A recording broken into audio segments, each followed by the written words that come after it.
really like the discussions we were having yesterday. Bobby was being funny a little bit. Like, Bobby was doing really well, discussing with some individuals and like kind of demonstrating how like different people who believe in Christianity are confused about like certain things. I found that quite interesting. But let me see. But yeah, if you got any questions for me, feel free to type something in the comments, and like I can answer your questions. And yeah, let's see. 1619358 Control Alt Tab. Okay, yeah, it's doing its thing. Yep, yeah. But I'll be here. 0 viewers or 1 viewer, I'll be here doing my thing. Booyah, booyah, about to do some gaming. Let's see.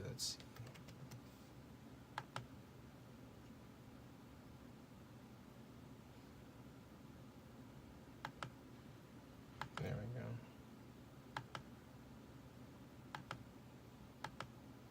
Why is it right-clicking? But yeah, good to see you guys.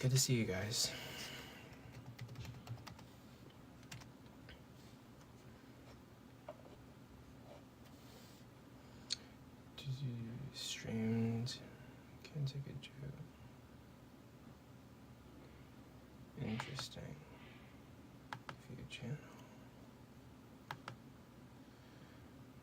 And I mean, yeah, if you're watching me on Twitch, if you're watching me on YouTube, I can answer questions there. I'm also looking at my Twitch and YouTube.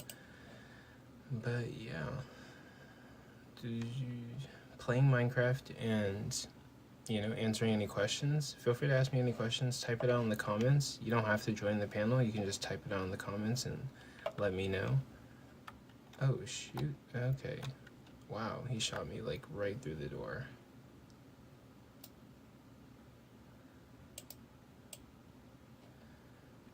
But yeah, let's see.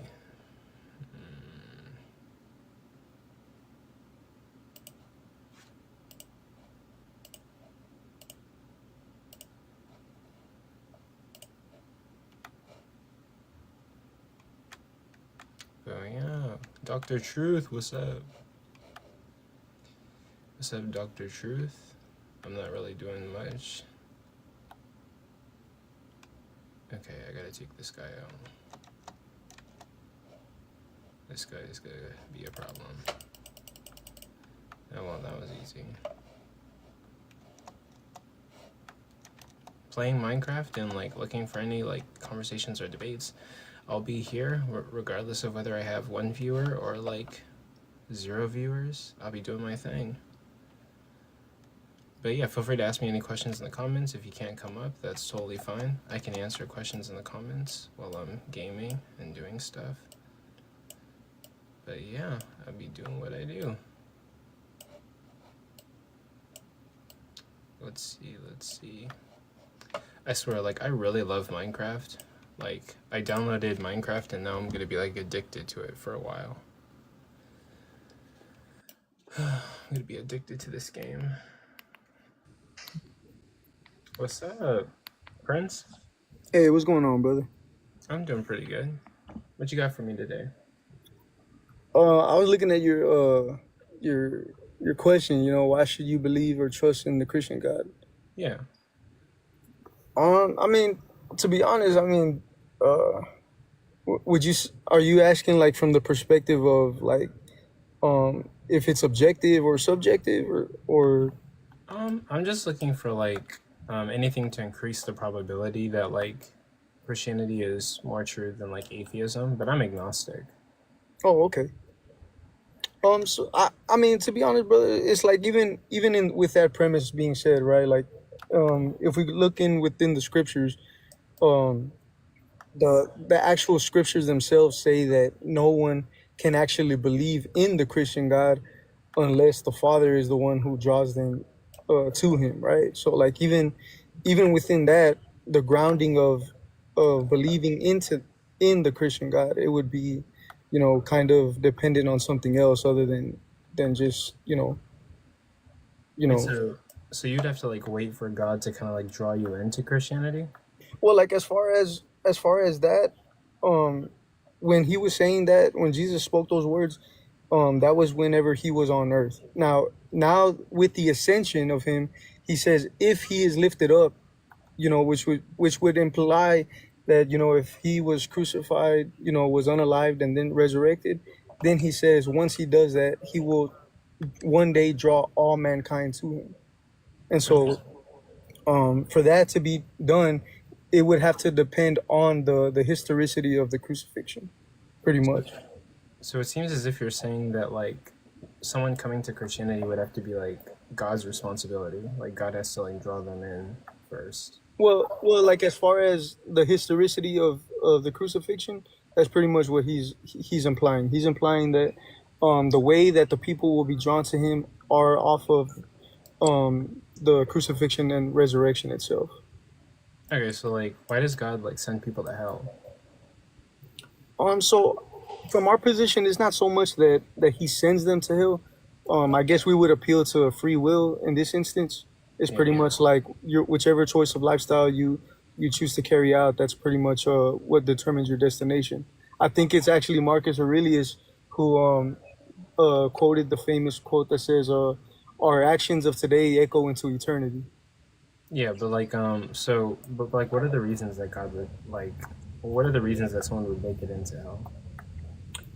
Well, like I said, it's you totally would have the free will to choose whichever path of life that you want to live. So I guess if the path and lifestyle that you choose, if that were to go against God's words or decree for your life, that would pretty much be that in that realm, pretty much.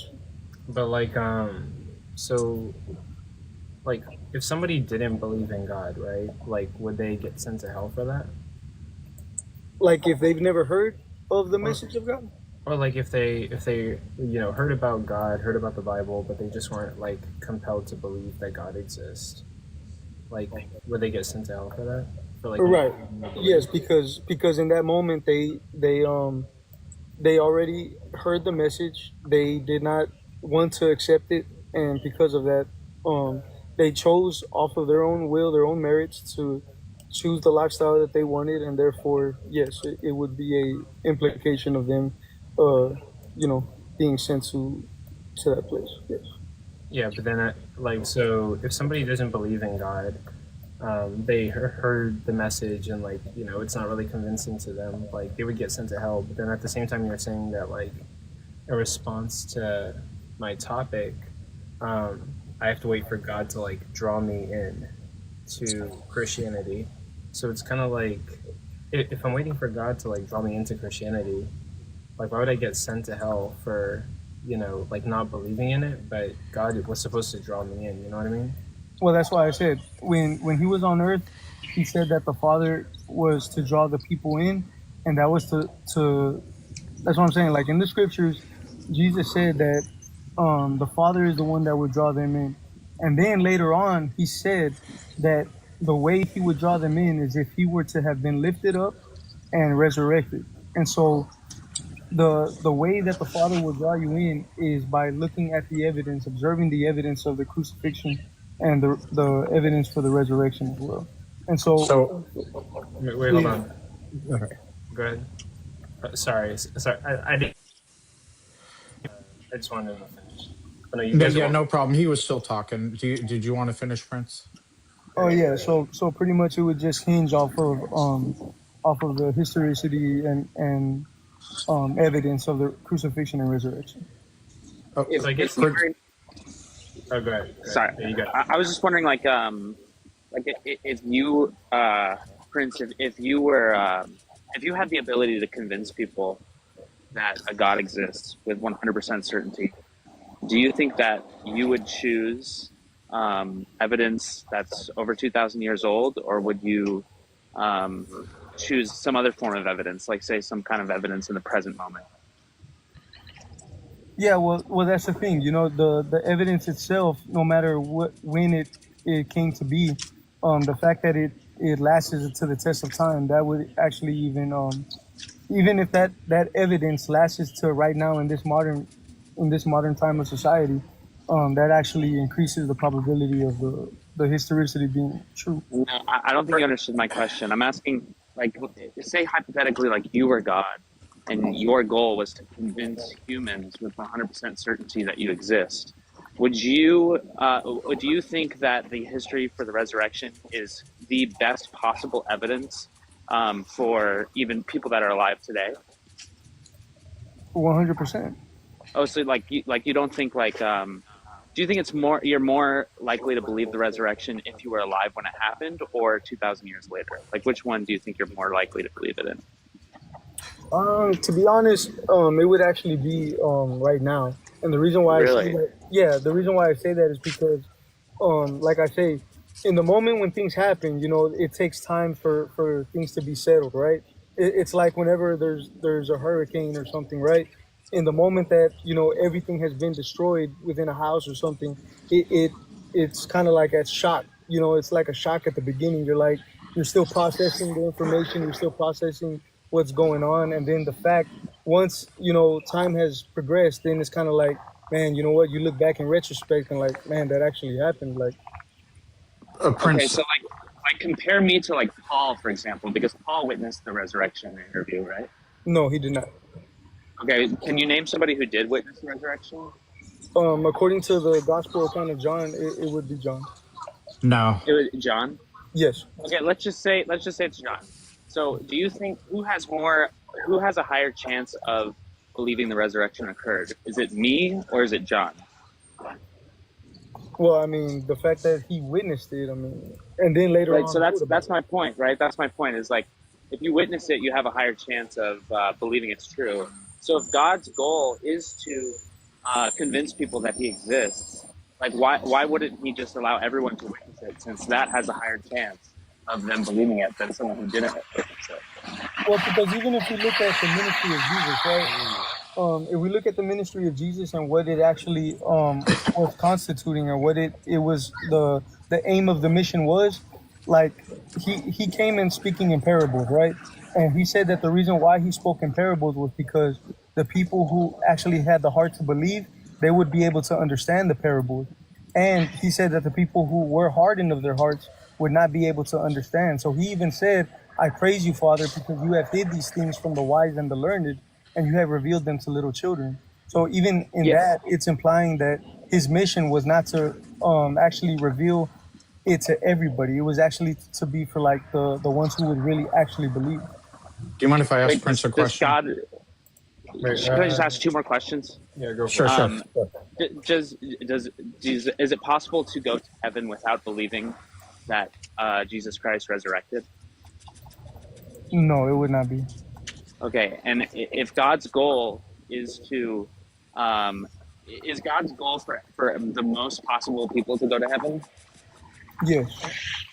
Okay, so if that's true, and you've admitted that you're more likely to believe the resurrection if you're somebody who has witnessed it, then wouldn't it make sense that God would want to reveal the resurrection to everybody in the same way that He revealed it to John? Well, no, that's what I'm saying. Like the people who were actually going to Okay, well, believe would be the then ones. that's confused then, because like that, by your own logic, if God wants the most possible people to be in heaven, and the way to do that is by convincing them, and it's more convincing to those who have witnessed it than those who have not witnessed it. By that logic, God should reveal the risen Jesus to everyone. Well, no, not If really, that's His because goal, even Jesus, whenever he revealed himself to doubting Thomas, he said, "Blessed are those who have not seen and have believed." Unbelievable. why does that matter? I mean, His goal is that for most people to get to heaven, and if He can do that more successfully by revealing Himself in the same way He revealed Himself to John, or say the 500 people that witnessed Him, then it seems like God would just do that. Well, I mean, I don't it's know. like I think I've just repeated that point enough times, but Prince, that's all I'm going to say. are you under the impression that what we find convincing is a choice? well, no, I mean, what according to the scriptures, what's convincing are the scriptures, and that's what Okay. Jesus was implying, that the people who believed, it's because they understood the scriptures and what exactly was going to happen. Okay, but what I'm asking is belief a choice? Like, I'm not convinced, you're convinced. What we find convincing is different from each other. Do you think that's a choice? Well, I mean, that's what I'm saying. That's why I asked brother at the beginning, what it kind of, by what stance was he asking the question? Was it from a subjective stance or an objective stance? Well, that doesn't really answer my question. So you and me have two different belief states looking at the same evidence. I don't find the evidence convincing, you do. Do you think that is a choice? Do you think I could just choose to believe Jesus is Lord and Savior and actually believe it?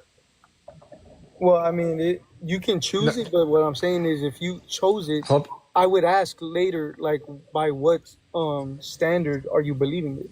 So you're saying right now I could just, because right now I'm not convinced. You're saying I could just decide to believe and believe. Is that correct?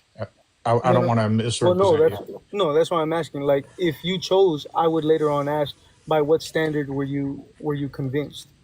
Well, it's kind of like I have my epistemological standards, and we can get into discussion. You could try to convince me, but what I'm asking is, do you think belief itself is actually a choice, or would I have to have new information that I actually find convincing in order to believe?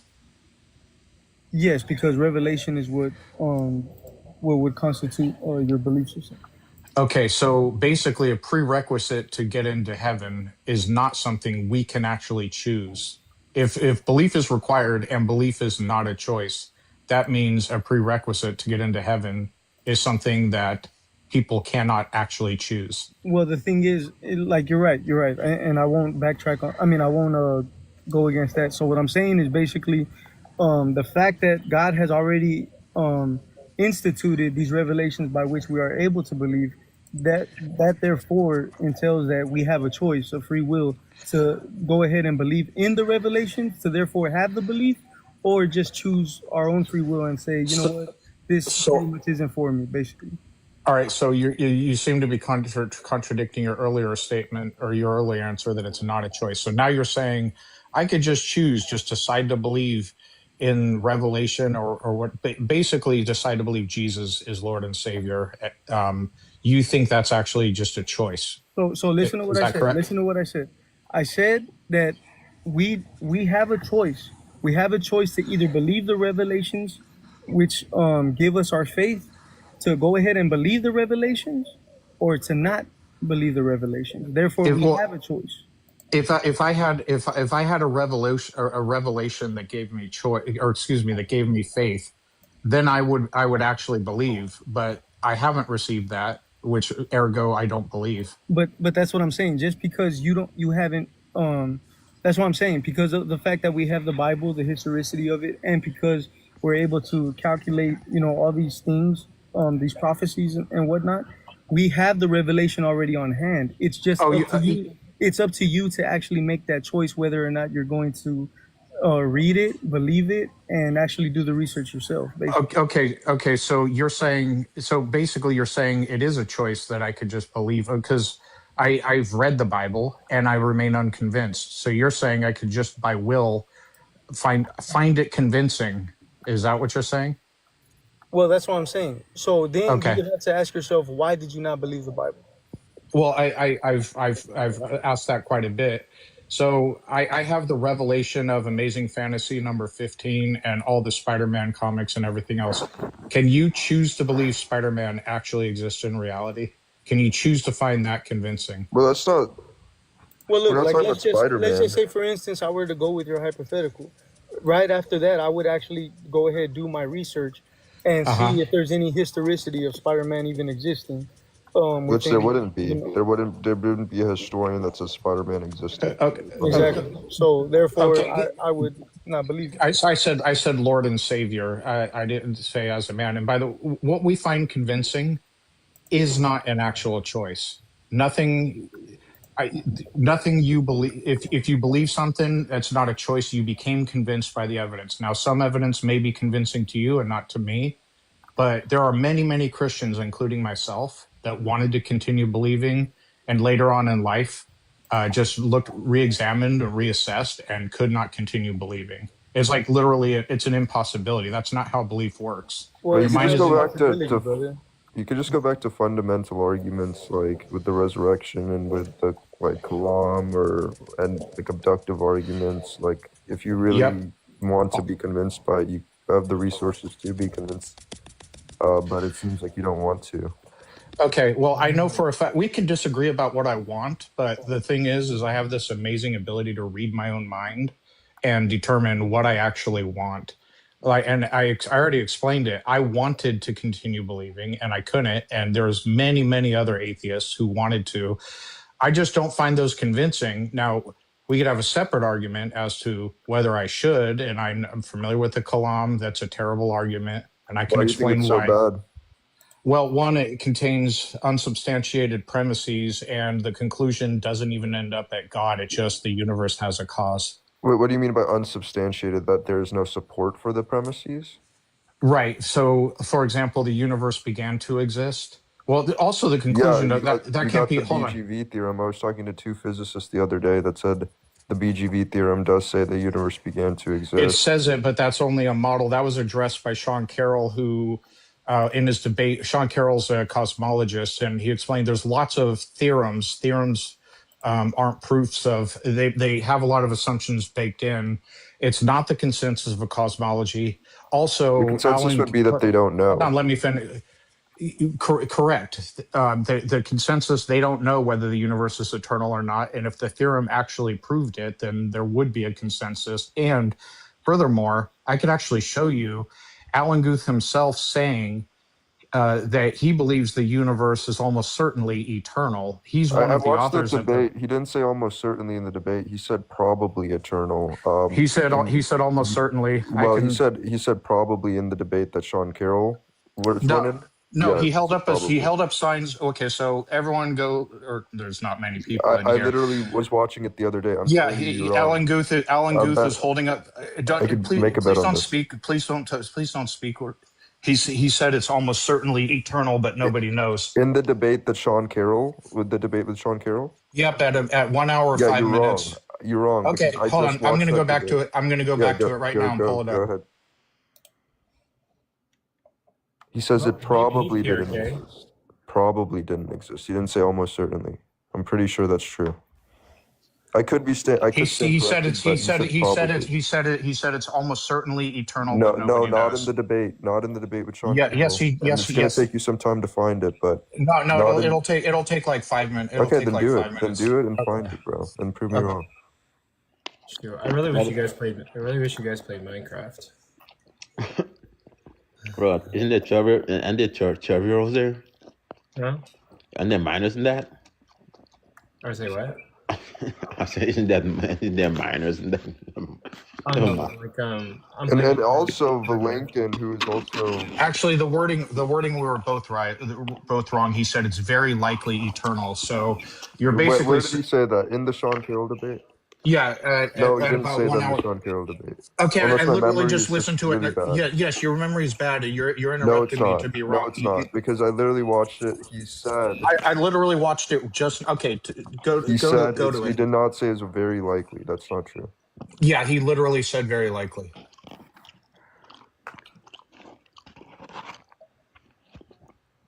But, hey, go to the Sean Carroll. Here, I'll post a link in the room. Why and can't then you go just to play it on 105. Why can't you just play it on your phone?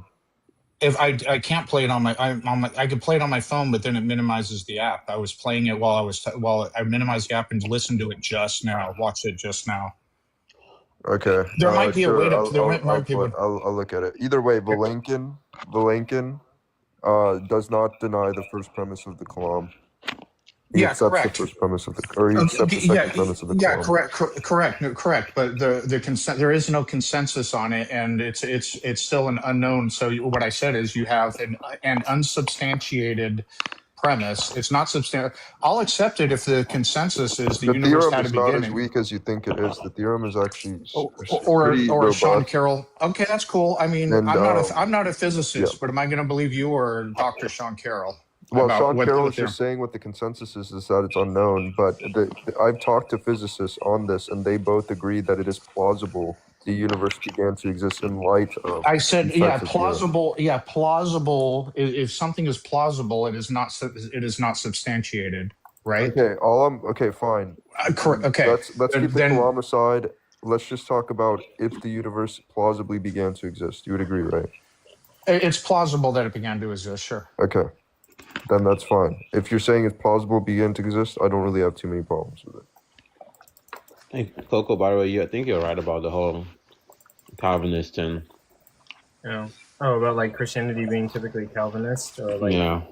I ran it when I had a conversation with bro yesterday. I realized I didn't accomplish something, and and the fact that God doesn't deliberate, doesn't make choices, doesn't deliberate, doesn't. God simply acts, doesn't think between worlds. There's only one world that can stand shape, and it's this world. yeah. But So also like I mean like the reason that like because you did correct me the other day. no, I have to. Like you said, like some Christians are compatibilists. They are in the sense the Calvinists could still be compatibilists in this sense. They're still kind of compatibilists, but what's going on is even weirder. Is that when God wills a world? At first, I thought there's no logical issue. God should have, technically speaking, should have possible worlds that can stand shape. But that's actually the wrong way to think about it. God is being omnipotent, rational, perfect agent, right? He doesn't deliberate. He doesn't choose anything. He doesn't deliberate between anything. He's just constantly doing the right thing or just making the right action. So he doesn't. It's almost by default that he just does this. I'm not too sure what it means for him to even think about stuff actually, or when he does anything. If that makes sense. Yeah. So he's just constantly just doing something. So there is no deliberation between worlds. There is only one world. So there's God, everything about us. We can only exist in one way prior to when God instantiates. Right? It wasn't like a possibility that Adam and Eve could have eaten otherwise. Like could have not eaten from an apple. There was only that God only instantiated the world where they could eat. I could never eat done otherwise. Now they've done it from their own free will, but since there's no other possible worlds, and this is the world that God wills, right? Then them eating from the apple is in accordance with God's will. Yeah. Which yeah, like I agree with that. So yeah, that's kind of why I see it as like, if God existed in the way that He does with His character traits, it has to be like determinism. Can I just chime in a little bit, please? If you guys don't mind, I'll be super respectful. Sure. Or what Okay. do you want to offer for the conversation? Yeah, I'm Muslim, and I feel like your question is not stated correctly, because you're saying, why should I believe or trust in the Christian God? Because if there is a God, it's God. There is no such thing as Christian God or Muslim God or Hindu God. I would disagree with that. So like people are gonna have like different like perceptions of gods, right? Like the Greek gods are not the same as the Christian God, right? Okay, then you should say why should I believe or trust in the Christian perception of God? Because the way it's stated, like whenever I say like why should I trust or believe in the Christian God, it can be assumed them talking about like it can be assumed them talking about the Christian God, like how it's typically described in Christianity. So you think Christian God exists in reality, like ontologically? No, I don't. Okay, so then it's a belief, it's a perception. Yes. It's not a real thing. Yeah, I'm asking like why should I believe in that perception? Some people believe it to be true. So shouldn't it be stated as why should I believe in the Christian conception of God? Well, I mean that would be the equivalent of saying like why should I believe in the Christian God? I feel like it's not the equivalent. I know it sounds like I'm going into semantics too much, but No, you're good. But do you believe in God in general? No, I'm agnostic. It's implied in the context when he talks about the Christian God or the Hindu God. Well, Hindus have lots of gods, but it's implied in the context that he means that their God concept. Okay. Can I try to convince you to become Muslim? Go You for can it. try. Okay. But I don't know. I don't really see it to be like too convincing. But I do need to read the Quran. I have a copy of the Quran in my bookshelf, actually, like right here. Actually, give me 1 second. It's here somewhere. It's like a blue book. I have it in my collection. I can't find it now. But someone else talk while I'm looking for it. So you have read it? No, I haven't read it. I bought it, but like I never like really looked at it. For some reason, I can't find it. It's supposed to be like here somewhere. But yeah, let me check. So, if the universe did begin, then Sean, like if it's plausible, then what are the implications of that? That it's plausible it had a beginning, and we don't know what the cause is for it to have begun. And also, that only pertains to. Would it be an immaterial thing, like what Craig says? Would it be an? I don't know. I'm pretty sure, and I'm not 100% sure. Oh, you found it? It only pertains Nice. to the observable portion of the universe, because they'll give it an age and a size, but that's basically only discussing how far back we can observe and collect data. Yeah, I mean, yeah, sure, but if the What's your name, universe Mr. did Coco? begin, Hey, people come I before think that. the BGB theorem is like Blinken would say something like the Can I call you cosmos Mr. Coco? is past finite. Yeah, Like but let them finish their conversation real quick, and then Okay. Sorry. very good. just like the entire universe would be past finite is what that. Yeah, but saying. the thing is, the theorem. I'm not. There's lots of theorems in cosmology. So the whole, even whether it's eternal in size, is an unknown. Which that's a whole nother discussion. Whether it goes eternally into the past, these are like unknowns in science, and I'm hesitant to, because I recognize that people have studied this stuff for decades, and I just let them figure it out, like what that even means for, you know what I mean, like before the Big Bang would exist. I haven't seen the survey myself, so I'm not quoting it like I've seen it, but somebody that I trust was discussing the issue and said that there's a survey of cosmologists, and like 70% or something like that think it's eternal. I'm not even claiming that, because 70 isn't high enough for me to have a consensus. So I just let them figure that out. But, if it did have a beginning, it's just, wow, it's hard for me to conceptualize, but I don't go Okay, then immediately. it's hard for you to. Hold on. Wait. I was Sean, almost I mean, done. please I don't would just dominate. classify this entity Sean, as please God. don't dominate Wait, hold the on, space. wait, I know I white was- men like I to was dominate almost like done. black just let him- spaces. I would I just was talking to classify this PRK. entity I was as talking to PRK, and I can't even see his face. So don't. I go know, there. but like white men love white people, Chill. dominating black We don't need to spaces. do all that. We don't need to do all that. Damn. I don't Bro, generalize race anybody for no by reason. But you're not race. stopping. Like you're going Wait, non-stop, and you chill. keep He's saying in the it's middle of hard for. talking. They were having a conversation. Like, you can wait. You can be patient. Bro, race It's for not no even that reason. serious. Okay, just Yeah, finish. I was literally almost done. Yeah, it's not that serious. Like, we didn't have to talk about the white man syndrome. Like, what the heck is going on? I mean, I came here because I saw like a bunch of black people, and I like talking to black people, to be honest. And then like white people come, and then they just like start giving like a monologue, and it's always like it's hard for me. Wait, what's wrong with like white people? White people are totally cool too. Yeah, they're super cool, but I feel like Except there's you a think little we problem. like to dominate black people, according to you. Dominate. Well, you came here and you started talking non-stop, Wait, and so, like there's just had a there's black people here. Wait, hold on. Oh Wait, well, so his what would you say? PRK is gone anyways. PRK is Wait, gone, so you guys can have a conversation. Wait, Bobby, would you like to share your views? You're also agnostic, right? hold on. But what would you say if like I was talking for a long time and dominating the conversation? It's your life. You created it. Wait, but what if I was a guest? Like, I don't think it matters whether I'm white, black, and I was just talking for a long time. These like topics are like very like complicated or complex.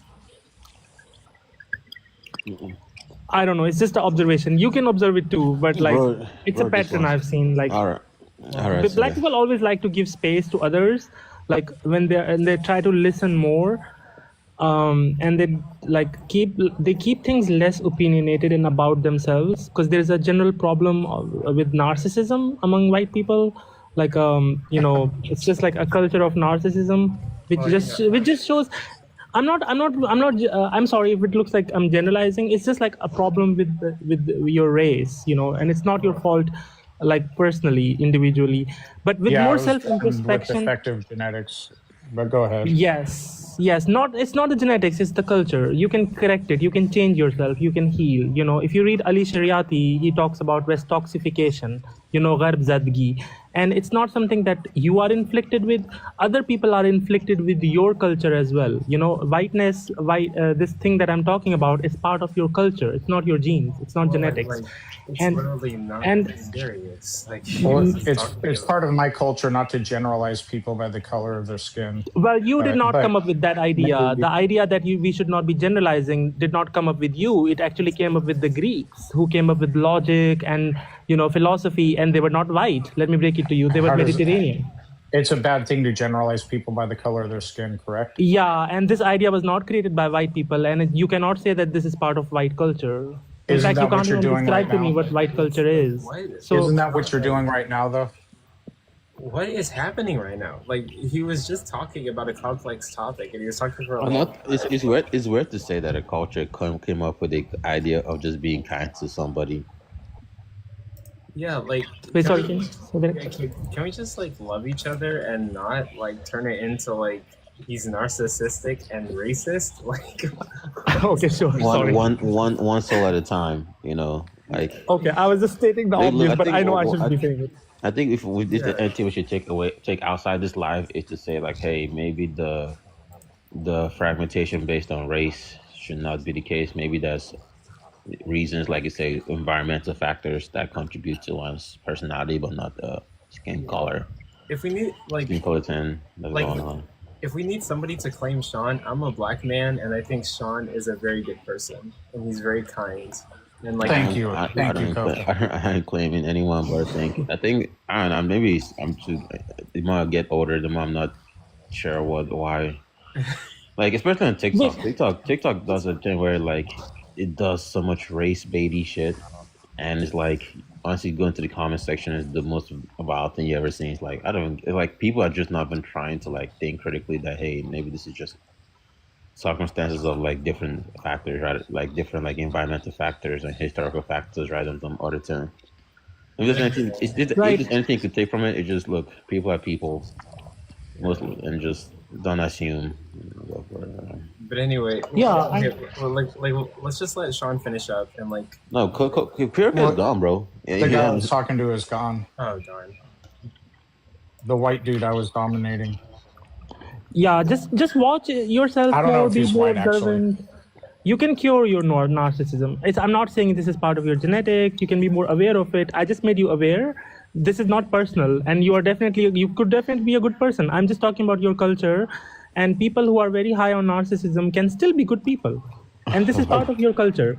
Okay, I can tell you in the U.S. I can't speak for most other countries. In the U.S., there I is have a lived in problem. America for 9 years. I was lived talking. in- Stop dominating me. No, in the U.S. there is a problem with racism, a big problem, and I don't like it. And a lot of I don't want to call them my fellow white people, but a lot of other Caucasians don't like it either. But yeah, there's a problem with racism in the U.S. But you shouldn't like snap assumptions just based on skin color, in my opinion. Yep, That's that true.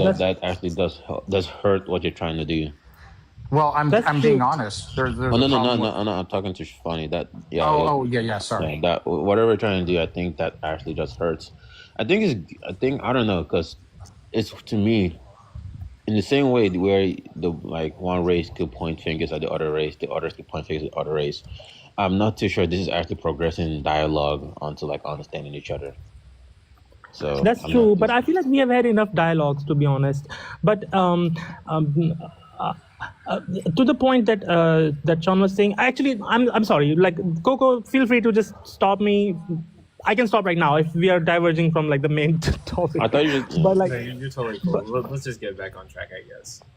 It was okay. a weird point, but yeah, let's just get back. I just think that whenever I go to a space that is filled with like that's like completely infested with white people, like I like it feels like you know, I'm completely unwelcome. The same liberals, you know, and this even is the and this gay is fair, guys. yeah. Like I'm gay myself, right? I'm Pakistani, like, you know, I'm Muslim. But I was in gay America for 9 years. Pakistani Muslim.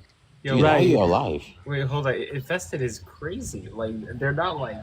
No, but Coco. To be fair, Okay, I can expunge that word. I don't want to invalidate your experience because yeah, you go to these spaces and they must say some shit like I ain't there. They must say some shit that you know contribute to why I think the way they think the way you do, and I Bro, think like, the best you could do you is go to that. you go to a place where there is all black people. They always make you feel welcome. They always make you feel heard, and they always want to listen to you. Like it's, I don't know, I have observed it too many times to not be able to generalize. It You know, depends. like white people. For me, I've gone to black spaces and white spaces and been welcomed. So I'm not too sure I've ever been in like I've even gone to Mexican spaces and been welcomed. So there's never been like a particular space that I think it just depends on the kind of people you're hanging out with, not so much the skin color.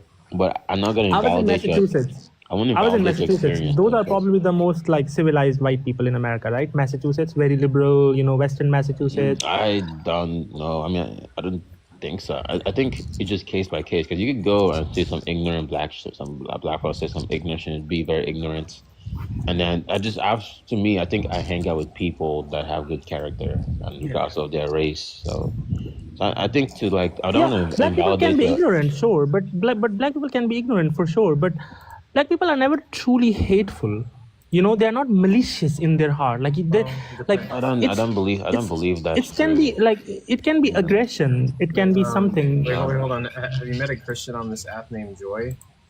Jesus, no, even Jesus, Coco. It's not even it's bigger than even something like joy. It's just in general, right? This is not something specific to like. But, I think okay, so but I think the best you can honestly say here is the fact that based on your experience, this is what you've seen. right. But based on my experience on other people, that we can be like maybe you're not a monolith. Right. So you can't really speak for the whole thing, right? Because to me, I'm not saying that your experience isn't valid, right? You went through some shit, you saw some shit, you grew up in some kind of environment, and it's telling. I mean, this is just because like I said, like I especially after the Charlie Kirk, I've seen a lot of racist people, white people, but then at times I also see like I've also dealt with like a lot of like, in my opinion, like racist black people. Black people cannot be racist, though. It's just not Yeah, possible. no, it's just based on definition. I don't really care But about the definition racism, right now. racism is a power relationship. Like you, Yeah, racism. if Is, you want to use that definition, cool. I'm using that definition that I think I understand it to be more like There's an I- individual, there's an Yeah. individualized definition. If you go to Merriam-Webster and put, Look- and yeah, put but I'm not ra- talking yeah, about racism. Merriam-Webster. Sorry, I was talking about Michel Foucault, and I want to listen they to can be black racist. authors. Like you know, when I want to read about racism, I only want to listen to black people. No, Okay, funny. I'm not saying. Look, I'm not actually- saying that you're not wrong, but in that under that definition of racism that you're proposing, right? Then yeah, I mean, this country Wait, is mostly Bobby, what. Bobby, do you know under that definition of racism, they think YT babies are racist? Like how Yes, absurd everyone is is born racist. I agree with that. How All absurd is white that? people. It is absurd. It's not but- absurd. I don't it's at not all. absurd. You couldn't understand You it. think a have to read- YT baby is racist? Wait, but yes, yes. Kylo, let's not even get past the point. Look, we just Yeah, it's Achille based- Mbembe. You have to read Achille Mbembe. You have to read But- African authors. You have to read African American authors. Look, funny. Um, Do you understand that not all everybody uses definitions differently? There's not like an objective standard definition for all, right? If you understand that, The genocides are very real, right? Then why can't the yeah, definition be they objective? are. But When was the last okay, time black people committed a genocide of another race on the basis of black supremacy? Oh wait, this. Yeah, no, not on basis of like black supremacy, but we have committed. Okay, we so have, black we have people have committed. never We been have committed racist. genocide, but yeah, but not on basis of black supremacy. Right. So black people have never been racist in human history. So why are we saying that black people can be racist, even though that has never really I happened? don't know. Like for example, I go to Nigeria, right, and I see, Yes. and then you may not consider this racist, but being racist towards like I think human beings are naturally racist. Like we could be But racist we are to not even all the same types of human beings, though. I no. feel like Like we for are example, I'm different. gonna give an example. Like in Nigeria, right? We have different tribes and different cultures, and we speak badly of different tribes and cultures and stuff like that. You know, racist. We base race. It's weird. It's like how Asians are racist to Chinese or Yes. Japanese. It's very weird when you Yes. think about it in that sense that you could be even though it doesn't you can't really understand why human beings have some weird need to want to um I We think are all tribal. separate maybe some survival reasons that this is the Yes, case. we are all tribal. In Pakistan, different ethnicities are killing each other. In Pakistan, there is so much xenophobia against Yeah, Afghan but refugees. Like that's what I'm trying Pakistan to is say. deporting, Yeah, because but even but like that's not racism. What white I people just did was, what white supremacy is has been at an industrial scale. Mass killing at an industrial scale at a systematic level, where yeah, their entire population. yeah, I'll give you this. The white people, at least throughout history, have definitely, at least when it comes to this, were pretty good at like the slave entrainment and stuff like that, like making like slavery into like. Yeah. Do you know Africa had some of the longest surviving kingdoms in the world? Like Congo was ruled under a single kingdom for nearly 300 years before the whites came in and infested that place. Portuguese and other places. And ever since whites, started infiltrating and polluting the African continent, Africa was actually doing really, really well. And there were Muslim empires in Africa, very well established, flourishing. There was tribalism. Let's be honest, we cannot remove tribalism and tribal mentality from human beings. Why does this That's guy just, hate white people? nobody's hating white people. Are you, Kylo? Are you white? Yes. Okay, I'm no, all I'm not racist. hating. I'm all This racist. is no. This is your history. Because This God is your made us history. all racist. it's not my history. Don't bring God into I it. didn't Don't bring do any God. of that. God did not. Don't bring God into it. God did not tell you to do We're what all your equal. ancestors did. What? We're all human. What are you saying? Okay. Well, our humanity hasn't been acknowledged yet, so um, I guess that's for you to prove if you think we are all humans. Black people do bad So things all the time.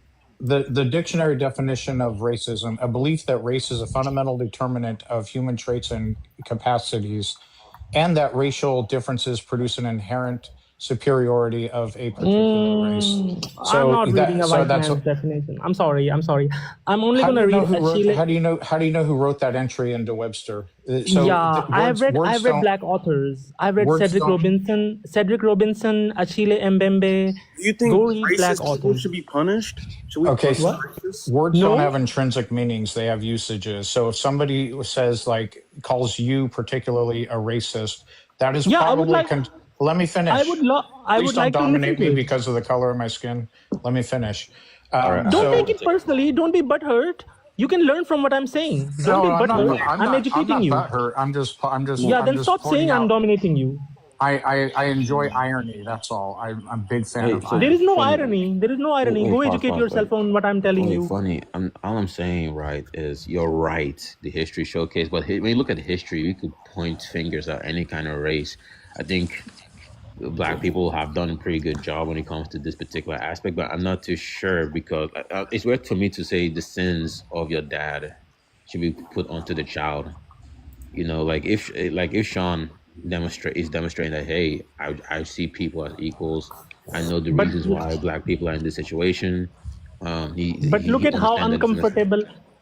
uncomfortable, passive aggressive, and snarky they get when we tell them their history. Both of them, though, both the white men here in this Well, call, no, they are If so you can't take snarky if you and can't like take mud, cynical if you about can't this. take wait. if you can't take mud, don't fling it. Wait, funny. This is not being mud. This is racist your bad? history. Is This being is No, not I'm not mud. racist? This talking is your about that. history. I have a question. I'm not talking Is about that. being This is not racist mud. funny? I'm Is not This is being not talking about mud. racist that. bad? Is I'm not being talking about racist that. bad?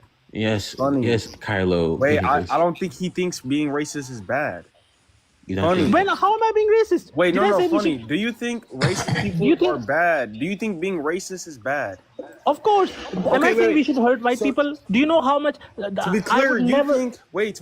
You think being racist is bad, and you think YT babies are inherently racist. So you think YT babies are bad for no reason, just because of their skin color, they're bad. I think that's you being Okay. racist. You think a group of people Okay. are No, bad because Kylo, their skin pause. color No, is Kylo, Yes. Kylo. Okay, You guys are- Kylo, you maybe guys are I think wait, you wait. may have a point there. Okay, no, that point wait. I'll concede to you on that. No, point. no. Kylo, what's going on is that you two are Bobby, why do you keep Wait, saying no Bobby's for? He talking. just Wait. agreed. Hold on, No, Bobby's Kylo, you can't do what you did there. Is he has a definition of He just racism? agreed. But it's kind of weird. He just said he concedes. But it's like you two are clearly using two different words, two different meanings of that He word. just said he concedes. Yeah, Yes, I but know. Bobby is saying racist people are not racist by like No, no. not you know No, people look, are not funny, racist because they are consciously No, look, I'm just Jesus Christ. Oh God. Okay. Yes. Hey, funny guy. this- Sorry, I thought you hey, were telling me to hey. go. This Go ahead, Bobby. funny, but so what happened here, right, is by your definition, funny, Kylo presented like some like absurdum there. You conceded to that absurdum, but Kylo called you racist under his definition of racism that you consider to, because it's like just talking past each other on definition of racism. That's all. That's all I was pointing out. That Yeah, being but- said, funny. That being said, just look. I think, in my honest opinion, because I hate this topic of racism, because I generally don't understand why people cannot understand each other at this point. Look, you're right. Maybe you have some. Maybe besides history, maybe you're right. Maybe you had some bad experience with people. Let me grant, you've had some run-ins, right? But I'm not too. Maybe being a gay Muslim, all that in white spaces, it could definitely like maybe not sure where you're at. Could definitely like do something there. Now I do not think.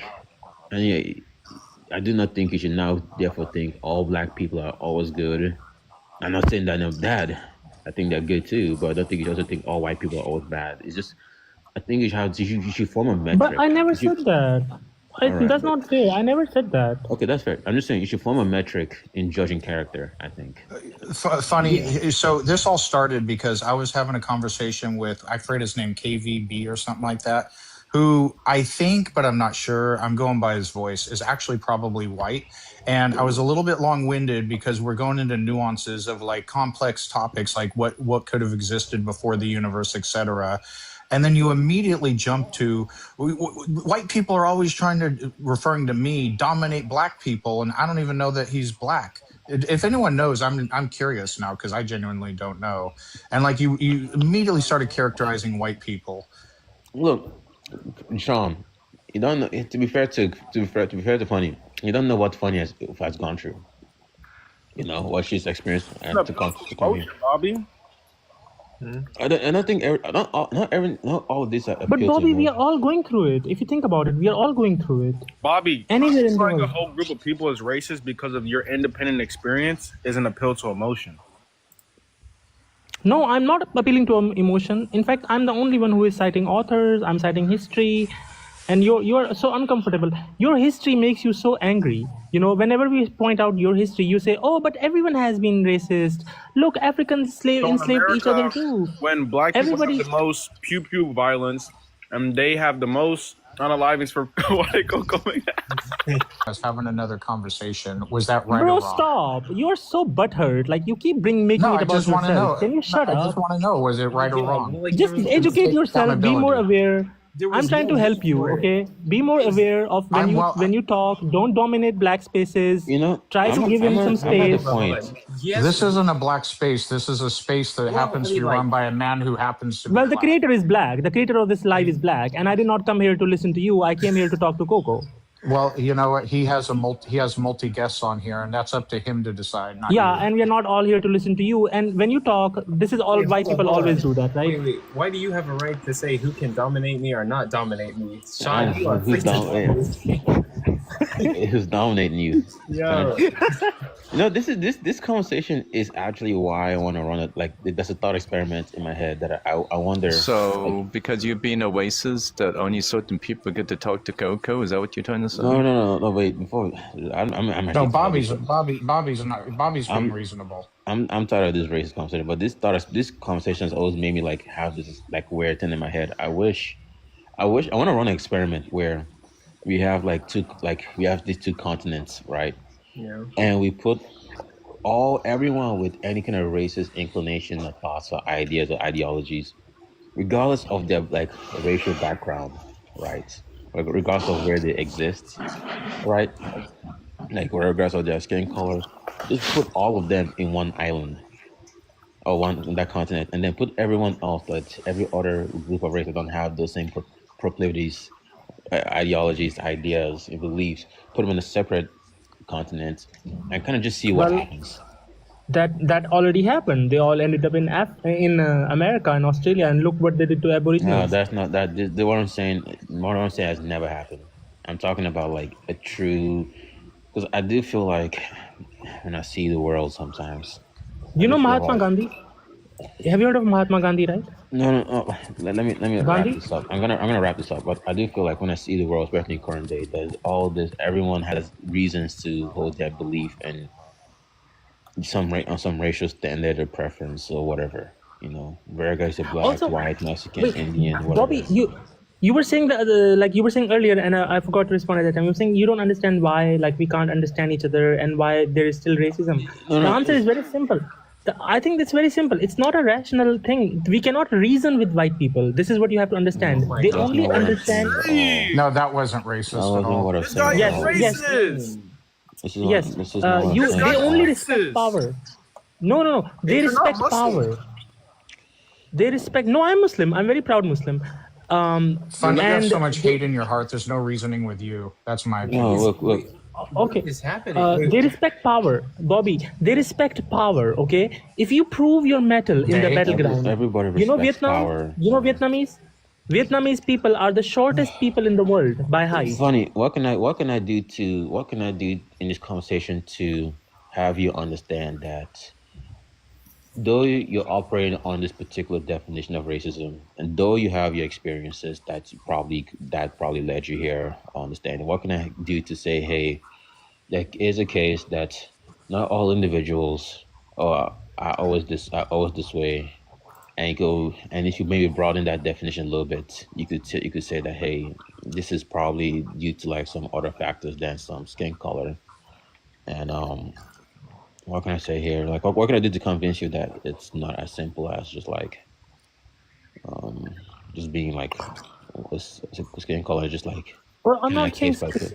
I'm not saying skin color. I'm saying it's culture. There is white passing people in Yeah, Pakistan but too. you Like don't you want will to say think they're that. right. You really don't want to use that because again, any like a white person could say that about a black person and point to culture. Yeah, I they literally came out say of a it. video when they did You're that. saying they can say it, but they have been saying it for centuries, Yeah, and but they're look, wrong. if the goal here, right, is to create a world where this stereotypes and talking points are a thing of the past, right? Well, the only way to do it is through my way. I think what I'm suggesting, see. I see. the only way we can get there is through reparations, My way or no through way. like, like if you read abolitionist thinkers like Haiti, when the abolitionist revolution happened there. Funny, then when- let me just ask you a genuine question here. Do you think that two races can ever coexist? Do you personally Sorry? think that? Do you personally think that two races can coexist? Yeah, white people coexist with each other all the time. I said Two different races. I said two different races can do two different people. Oh, two different races. Yeah. Of course. Really? So you do think that's possible? in your view? Yes, because I have nothing against white people. I love white people. But the thing is, wait, hold on. Wait, you were just saying that they can't be reasoned with. yes, because their culture, is I'm talking about their culture, like, and the thing is, like, What? Do you Like understand that this same talking point can be used against any race? This culture talking point can be used on anyone and any race, right? You understand that? how that would be wrong? Oh Can man, I how feel can, like for for example, you? someone that's been on the internet that knows so much about white people, I'm That's surprised you just haven't heard. You more haven't irony. look. Maybe as someone that I'm a black person and I get a lot of black content. I've seen white people who like go to talk about like black culture in such negative ways that will be pushed and say this is black culture, right? Or they could even go to Nigeria and say, "Oh, this is the culture there," because this use of culture can be used to frame any particular race in a good or bad manner. I'm not too sure it actually does anything anymore. I Yeah, don't know. say Jesus like Christ, I'm I not even too Asian sure. people Like, can't be reasoned with because of this, or black I'm people can't be reasoned with because of that. Like this guy's literally just picking and choosing. I don't even know. Like, how do we even get here? I don't Like, know. okay, okay, why? okay. This shit like this that make me want to leave planet Earth. Honestly, Well, we know how all this toxicity was introduced into the room. We already know. We already See, know the answer to that one. Bobby, see, like this guy, Sean. Are you gay, by the way, Sean? You sound gay. No, No, that does not matter. You does nope, not need to answer Okay, that okay, question. okay. nope. You And I sound don't like take that as an you insult. have. There's nothing wrong with being gay. Yeah, there I'm is. gay, by the way. What is this? I'm gay myself, and I've met many white gays like you. I feel like you have toxoplasmosis, like how white gay men have cats, and and they get What? Yeah. toxoplasmosis. What If is you up don't, with if you this don't like, guy?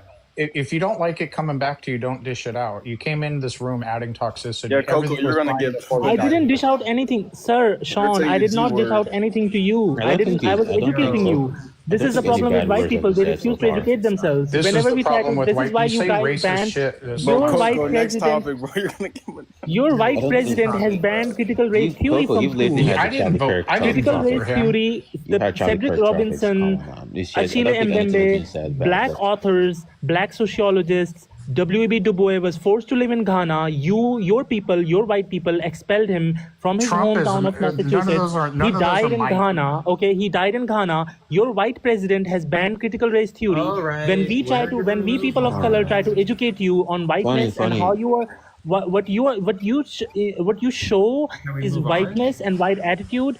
You Wait, refuse can to we move educate on? yourself. Wait, hold on, stop. Well, let's just move on. Like, I think this whole conversation was not even necessary. I'm gonna be honest with you. I don't. It I was don't so know. unnecessary. It's just weird now. I don't want to continue, but it's so interesting because My it's only like takeaway Coco. from this, Do I you see love black people. Coco? I love black people. My only takeaway from this is just I love black people. You guys, your hearts are so pure. Like It's I not- literally like. Okay, I'm gonna shut up after this. Like literally, you We'll people see. are the real. If there is any children of God, I swear to God, it's you people. It's black people. You guys have the hearts of like literally like there is no malice in your hearts like and I tried to find evil in black people. I could not find it. I swear to God, I have met with so many black people. They can be aggressive. Have They you can met, be wait, hold on. Have you met a Christian creator named Joy? Jesus, Coco, you gotta let that well, shit go. the I want to Christianity find is a her. white 'Cause You man. keep telling me about her. Yeah, white Christianity, because it is infested with white culture, it also inflicts black people. You know what I mean? Christianity among black people, Christianity in Ethiopia, Christianity among Arabs in Palestine, that's real Christianity. These white people, they just colonized this religion These of white If Christianity. you have kids, I hope one of them marries a white person. I I just really hope want you that get to happen. toxoplasmosis. I hope if you own a cat, I hope you get toxoplasmosis. Own a cat. What is See how that? toxic this guy's being? Yo, You say wait. you love black people for being pure, but then you're being the exact opposite. I'm not even. What the? I don't.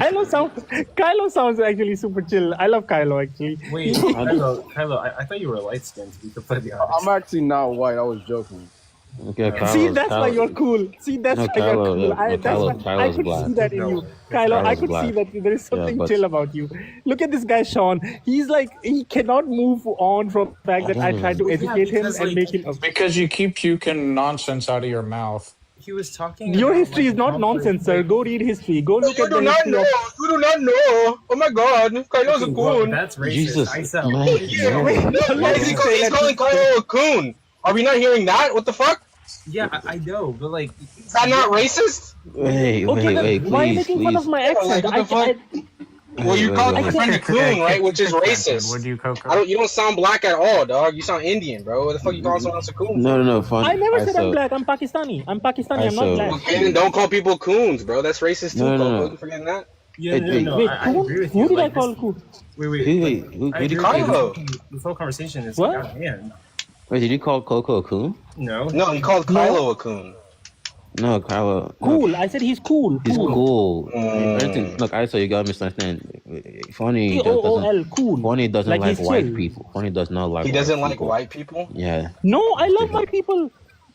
I like white No, people. you I don't like white culture. White people can cure themselves from white culture. It's an infliction. It's a disease. You can cure from it. Read Ali Shariati. Ali Shariati was the leader of the Iranian Revolution, the Islamic Revolution of 1979 in Iran. Oh my God. Yeah, let's move on for this point. Funny, I'm sorry for making fun of your accent. I thought you were being racist towards my friend. Okay, wait. So funny, you do. It's okay. Wait, I actually like it when people make does fun of Sean our live with accent. Sean, are you a Christian? Me? Muslim. She's Muslim. Sean is Muslim. Oh my God. Look. Wait, Coco, Sean is you talk Muslim? about God, Bobby. No, not Sean. Funny's Muslim. Funny's Okay, Muslim. funny. Do you believe in God? Of course. No, not Yeah. all Muslims believe in God. Bobby. Then why are Kylo, you're so innocent. Okay, Hey. funny.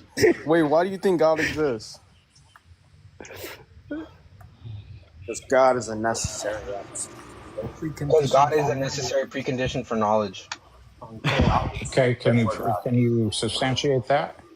Yeah, sure. That God is a necessary precondition for logic. Yeah, it's just going to be that God is going to be a necessary being, and He's going to ground all of these things. Right, but you're not grounding anything if you don't give evidence that it's actually true. Oh, you want I'll evidence? give- Yeah, I want God. evidence off The it. evidence is going to be that God is necessary, and in virtue, and what it means to be necessary is to just exist in all possible worlds. Yeah, no, that has to be demonstrated. That's just a claim, though, that you just It's analytically a claim true. with another. No, it's not. It's analytic. It's like saying a dog has 4 legs, right? That's just true, right? That's just what a No, dog that's is. not analytically true, Seb. What a blunder. I said what it is. I said what it is, right? You want an analytic truth, right? It's gonna be that, like, just take a man to be a mortal human, right? And I don't even think that's. Holy fuck! A triangle has 3 squares. Okay, here you go. you mean 3 sides? Fuck, that's 3 squares. squares is crazy. What a blunder. Shut the fuck up, man. No, what's the evidence that God is necessary for logic? Yeah, I just showed you. No, I'm like parsing out that he's necessary. You agree that God's necessary? No. No, we don't think God's necessary. That's why we Wait, were then what's the asking. contention then? What's the We contention? created all this. Wait, what's the argument? He's not necessary. Go ahead. No, that's not. That's shifting the burden. I don't know. You just made a claim. I just showed you how he's necessary. It's No, I analytical. said I'm not convinced. Hold on. You make the claim. You make the claim. If you don't substantiate it, I'm not rationally I justified just to did believe it. substantiate it. It's analytically true. You just claimed it's analytically true. That's No, just what another do you Sean, claim. so show it's show that true. it's analytically Tracking true. what It's he's true. saying of the definition of the term God, that denotes to an agent that's necessary. That's just the definition of the term, is what he's saying. Type Okay. shit. You can't define something into existence.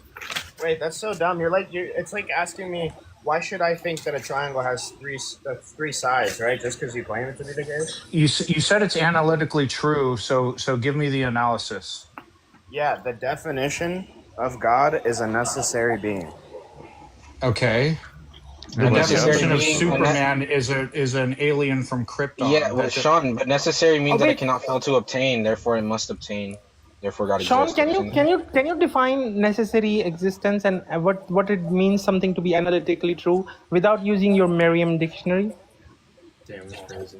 necessary existence. The way whenever this argument comes up, it's always God is just necessary to exist, which doesn't even make sense because necessary I means asked for the definition of something. It doesn't necessary make sense. existence. Wait, it doesn't make sense. You're saying it's illogical. What's the contradiction? Can you give me the P and not P, please? Can you give me the proposition and the negation, please? Sean, what does it mean for something to be analytically true without using your Merriam dictionary? Analytically, it's determined to be true through analysis, right? Through No, analysis, it's that's just no. false. That's, Okay. What okay, a blunder! What a blunder! blunder. Okay. Well, okay. You're a genius. Explain it in ordinary parlance. What is all Okay, this? so saying? analytical truth be true by This guy's a food cone. He muted himself. it's gonna be true in virtue of meaning alone. Like what's an example? Yeah, so like the proposition all bachelors are unmarried, it's true by virtue of what a word bachelor means. Okay, so it's just definitionally true that by definition bachelors are not married. No. So how does it be meaning? Sean, do you not know basic philosophy? Do you not know like It wouldn't be deductive truths definition, versus it'd be meaning. inductive truths? These are very basic definitions. Yeah, Have you not read deductive- philosophy? A deductive argument means if the premises are true and it's valid in structure, the conclusion is necessarily true. Oh, Okay, I'm sorry, but you're struggling. You're struggling. No, I'm like not. there is knowledge outside of the Merriam dictionary. Okay, you know, like you okay, actually hold have on. to. You didn't refute what I said. We So are a being- deductive argument is an argument where if the conclusions are true and it's valid in structure, the premises are true and it's valid in structure, the conclusion necessarily must be true. So like mathematics works on deduction. Inductive reasoning is like reasoning used in a courtroom, DNA found at the scene, et cetera, et cetera. It means the conclusion is likely true if the argument is cogent and it contains all true premises. Okay, good job. Wait, hold on. We are being very mean to my nigga Sean, and I do not approve of it.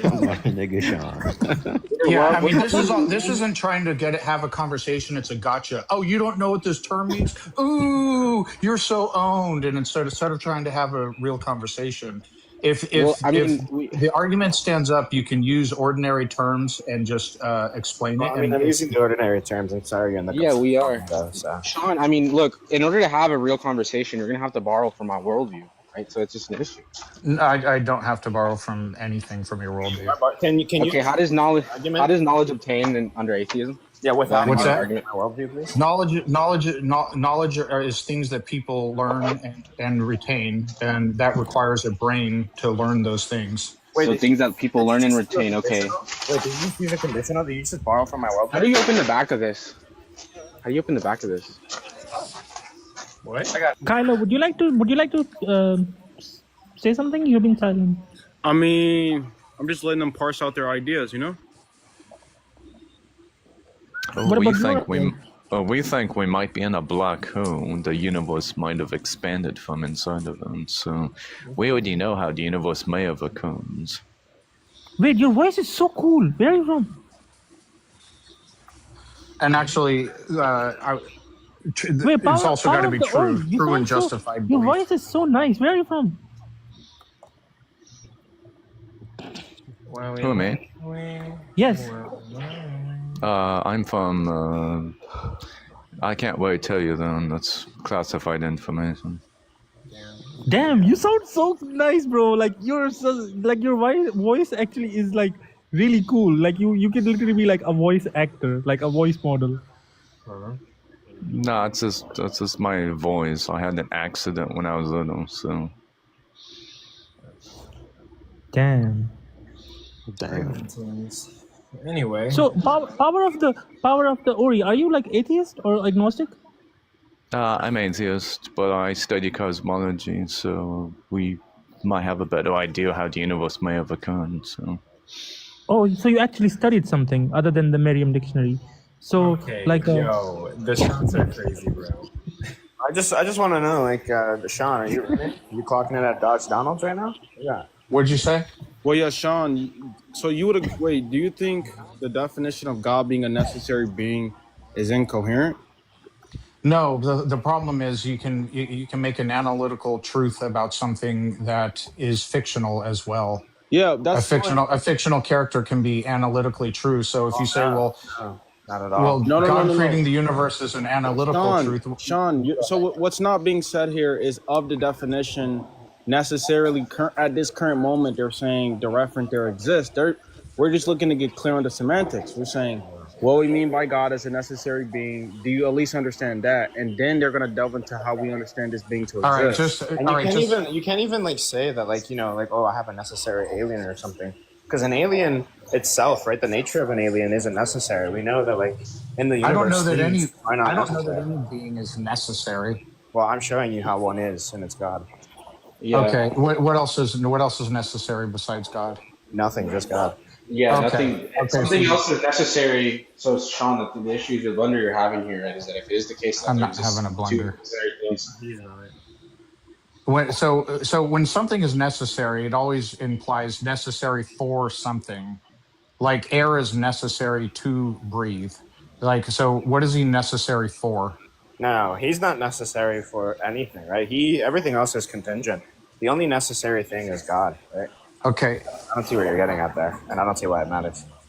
Okay, so I'm trying to explain, because you're taking, this is a common argument. The God is a necessary precondition for blah blah blah. So what is God necessary for? Yeah, what do They you mean never by that? said What's that. that Please try question? to, Sean. What's Sean, the this is question? what I'm saying. Like, try to listen. I'm not talking to the clown. Go ahead, Cosmo. What's Okay, that question try to trying to get listen to at? the argument. I'm They are so saying that if you understand it fully, you should be able to explain what does that mean. He's necessary. I'm just trying to. I don't know what you're asking. That's what I'm saying. Okay, all right. So the adjective necessary by itself always denotes necessary for something. No, that's not Food is necessary for yeah, health. we're talking about necessary. modal. We're talking about modal. We're using necessity. modal semantics here. So Okay, yeah, I just got you. lock in real quick, So right?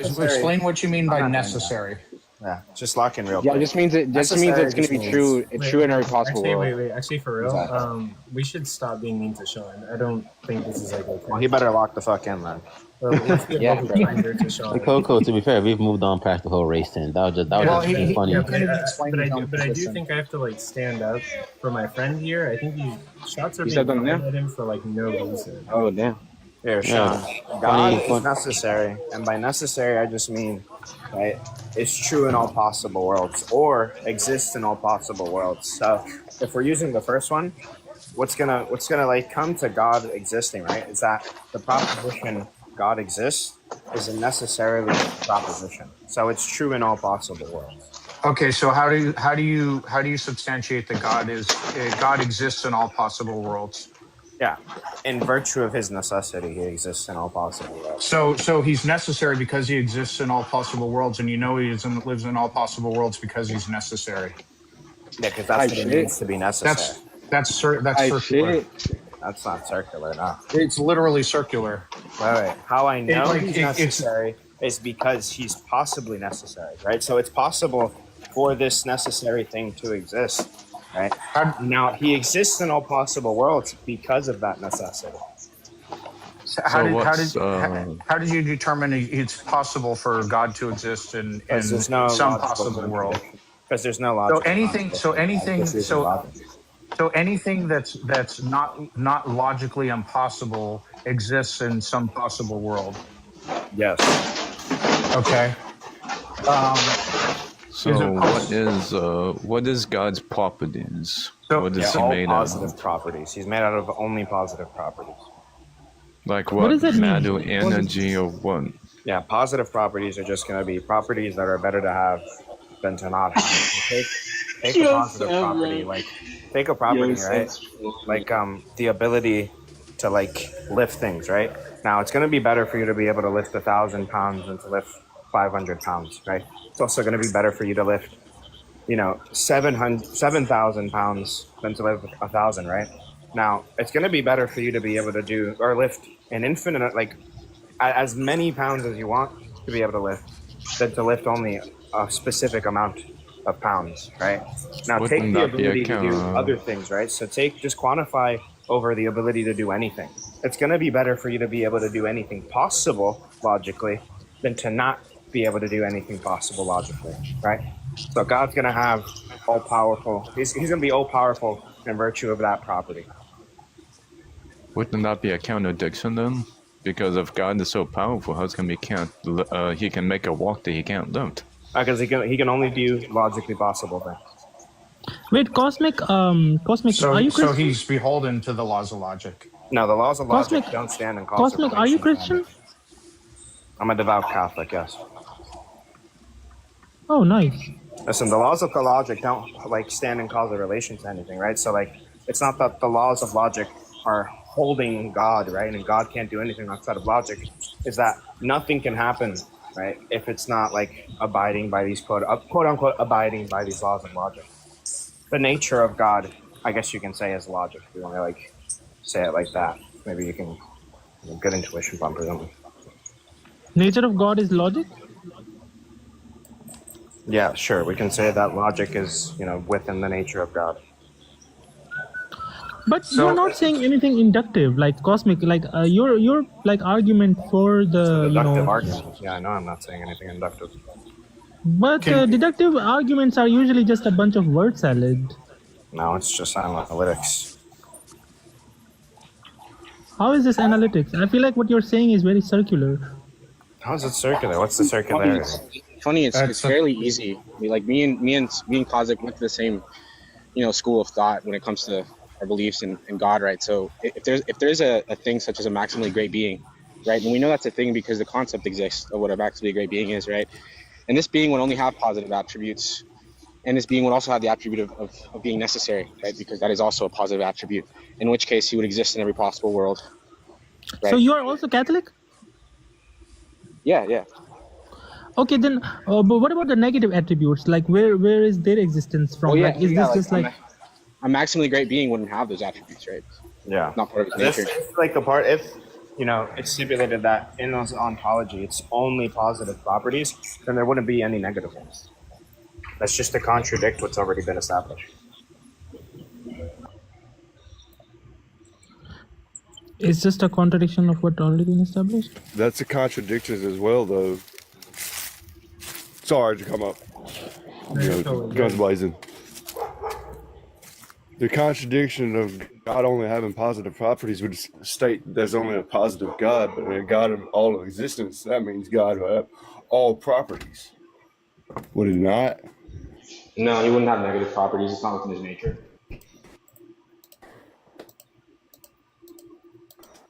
If God exists, that will mean that God of negative properties would exist as well. No, I'm not a panentheist. I don't think God is equal to creation. I heard that Judaism is like. I heard that in Judaism they believe in panentheism, whatever that means. Oh bloody hell! Did that guy leave? Where'd that guy go? I'm not sure. I hope he's okay. Thank God he left. Okay. Damn, man, the hate. Bro, what? I'm curious. What did white people do to you? What did white people actually do to you? Look, wait, hold on. Before we get into that, look, I know that maybe you might have had some like bad experiences with white people, but I don't think it's okay to like come in here and like that guy was literally just talking about a really complicated philosophical thing, and you just kind of like roasted him for being white, and like I don't think that's like appropriate. Like I get it, like white people have done like bad stuff to black people, but I want to bring people together, and I want to literally go grab drinks, and I want like white people to treat me with respect, and also black people to treat white people with respect, and so it goes both ways. Like I don't think black people to treat white people with respect. Yeah. Controversial. I'll grab a drink with you anytime, man. Yeah, like I want everyone to respect each other. I want everyone to love each other. I want all of us to live in peace. Yes. And that was like not cool. Like coming in here and like that's true. Like beating. Okay, that's that true. was not acceptable whatsoever. What did white people do to bro though? Yeah, but like what is your experience with white people? But that dude was just talking about like religion and like philosophy, and that was not cool. I think like if he comes back, I think you should apologize to him. It was a bit out of hand. Okay. Yeah, fuck them white folks. I was really big into the conversation. I was listening the whole entire time. Then I finally was able to join and everything. I was big into the conversation because I'm big into philosophical studies as well. I'm big into the whole law of identity argument that he was stating. Slick, would you grab a drink with me? Well, I wasn't stating any law of identity argument. I was just giving an argument called the modal ontological argument. Well, the modal ontological argument is based off of the law of identity. It's the necessity contingency argument. That always falls back to the law of identity. Ooh, Sam, you're getting cooked. What is the law of identity argument? What does that even mean? It's the single proposition that it's multiple propositions within a single proposition, but essentially the necessity, the contingency. If there's something that is a necessity, everything upon that necessity is a contingency. I'm not giving. Slick, it. are you British? Slick, are you British? That would lead to the argument of no, I'm not British. I'm Southern. I'm from Alabama. Your accent But is so nice, bro. Thank you. This guy an accent. But it's essentially the all, just like you're talking about with the necessity within your argument, right? It's the necessity and contingency argument. But whether anything that is necessary, there's going to be a contingency upon that necessity. No, Anything that is possibly here a little. You got the spirit. A possibility has to have a necessity. You got the spirit, Silk, right? But we're talking about modal necessity here. There's a lot more. Yeah, No, hold on. there's a lot more to it than just that. There's a nuance here, though, because again, we're talking about modal necessity, right? Not necessity as described by Aristotle. So it's not the contingency necessary argument, right? Which I'm assuming. Okay, well, the modal necessity. Describe modal necessity for me. Yeah, so modal necessity just means that something is necessarily the case in every possible world. See, I don't understand this. Like, I believe in God too, but that I feel like aspect alone is a circular argument, though. You can't have if it's necessary. Because, like, you're saying about like possibility. multiple worlds. You're saying it's possible in multiple worlds, but like, what does that mean?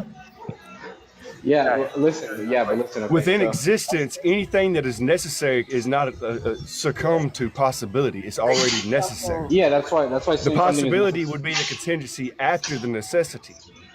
It would lead to a possibility. So the necessary thing would be that reality exists. The possibilities that come out of reality would be the contingencies of it. But the necessity is that reality exists. That would be the necessary argument. Well, not really, right? Because if you're operating under certain modalities, right?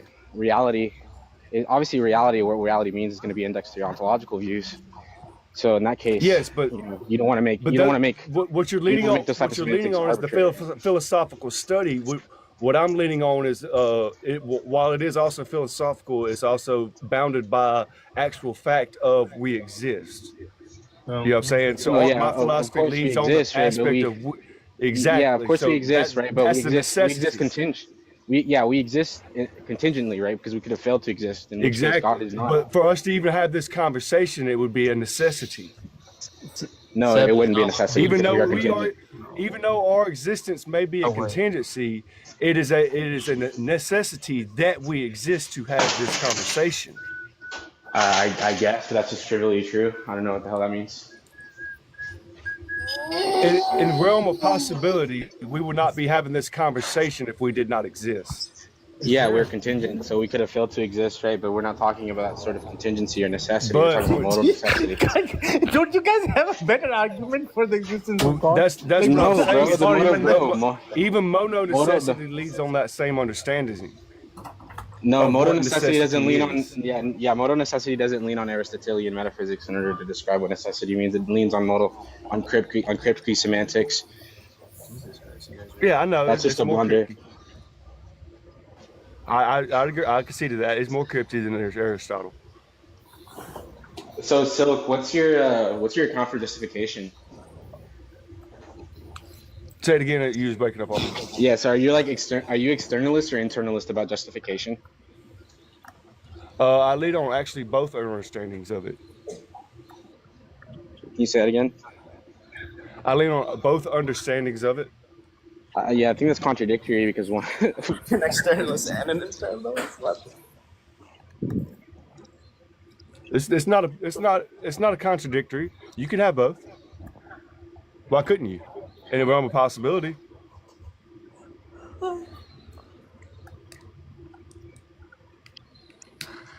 Yeah, so it's going to be impossible because it's going to be impossible logically, right? Because it's going to entail a contradiction. Because internalists and externalists have opposing views on what justification is, and it cannot be both true and untrue at the same time. Okay, then we lean on the understanding of what truth is. Sorry, say it again. Then we have to lean on the understanding of what truth actually is. Bloody mate. What would be the understanding of? Yeah, it's a separate what question. would be the understanding of what if you think so. Can you Steelman or like reiterate what internalism is or externalism is? So I so you can actually have like Externalism is essentially views of a world outside of yourself, right? Internalism is a view of everything is inside of you. Long story short. yeah. So that's a blunder.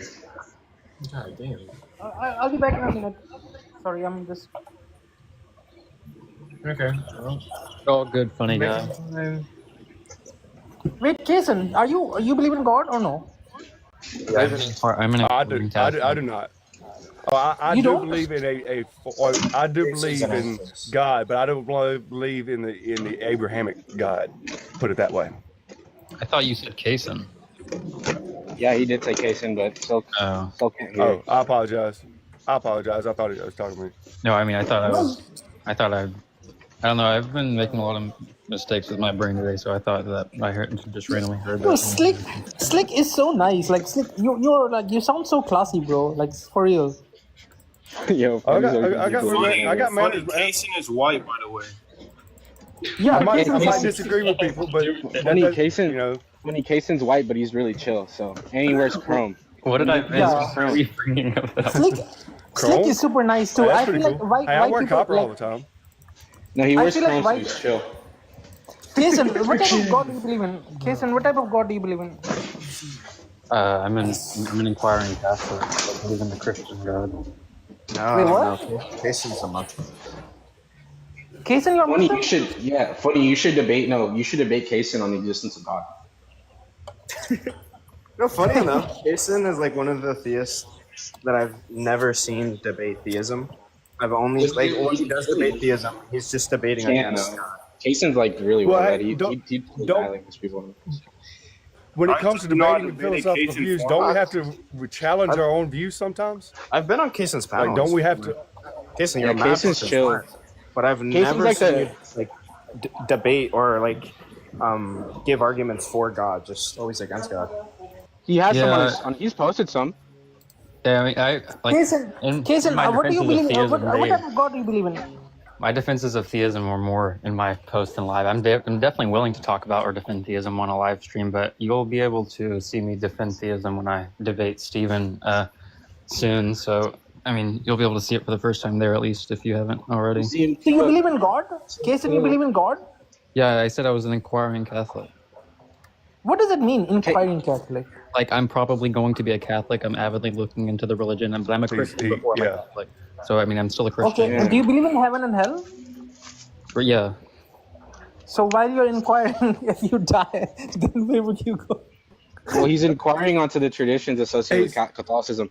Kason, I want to ask you though: Are you like, do you take a modal semantic approach to like formal validity or a modal theoretic approach?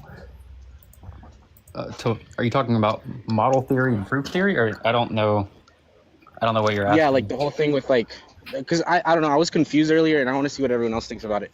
Because so there's like one view by Trotsky, right, where in which formal validity is simply just wholly indexed to structure of like the argument, and then like Etchemendy, I don't know how to say his name, Etchemendy or something like that. Like in the 90s, he came along and said, well, that just trivializes structure, right? And in reality, structure relies on the semantics of the premises and the like for logical consequence, right? Where in case if all premises are true, then the conclusion holds true, in every possible world. And he said that the true like the reason that comes along is because the semantics, not necessarily the inference rule or the structure or anything like that. That's an interesting question. I think validity has to do with the structure. I mean, if you kind of put the structure of some argument in a vacuum, it's going to seem very weird because yes, I mean, in part, like the structure in part has to do with the kind of semantic content involved. And I don't know if this is going to make much sense, but this is why whenever we write inference rules, let's say I say something like if P then Q, P therefore Q, there's a reason why I'm saying, like, there's a reason why in my first premise I'm saying P, and in my second premise I'm saying P, and I'm using the same variables in each premise that I give, and that's because I'm kind of using the variable there to mimic something present within the kind of semantic content that we typically use in arguments. And, while the semantic content there isn't, you don't need to know it because we can look at the validity of the argument in virtue of just the variables P and Q. That P and Q is still supposed to mimic something there, which is it's kind of like they would describe it essentially when they not like when you're doing those two separate premises. It's essentially two separate ways of stating P is Q or describing P and Q together. No, I mean he's just describing like modus ponens. Like he's just saying that like you're affirming the. I guess well, that's what I'm saying is you're affirming that the properties of P and Q are together. Like P is equal to Q. I think we're talking about two different things here, bro. But I was just gonna say, what I said isn't an answer to your question, but I mean I can kind of pick out the. I only say this, bro, because I learned this this difference today, and it's because I was talking to someone on a. Oh, what happened? Oh no, it's just I was talking to someone on AR's panel, and I was just describing them like modus ponens, and I was saying that like, because he was committing a non sequitur. It was like a low tier guy who was just like he didn't know what premises were or anything, and I just said that like in order for the argument to be valid, it has to be the structure has to be like follow some inference rule, or like be able to be reduced to some inference rule, and he said that that's not true, that it's not just structure. And then I kind of like was a little like rude, and then I looked it up and I was wrong, and so I'm like fuck, because there is like actual disagreement on whether or not that account of like validity actually sort of explains the sort of things we're trying to seek when we're making logical conclusions. Yeah, that's what I meant by is in some, not all instances, but in some instances that they are describing what the properties are. P is Q because P is therefore Q. You know what I'm saying? Whatever the properties of P and Q are, we look at those properties and realize, okay, P is Q because of those properties are being similar. I laughed at that comment before he said crazy looking face, so I'm not endorsing him making fun of you. I'll just say that real quick. Yeah. Because some dude's trying to make fun of Coco, and it looks pretty rude just on its face what I did. But no, I was gonna. I mean, you can. I mean, in terms of the conversation, you said that I don't know exactly how you put it, but like you should ask for the structure of the argument because that's going to maybe ensure that the argument's valid. I think what you're asking for there is still. Wait, was that wrong? Did I hear you say no? No. That's what I was saying. Yeah, okay. I don't know. Like, that's why I was a little pissed off because I didn't think it had anything to do with with what I was saying. But then, he came up, and I just feel bad. I just want to ask other people's accounts because I guess like everyone I've talked to has always said that like formal validity is just dependent on structure. It's just an aspect of the structure, right? But I guess there is truly like a completely different view on that. And I guess it's not the most popular. Well, that's what I mean. Some people they don't really look at the structure of the argument itself. Bro, okay, Silk, I love you. I love you, my guy, bro. Silk, I love you, my boy. But I'm talking to Kason, bro. Yeah, I got you. I was just gonna say, there's maybe like a sense in which what you're saying in that conversation with him, whenever you ask for the structure, it still is the case that whenever you ask for the structure of the argument, you're asking for the inference rule, and presumably if someone gives you an inference rule, it's already going to have these variables modeled in such a way where it resembles the kind of semantic content needed. And so what you're asking for is actually still a good question. And for him to bring up the debate between, whether or not like structures, hold in themselves or whether or not they're actually like relying or parasitic upon semantic content, like that's still a debate. And like, those are still questions to be answered, but I don't think it really undermines the thrust of what you're asking because, regardless of which position you take on that, it still is going to be the case that, at least to my knowledge, neither of the people would disagree. Each proponents of each side would still not they wouldn't disagree with the fact that whenever you give the structure of some argument, if P then Q, for example, P therefore Q, you would still be kind of ensuring validity there. You'd be explaining why it is the case that the argument's valid. I don't know if that makes sense. I just don't know. I spoke to Pensa too. I want to ask you because I know you post a lot of content about propositional logic. So I was like, yeah, I'll ask him. But yeah, I don't know. I'm just asking people because I'm curious as to what they say. Because I was never into this other view. Yeah, it's been a long time since I've looked into logic stuff. Yeah, but it's like meta logic or something like that. Because it has to do with I think what the fuck is his name? Etamendi or Etamendisky or some shit. But he has like a completely different account for truth and what truth means because he thinks that like having like a modal theoretic account for this type of stuff, for like inferences and how structure works, just makes truth arbitrary because you could you could always sort of make a string of propositions like Amstead under semantic content that are valid, and it would lead to a conclusion, but it wouldn't be true. But then I don't know. I don't know. But I'm wondering how many people are, which camp people are in mostly. So I'm just inquiring on it. I'm reading. I'm actually gonna buy Trotsky's book and then this Etamendi's book, because I guess Trotsky was the first person to speak on formal validity, and I've been trying to get better at propositional logic, so I'm gonna take that route. Mm-hmm. Nice.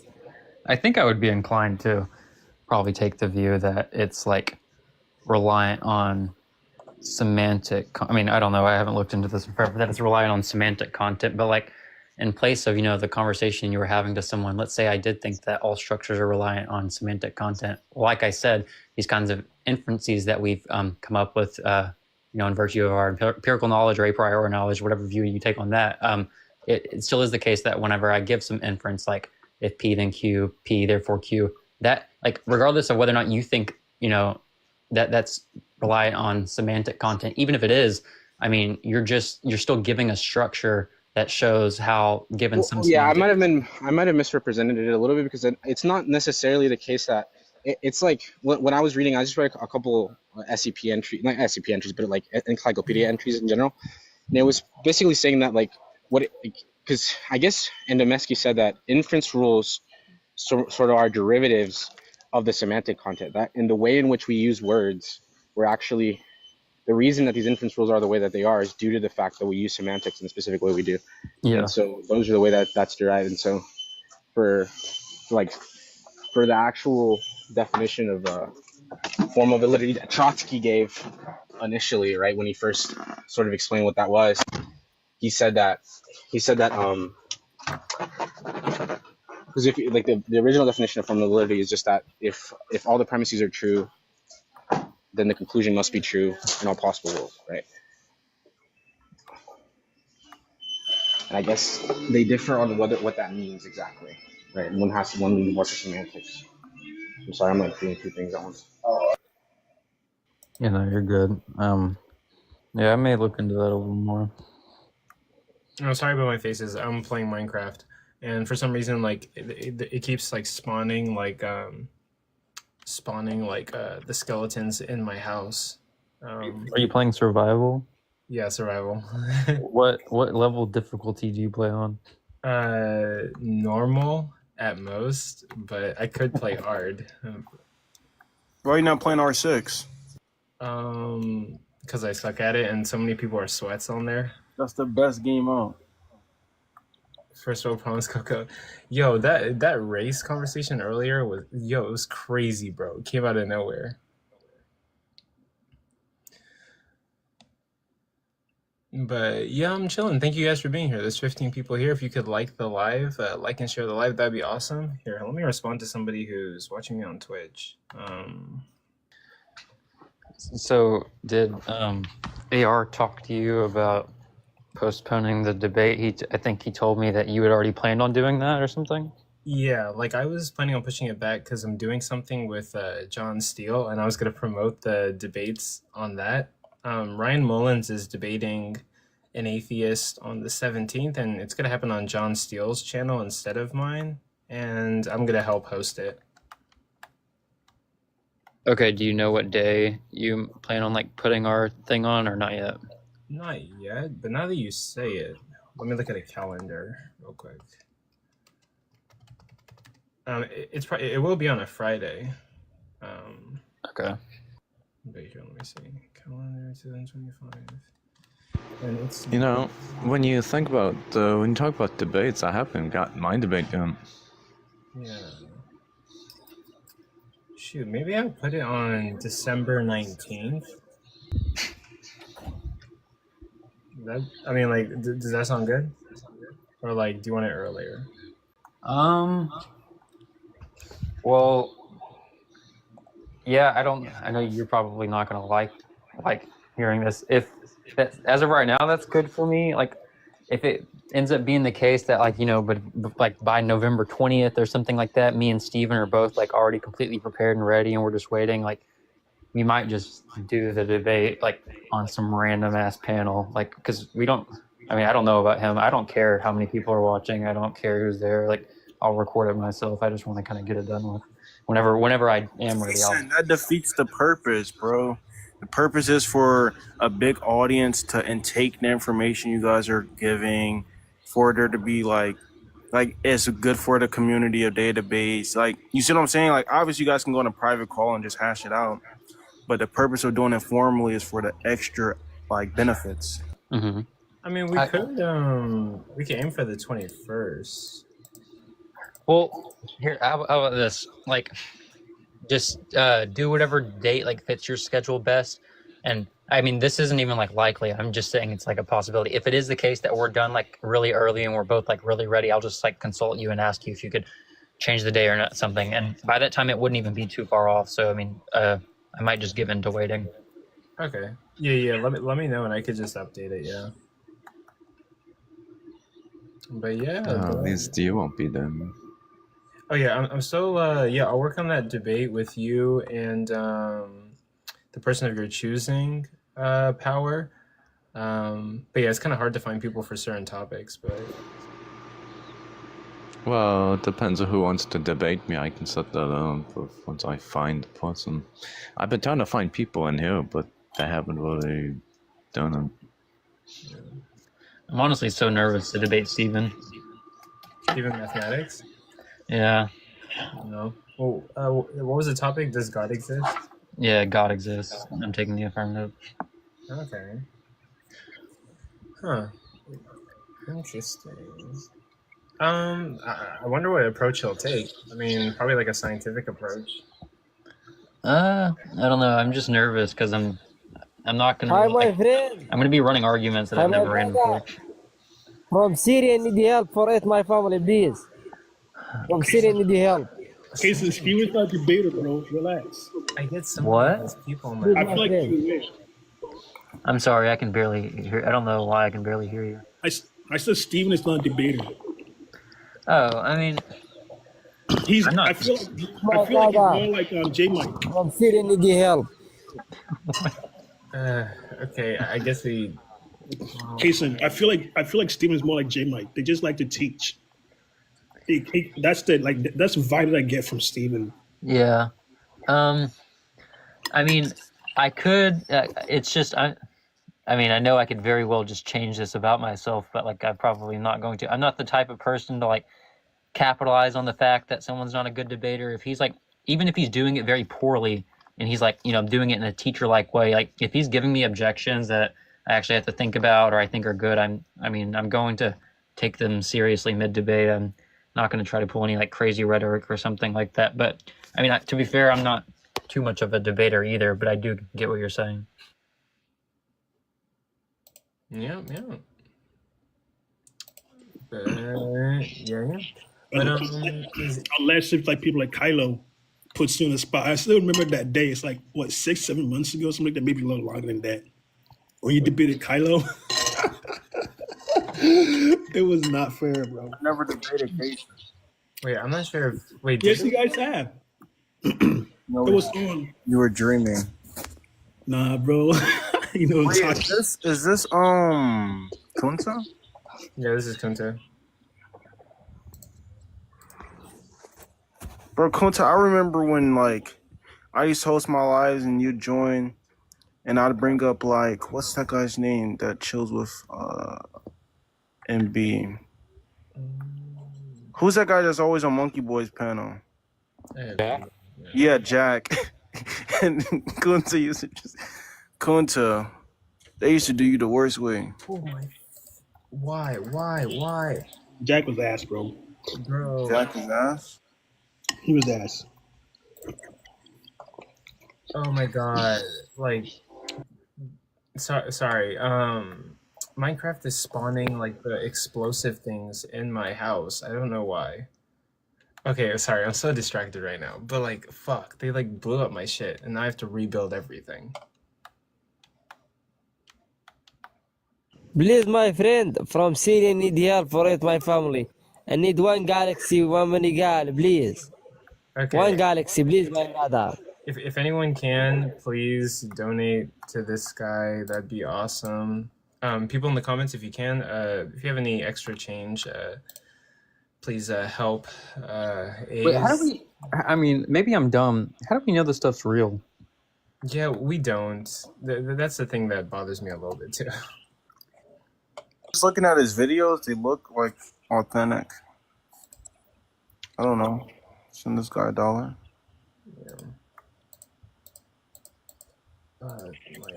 Fuck Minecraft. It's like spawning stupid shit in my room, blowing everything up. What the fuck? Oh, I fixed it though. But all right. But yeah, yeah. You know, if you can't send any money towards him. But yeah. I used to play Minecraft, and then I could play Minecraft. Like I get really addicted to it because like I love the game. It's very simple and you know. I haven't played Minecraft since I moved to Texas, so. Because the black where I used to be at, I used to play it all the time, and then Thank when you, I my moved to brother. Texas, Thank you for the galaxy. Thank you. That's all. I love you. Oh, sorry. I love you, my brother. Based. I love you, King. Okay, you're welcome. Jeez, like I don't want to be. I never want to be like a dick and not help, but also like you know, we are like in the middle. Some of my friends are kind of dicks. They don't help. Yo, Kason. Yeah. Do you talk politics? They talk behind my back, though. Not really. I feel that. Do you have a political view? Not really. Usually the way I get interested in topics, though, is from people like asking me questions I haven't thought of, and then I end up kind of looking into them because they become like, I guess I don't know how I want to word it, like conceptual issues for me. I mean, I just have never really got on a panel or talked to someone who's like trying to discuss politics with me. I wouldn't have anything to say, but that's probably what would end up getting me interested. I don't want to know who you voted for, but did you vote? No, I didn't vote. Oh, Coco, did you vote? Yeah. Oh, okay. I can tell you who I voted for. I think I already know. Did you apply to this at all, Casey? Not applied. I mean, that's actually an area I am interested in getting into. Politics, not so much, but there's just so much. There's just so much cool stuff to learn about. Wait, have you ran your argument against another atheist to like hear possible objections or anything? You talking about like the argument I'm going to use in the debate? Yeah. Yeah, I don't know if you guys know who Daniel is. That's who I've been going back and forth with on everything. That's who I was talking to. That's who I was talking about. Oh yeah, didn't you actually? I don't know. It might have been a different night. You might have. I don't know if that was you that was actually on the panel. Like I went live the other day and he was on there and we were talking to someone. I don't know if it was you though.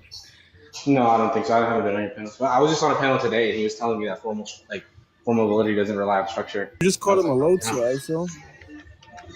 What do you mean? Who did I call a low tier? You said you were talking to a low tier, i.e. Daniel. No, it wasn't. No, I was talking to someone else. That wasn't Daniel. And then Daniel corrected me on something I was saying, which I thought he wasn't right about. And so I was being kind of a dick. And it turned out to be sort of right, so I was like, that shit. Daniel's actually reading the paper. Like, there's like a paper I'm getting my argument from, and he's like reading through it with me and giving me a lot of objections and stuff. Oh shit, well that's good. If you remember, bro, tell him I'm sorry for being a dick. Okay. Because I was kind of being I was being rude because I thought he was wrong. Is there anybody here or scientist or physicist or anything like that? Like, Nah. Is there anybody on the panel, any physicists on here? Coco's a biologist. Not at all. Well, I'm trying to pinpoint the primeval atom. Are you gonna put them all up there? Yeah, we're gonna start getting our tools and stuff. And Have you guys heard of the primeval atom? Sounds all the familiar. tools? Yeah, all the tools. That's what I was trying to pinpoint on. It says the primeval atom is all compressed into one, like energy and matter is compressed into one. That's the seed of the universe. How the universe came from existence is the universe came from some kind of atom. Interesting. I was curious on the point on what that led to God, or at least some of these Christians that believe in a God, but. America. Matt's in the comments with a flex and a flex and an American flag. But yeah, I've heard of that. The primeval atom. Yeah, we think it's the singularity to a black hole. We think the universe might be in a black hole, and the primeval atom is the event horizon. Oh, interesting. Yeah, I'll have to check it out, but I don't really know too much about it. We're looking for a massive black hole. If the universe was in a black hole, there would have to be 40 trillion times the size of the universe. Oh, okay. But yeah, but hold on really quick. Yeah, there's 9 people in here. Thank you guys for being here. I genuinely appreciate you guys. If you can, just tap the screen, like the live, and yeah, I'm looking for ops to talk about the topic on the screen. But other than that, I'm just playing Minecraft and like chilling out. I'm not really up to much. Oh, I hope you're gonna be. How long you gonna stay on?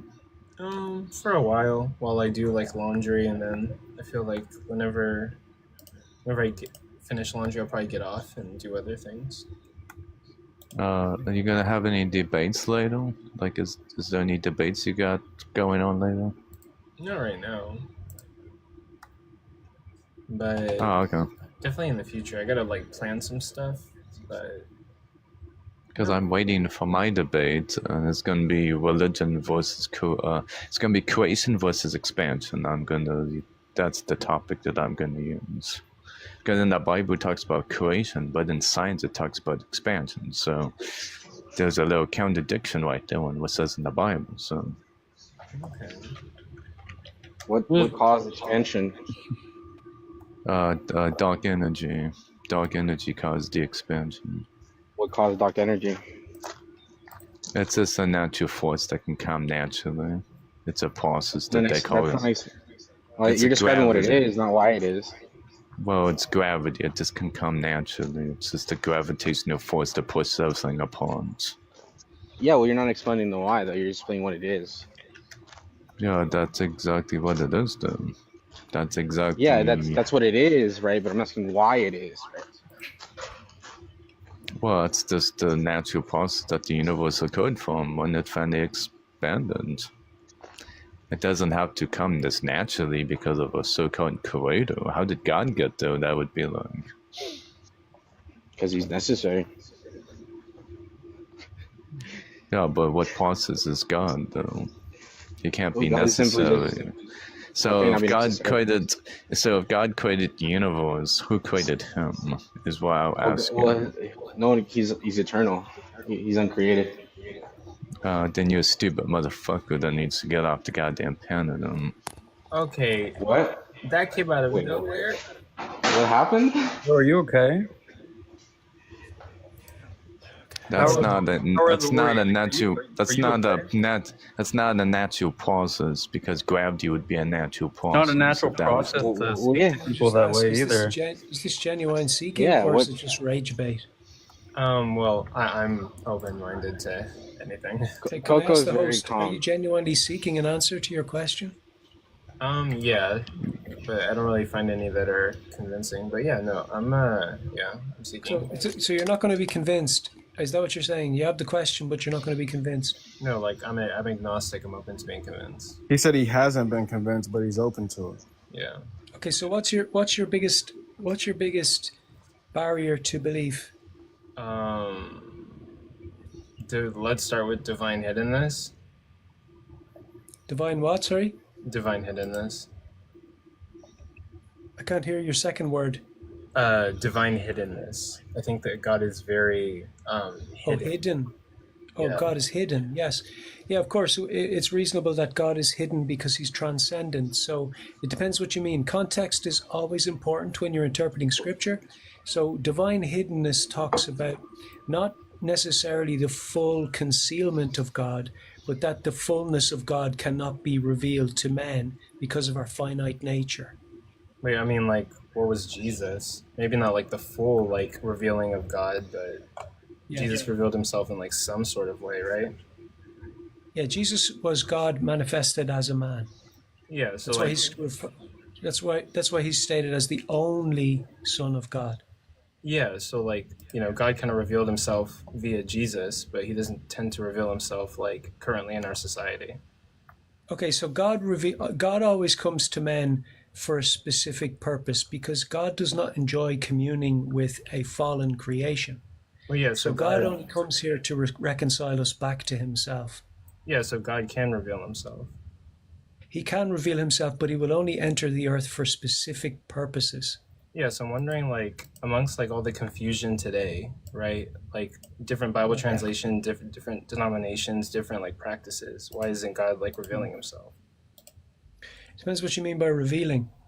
Well, I mean, like, yeah, coming down as like Jesus and like speaking with people, correcting any misinformation.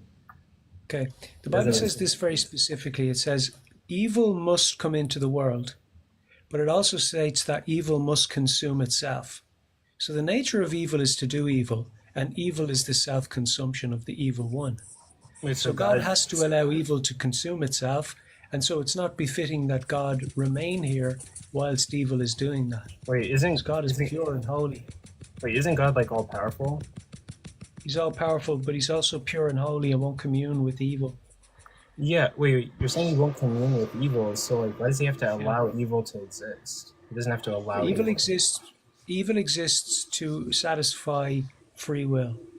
If evil wasn't in the earth, you wouldn't be able to choose it from an informed standpoint. Wait, define evil. Wait, sorry. Define free will. No problem. Define free will. Well, there's a number of different definitions to free will, so it just depends on what dictionary you're reading. But I believe that the true definition of free will is free choice. I believe they're synonymous. Okay, so just the ability to make choices? But what I believe ultimately defines free will is your ability to choose not to live. Okay, which is why the presence of evil is necessary. Wait, so was there evil in the garden before Adam and Eve ate from the fruit? In the form of the tree, yes. Wait, so like the tree of knowledge of good and evil, was evil existing? Yes, it had evil. The DNA of evil, the knowledge of evil was inherent in the garden, though it was not yet in Adam and Eve. Interesting. Wait, okay, so can I ask you a question? Yeah, of course. Go for it. But actually, I mean, good. But before you ask the question, like, I guess that's a good stance to hold. That's pretty strong. So saying that evil has to exist and then saying the tree of knowledge, that's pretty. I don't really have a contention with that so far. But okay, preach. Do you think there's free will in heaven? Do I think what? Sorry. There's free will in heaven. Yeah, but you've exemplified the most ultimate. Okay, there's the follow-up. Wait, there was a follow-up question. Necessitation for free will. So in heaven, you've chosen to submit to God's divine plan. Okay, so you've already satisfied free will. Is there evil in heaven? There's no evil in heaven, no. So tell me if I'm right or wrong. There is a location where people have free will and they can't do evil, right? Yeah. Okay, so is it possible that God could have made earth like heaven where there's free will and no evil? Not to satisfy free will, no. So this is what I said to you. The free will that exists in heaven has already satisfied the fundaments of free will. Wait, does free will need to be satisfied, or could God have made free will where it does not need to be satisfied? No, because it wouldn't be free will if it wasn't satisfied. What does that mean, satisfied? Okay, I'll explain to you, okay? In order for you to have free will, ultimately, because what's the ultimate thing? Life, right? And in order for you to choose life, death has to be available. Okay. So the presence of evil is the presence of death, effectively. Is death available to angels? Wait, no. We were asking what it means. Death was wait, available 1 to second. angels, and We were that's why some of asking- them fell. You guys Yes. just moved on. He said, what does it mean for free will to be satisfied? Now, it wasn't clear that that was even answered. Maybe to say, like, yeah, just re-explicate what that's saying. Are there necessary conditions for free will to be satisfied? Yeah, of course. What are the necessary So conditions? again, you always have to, when you're working with trying to understand a definition, you have to set the premise and the ultimate condition of the premise. So what I mean by that is, what is the most important thing you can ever do with your free will? It's choose to live or not, isn't it? So for free will to be satisfied, you must have the choice to live or not? Yeah, exactly. This Okay, is why the Bible says God has laid life and death out in front of every man. Okay, preach. Okay, perfect. After you answer, you don't have to like further explain. But look, so Well, he has a right to. wait, come. Just look. I'm looking to say linear. So do you think God has free will, right? And it isn't the case that God has the ability to choose to live or not. So it just seems like there's equivocation.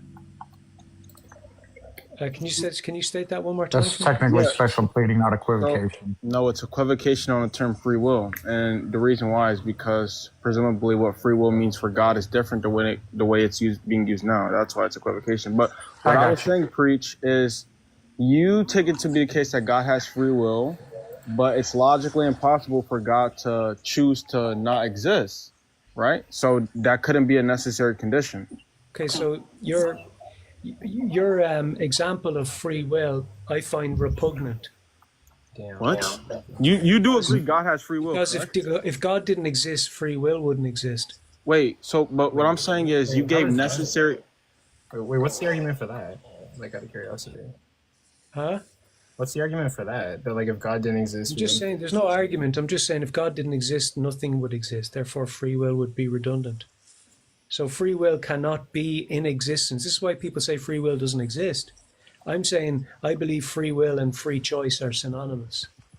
No, so you, And the ultimate choice is to live or not, because the conditions of life are already set. so you're just arguing that, like, like God has to exist for anything to exist? Yeah, of course, because he's the source, right? I mean, like, have you investigated, like, any other worldview that, like, has more I've parsimony? investigated other worldviews where God doesn't exist. I never got the earlier. I didn't quite. I didn't. Maybe you answered and I didn't catch it. But what was your answer to when Coco asked you earlier why God doesn't reveal Himself to everybody? Oh, God doesn't reveal himself to everybody because he's not a forceful person, and he won't force himself on people that don't seek him. If I seek Him, that means I will for sure be convinced He exists. Yeah, seek and you shall find, ask and you shall receive, knock and the door shall be opened unto you. Okay, so atheists such as myself, and there are countless other atheists who once believed and wanted to continue believing and made an earnest effort to seek truth and stop believing. So are we lying, or is that not a correct statement? No, I think that some people would consider themselves believers, but they were only religious academics. Okay, so I genuinely believed God actually exists.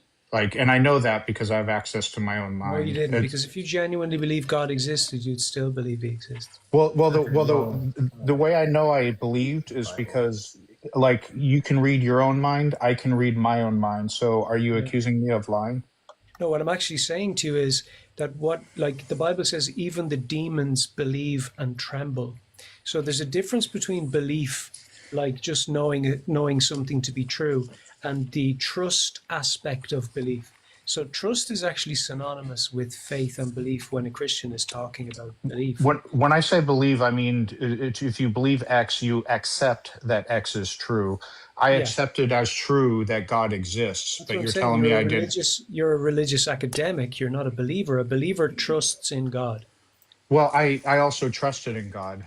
But okay. but I don't even think that matters. I did factually trust in God. Okay, so why don't you trust in God anymore? Well, I don't believe God actually exists. Then you can't trust him, can you? And you can't have ever trust him. No, I said you heard me speak in past tense, right? You're self-canceling here. No, I'm saying Trust doesn't run out unless you've come up with some evidence that rendered your trust void, which must be well, I very substantial. realized I believed for bad reasons. So you're basically what I know my own Trusted in belief God state. for bad reasons? Huh? You trusted in God for bad reasons. What are those reasons? I believed he existed for bad reasons. Well, the first time I believed when I was a child, I just basically believed anything an adult told me. So it was an appeal to authority Again, that's fallacy. you're reaffirming that you're a religious academic, not a truster in God. How? No, I'm not currently. No, hold on. There's past tense. I'm talking about the past.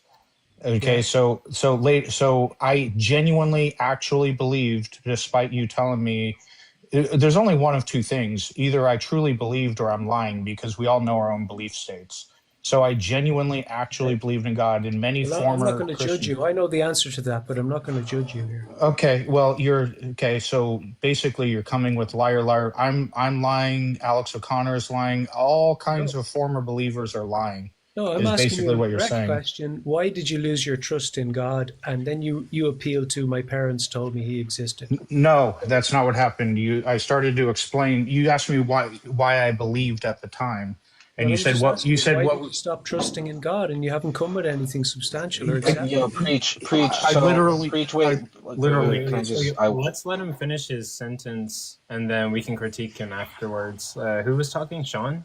yeah. Yeah. Okay, so you asked me why I stopped believing, and I said because as I got older and did self-reflection, I realized I was believing for bad reasons. Then you said, what were those bad reasons? And I said, well, it started with when I was a kid. I only believed because I trusted adult authority figures who kind of like pushed this on me, and I trust. You believe kids can believe anything. You said you trusted the authority figures, not God, and that's the difference. That doesn't saying I trust one is not saying I don't trust the other. It is. Like I said, I trusted authority figures. You just nullified trusting in God by untrustworthy adults. So me saying that when I was a child, I tended to believe what adults tell me about the world is saying I didn't trust God. Those two things, one leads to the other. You're saying that those adults were untrustworthy. Otherwise, you'd still trust in God. No, I'm saying, untrustworthy on that one thing. They were good people. They genuinely believed what they were saying. But you're drawing There's your breakdown in your reasoning. No, there's a breakdown in your reasoning. No, it's a non sequitur. You just said there's such a thing as a good, untrustworthy person. That's where the conversation ends. What? That was pointless. Yeah, he was like trying to twist what I was actually saying. He wasn't trying to have a genuine conversation. Wait, did he leave or did he get kicked? I don't have the power to kick people. Did you kick? Oh, I guess Coco didn't. I don't have the ability. I'm not a mod on Coco's panel for some reason. Huh? Nothing. I don't know. I'm very selective with my mods, but like I don't know. I have to like the Infinity Stones, bro. Jim's coming to it, and then you, and then I have three, and I guess. Hey, you know, Coco, we've been good friends for a while now, and I haven't got to be your moderator yet. Yeah, but it's a long story. I had friends who amused their mod powers. Coco, you let Forrest be a mod, and you're talking to me about being selective with your mods, brother. I mean, like Forrest is a really good mod, but like sometimes he can be a little bit mean to the Christians. But Forrest is a pretty good mod, and also like he's been. Dude, I was in some spaces earlier, like on panels, and these Christians were talking about Forrest, and they were talking about him like he was the Antichrist. Oh yeah, but you know, there are Christians that Forrest has been really mean to, but then there are like actually like bad Christians that I think deserve how Forrest treats them. Hey, what is that little blue circle with the number next to it on our like guest little icons? Oh, those are coins. So for every like 100 coins you get, that's $1. So you make money off of TikTok. Oh, shoot! Because I was co-hosting a live for John Cohn, and I had 534 or something like that. But I just noticed that number goes up and down. Never knew what it meant. So I never gave them my bank account information. I don't know how I got that money. Oh, it's stored on your TikTok account, and then you can only connect your PayPal, and yeah, connect your PayPal, and like they'll dispense it every Wednesday. Oh wow! I mean, I'm never going to get rich off of it, but just out of curiosity, does it ever expire? Like, or does it just accumulate over time endlessly? No, Like, it do I have doesn't. to claim it? I think it just stays. Yeah, it doesn't expire. I don't think so. Okay, that's crazy. All I was doing, like, I don't even host any lives. I was just co-hosting a live, and I got a whole bunch. Yeah, people like when actually TikTok does this thing that like when people follow you, you get 2 coins. And Oh, people okay. can send you gifts. And yeah. Oh, interesting. So, like, if it's personal, you don't have to say, but like on an average month, because you host lives, Yeah. you don't get. You know what? You get. I don't feel like you get the numbers you should get because you're a really good host and you have good discussions. But like John Cohn, he'll peak at like over 100, and then it'll dip down to like 50. Yeah. But do you make any sort of like decent money off it? Like sort of, but like I should probably go live more often. I sort of get money off of it. I know I've made like about like $600, and I've been doing TikTok for like 2 years, so probably 600 Okay, 2 years. so far from a living. Yeah. Yeah, but dude, I wish I got numbers. Like that's literally the goal. Like going to work and working like a 9 to 5 is cool and all, but I would like to do something I love for a living. Like if you were to ask me like what's my dream life? My dream life is to wake up, exercise, deal with my mental health, read about like Christianity, and do TikTok debates for a living. That would be like my dream. Yeah. So the way John does his lives, he's promoting a book about belief. That's kind of how I found him because I've always been beating that drum. But anyway, he formats it. It used to be just him, and now he always invites me up as a co-host. So we're kind of like host co-host, and then each person comes up one at a time to discuss belief. It can be religious based or not, but it also, of course, theology comes up a lot too. So it kind of bounces between the two, but it's just one at a time, having adult conversations, no like trying to own each other, and you try to keep yours civil too, but that's basically it. Yeah, and like I try to do 1v1s. They don't really bring in too much of a crowd. I do need to be like more exciting. I'm a bit like laid back. But then yeah, like panels tend to bring like more people, and I'll have like famous like people or people with a lot of followers join, and then my numbers go up. Like there was a guy the other day who said like Trump is the Antichrist, and I think he was like a Christian apologist with a lot of like followers, and the Okay. numbers like exploded when he came in. Oh, interesting. So his name's so is he a Christian who's anti-Trump, Um, I think or so. is he being tongue in cheek?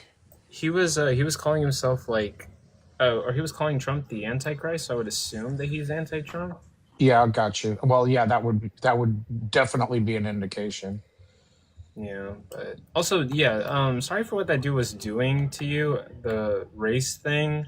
I think that Yeah, was a bit off-putting. Like, dude, you literally were doing nothing wrong. You were just explaining a complex like thing, and then he was like, "Oh, you're like taking over the panel," and I'm like, "My dude, like, chill. He's not taking over the panel. And, like, people are welcome to talk about what they want to talk about by panel. Like, he's not like, yeah, I don't know. That's crazy, bro. But yeah, and then bringing the R word into it, like, and then just latching onto it. It just added like toxicity, and you don't have to apologize for what other people do, but I appreciate it. yeah, like, I didn't see anything wrong. People are welcome to come on my panel and like talk. Like, I'm very chill and mellow. Um, but like Yes. I don't know. Like, it kind of does a disservice to people who are actually racist, to like black people and like minorities. Like that wasn't like racism. You're just literally talking about science. Yeah, and well, not only that, the person I was engaging with, do you know? I remember his name, KJ something or another, but I'm just curious now. What nationality is he? Because he sounds like a white dude, but you can't always tell by voice. The guy that came in today and was doing the race stuff.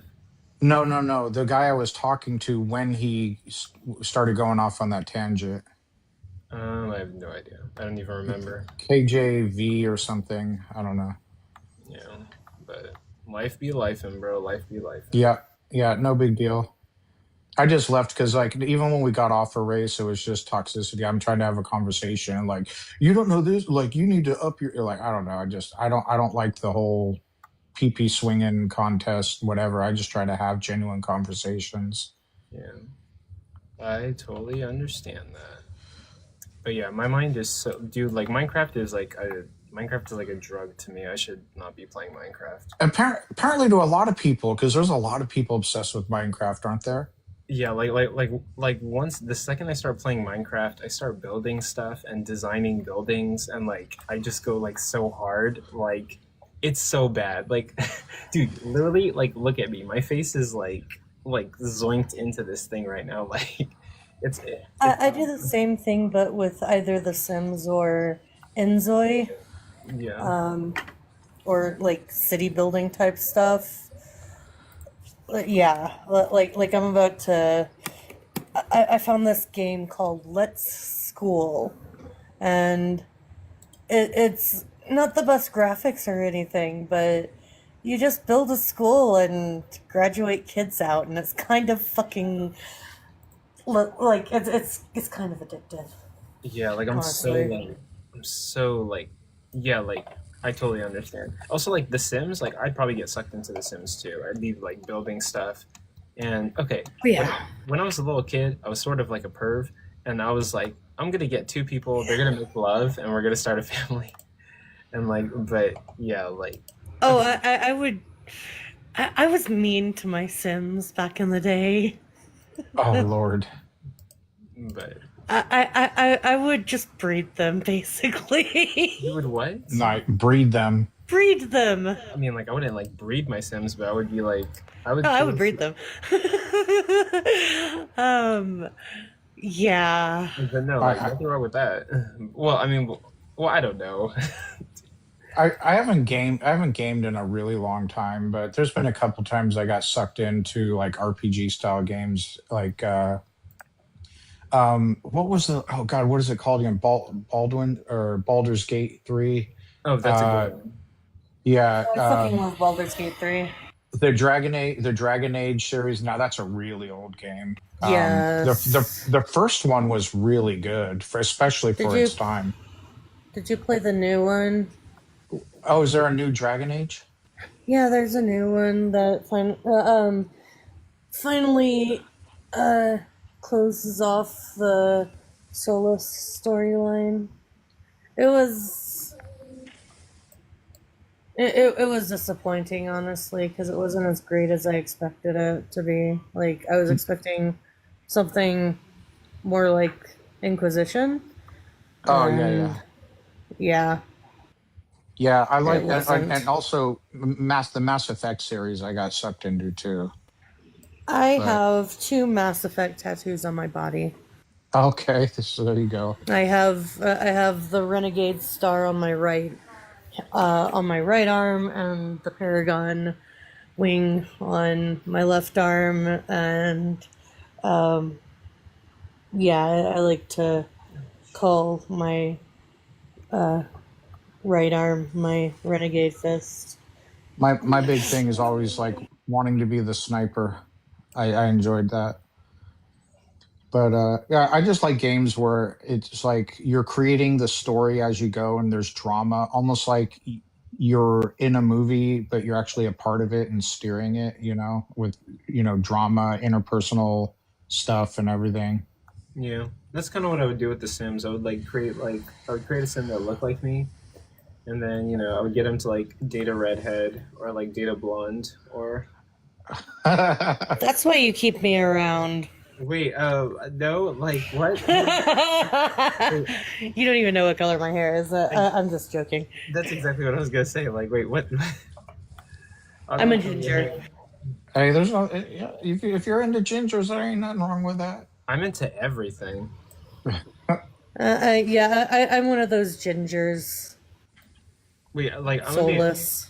I'm gonna be honest with you. Like the only thing that really matters to me is like personality. Like there are beautiful. Like I was telling somebody about this. It's weird about me, but like there are beautiful like Asians, like Indians, like brunettes, blondes, like all sorts of different people with different like character traits. But I'm not like a weird like I'm not a weirdo like character trait Nah, guy. he's a weirdo. I've seen his But history.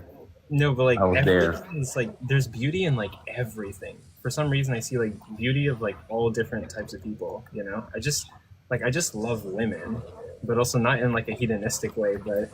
Nah, he means in a hedonistic way. It's just like I don't Hey, know. For some people, like some people are like I just like gingers. I don't see beauty in any other like race or like hair color. But for me, it's yeah, like I'm the same way. every race has like for me every race has like a It is beautiful. weird. I think yeah, there are people that are so specific. Yeah, so there are people who are specific. hyper specific. Yeah, but for me, I'm not. It's just like it's just a I matter feel like of how the hell are you so hyper specific on these things? It's so I don't know how you get that. I don't know. Like, But also, I mean, like it is what it is, you know. I've never been so hyper. I guess yeah, I've been always more like this. I don't know, especially maybe because I'm 30, 31. I think now more than ever it's called being racist. Now that I'm 31, I really do judge more like character and like I think that like I don't think there's anything wrong with hookup culture. I think it's when done right, when hookup culture is done right, it's a great way to like understand maybe grow. But I do think that I don't know if you want to like have if you're thinking about being somebody with the rest of your life, that's you have to look at character. Yeah, But wait, I Coach, have. There is nothing wrong with hookup culture. Like that is awesome. Do your thing. I don't moralize between consenting adults. I don't moralize the act. I don't know if I can't say the word, but it's like you're not hurting anyone as long as you're not like fooling people or oh baby you're the only one Holy and then Sorry, sorry. being deceitful or whatever. But and committed relationships are very fulfilling too. But it's like up to the individual and where they're at in their life. yeah, I think yeah, because I think I why I think hookup culture does when done right and done safely, done safe and done transparently and this like idealistic version of it. I think is a great way for people to like understand what they want from themselves and what they want You're from going underwater. Wait, hold on. Wait, hold on, really quick. I never thought that Minecraft would jump scare me, but I was like mining something, and then like a skeleton just shot an arrow at me. Like, you guys literally saw like my whole body jump. Like, I never thought that would ever happen. But Holy shit. yeah, I mean, and you know, even if we're committed relationships, don't you want to test drive the car before you buy it? Well, I mean, like, yes, but also like, I don't know. When people say that phrase, it kind of seems icky to me because like I don't see. Well, like I'm not trying to like I don't want to be like cringy and like oh you know pick me, but like I don't see women as like cars to test drive. It's an analogy, but yeah. I think what you mean is like even in the committed relationship, don't you want to? What do you mean by test drive? Well, Hey, it's Coco, okay. Wait, hold have on, you? Wait, let Sean go and then yeah, go after. Oh, I just had something real quick. No, I did a committed relationship. There's so much more than that, but that sort of chemistry is important. That you know, it important as well. Notwithstanding, all the other compatibility aspects are important too. But that's all. That's all I had. What you got, Power? Yeah, Well, I was going to ask Coco if he's played. Have you played Valheim? No. Oh, it's one of the survival. It's similar to Minecraft. It's one of those Viking games where you get to go out in the wild, and then you can use cheats, and you can use those cheats to build your stuff, like bridges and little castles. You can build little castles. It's kind of cool. Okay, I'll have to check it out. It's similar to Minecraft, but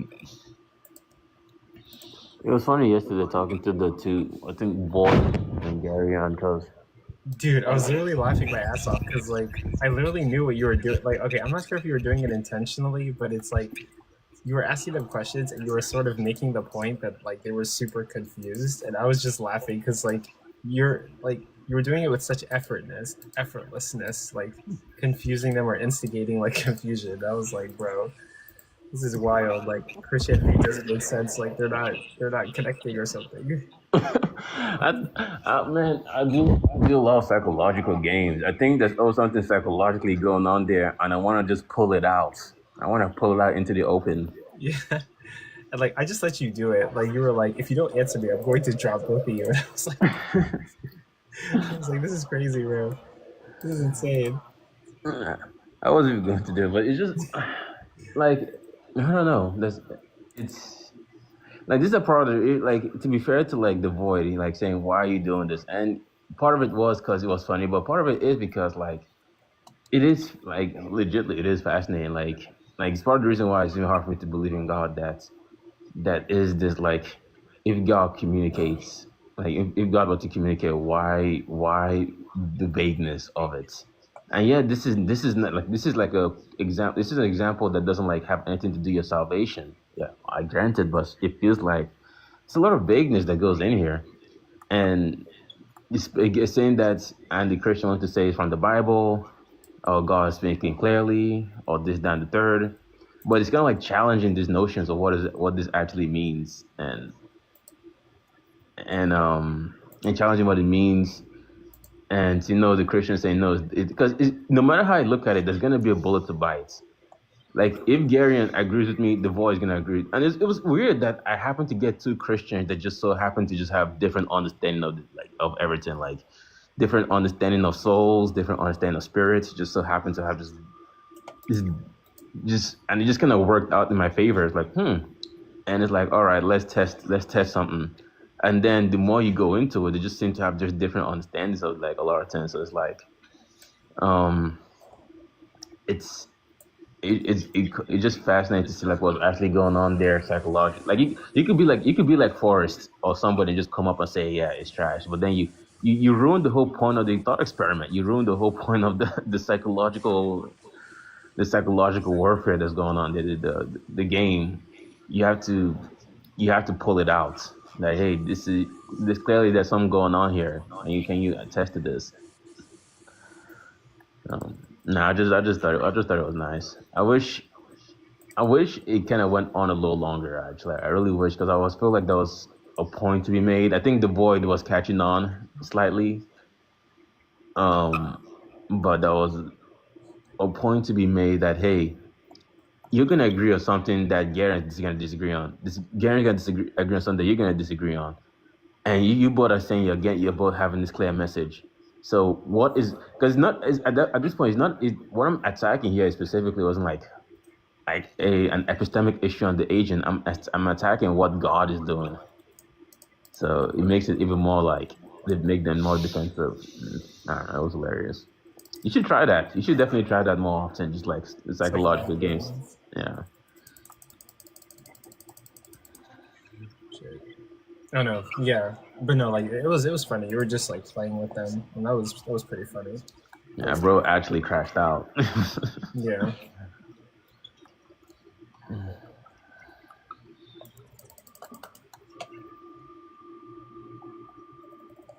Yeah, but shit. I feel bad for Funny though, man. Like, I don't know what Funny went through. I think being a gay Muslim, but like, damn. Because I'm not. She's probably warranted in her like experience, but you can't be a GAY Muslim. I mean, that's what she was. It's literally a contradiction. I don't know how I do it. You got to talk to her. That was a girl. I don't even know. Was she funny? It sounded like a girl, probably a guy. It's hard to tell. I'm not sure. But I don't know, that was crazy. It literally came out of nowhere. And it was talking about like racism and stuff, and like my heart like started speeding up. I was like, God damn, bro, this is insane. Bro went straight to the racism out of nowhere. Just Sean catching stray, he just sent by existent. Yeah. Yeah, so like I don't even know like why that was a thing. Like I don't know, bro. Hey, like nobody was like threatened or anything, but It is what it is. It is what it is. But anyway, thank you guys for being here. There's 7 people in here. Looking for the ops. So like, if you have a question for me, or if you have anything to toss my way, feel free. I wonder if so. This might be weird. Have you those like panels where so everybody's used to seeing like your panel like half and half, like you there and there's 8 people on the side. But what if like you made it like vertical? Have you seen those like live streams where like it's vertical instead of like in one vertical column? You have to be on a in one PC. vertical column. You have to do it off the TikTok Streamlabs. Holy shit! Now that could be something, Coco, that might be like interesting. Like people haven't seen that before. Yeah, definitely. Wait, no, I could try it because I do go live on my PC sometimes. Oh my gosh, like I found sorry, this server keeps spawning like crazy skeleton shit in my house. Like there's a skeleton with like golden armor that like literally spawned in my house for no reason. Like what the fuck is even fucking of a fuck? Wait, that didn't make any sense. What is this? Why? It's still in my house. But no, like I can do that because I do go live. Like I do go live on my PC sometimes. Okay, I managed to take care of it. But what's up, Plum? You say you don't have a spawner someplace hiding underneath your house someplace? I need to find it. Well, so my house kind of looks like low-key kind of looks like the Tony Stark house, if that makes any sense. Yeah, there has to be some like spawn thing under my house that I need to like take care of, for, like guarantee. Just random fucking shit. No, I have to dig and find out what it is. Bobby, when are you gonna debate formally? Me? Has Bobby debated formally? I think maybe one point, but like. No, you haven't. Bro, I've been here since like 3 years ago. You've never had a formal debate, bro. Not true. That even then I didn't have a formal debate, but maybe because never interested in it. I have like debated like on lives, but not like formally. I need to find it sometime on a topic. And so maybe the motivation, honestly.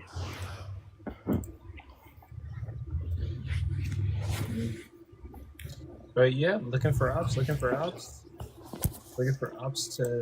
debate. Here, I'm gonna drop down and get you like 10K likes. Okay. But yeah, I'm just kind of chilling right now. I'm not like too zoinked in right now, but yeah, I mean, you should see my Twitch live and you should see my Twitch and YouTube stream. How's that shit going, man? How's that growing? It's going pretty okay. Like today on YouTube, when the guy came in and started talking about racism, like I had like 5 people in there, which is really a high score for YouTube. But other than that, What about Twitch? How's that going? Twitch, like I get maximum like 3 or 4, but it's like you gotta start from somewhere. Yeah, it really do gotta start from somewhere, man. That's what like honestly, when it comes to what's it called, like social media, it's something that you have to just be doing it for the love of the game. You have to be consistent, but also do it for the love of the game, and you cannot treat it like work. If you feel like that and stuff like that, I mean that will happen, but. And maybe Coco, I'm not too sure if you want to try this, but like you can make like an account just for politics. It's not like you have to do everything on this account. You can have like a politics account. Yeah. And just debate politics on that account and see how that grows. I could. I mean, like, I was actually thinking about it because I think Trump is like a really bad president, and I was like, yo, let me start debating about like Trump being a good president because I don't really think he is. I think politics is so vast that I can't do it. I'll give it to Dean, even though I don't think Dean and Parker are that amazing or Destiny. I do give it to them that they do know politics, so they know. Like for me, politics is such a weird thing to debate because I feel like one is continuously growing content. It's not like when we talk about theology or science, the theology, science, metaphysics, physics, these are like these fields may get new content every now and then, but they're pretty like well established, you know. But with politics, man, there's constantly new information, constantly new politics, constantly new actions that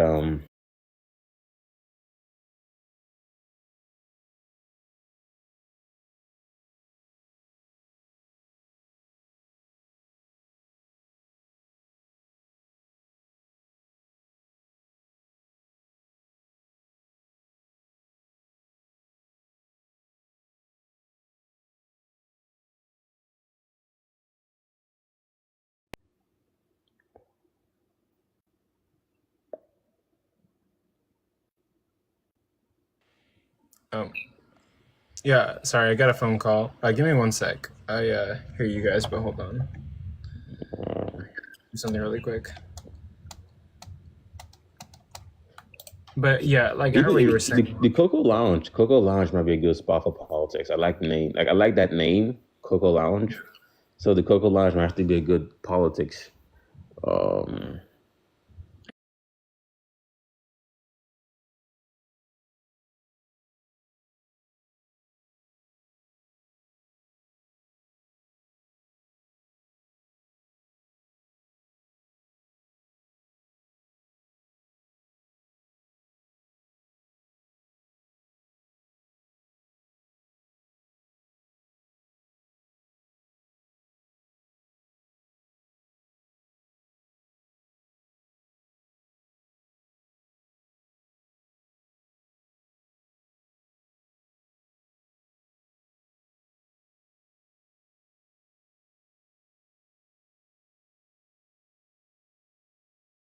I'm elder millennial, and when I was 3 years old, I really wanted to be like my papa, who always had a coffee in one hand and a cancer stick in the other.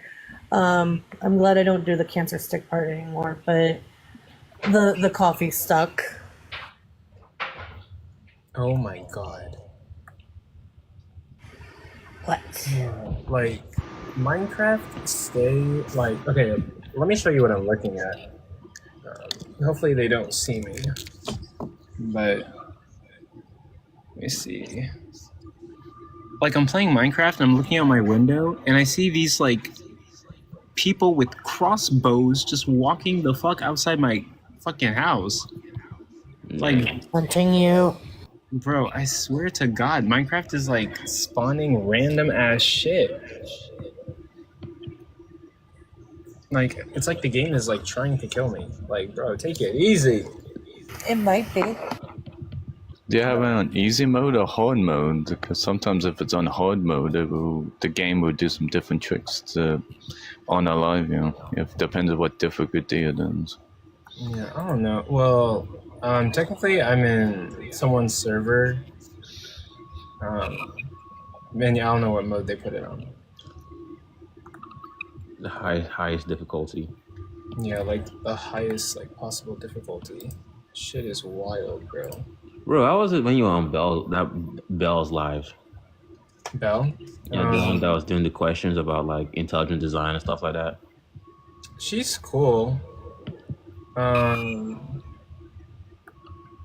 But like I don't know, like I don't really have any like I don't really have much response. Like I feel like it's when people say the universe is like intelligently designed, I feel like they're inferring something that I don't really see like much evidence or justification for. It seems like I don't know, it seems like a tough claim.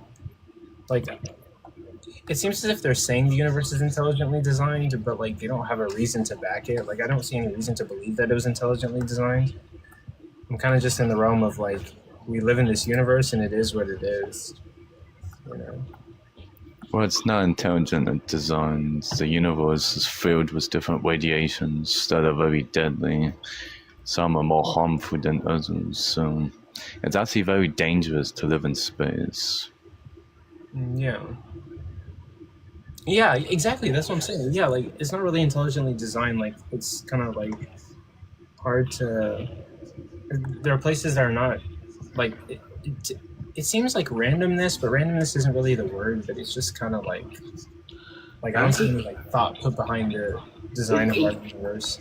It's very weird because I had Mitch and like Robbie going to Bell because she was giving an intelligent design argument, but giving it in a way that I think is very interesting. Like she wasn't just because what she wants to say.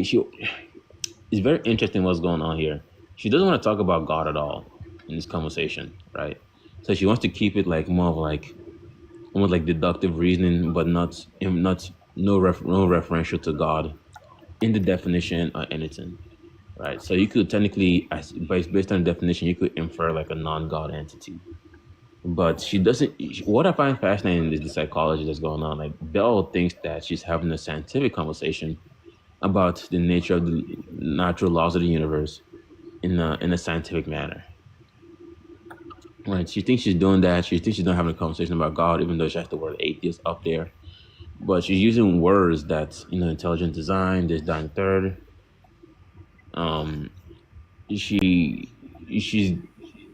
trying to have this intelligent design conversation, thinking that people are not going to associate with intelligent design because she's not associating with intelligent design like a god. But when people come up, she's confused that that think she's not talking about God. Even if after clarifying, it's the whole thing for me is just like a weird look at like communication because it seems clear that Bell is trying not to talk about God. She just want to talk about the nature of the fundamental particles and if there's intelligent, if there has some intelligent design. You know damn well she's dishonest, bro. I'm not sure if she's dishonest. Have you seen her, Coco? I mean, like I haven't really spoken to her like in detail, so I'm probably not a good sense of. She's dishonest, bro. She thinks getting clear on semantics is like people being she says if you're not a scientist, she thinks if you're not a scientist that what you're saying is like holds no credibility. And then Bobby, notice how she thinks the scientists agree with her on this, or like the people you bring up. She's like, oh yeah, Pensive doesn't disagree with me, so therefore what I'm saying is now true. And it's like, no, he's not agreeing that there's some intelligent design. Yeah, he's agreeing to something else about the statement. I've even brought like Rob, Flobby, and Mitch. Yeah, but she thinks they're agreeing about the totality of what she's saying. And that's why she keeps saying, it's well, very when these weird. scholars come up, they agree with me. I think there's something psychological is going on there. I think Mitch and Flobby like clarified like, hey, you kind of tied, like based on how I define the words, you've tied the hands of the naturalists, right? They can't really say anything to this because let's assume you're not talking about God. And let's assume you just want to have this conversation about just the nature of the laws, and you want and scientists. And I think she gets away with this with the fact that these scientists have, because Flobby and Mitch, Flobby and Mitch, I think Pensive, they confirm this. So she gave her like one ammo that there is a consensus that the scientists feel that the world appears to be fine-tuned, right? So that consensus gives a lot of leverage, right, to her. But what also gives her a lot of leverage is the fact that when she talks about intelligent design, she's talking about these three words in particular: complex functional order. She's not even talking about complexity. She's specifically talking about complex. It's like when somebody makes an argument for fine tuning, but like one of the arguments for fine tuning is like nomological harmony. It's like what she did. I think unironically, or ironically, actually, she made a strong, intelligent design argument without knowing, because she's constraining a lot of things, and just another one doesn't want to talk about God. She's just saying, all right, I'm talking about. You say intelligent design correlates with like complex functional order, plus the fact that scientists agree that the universe appears to be fine-tuned.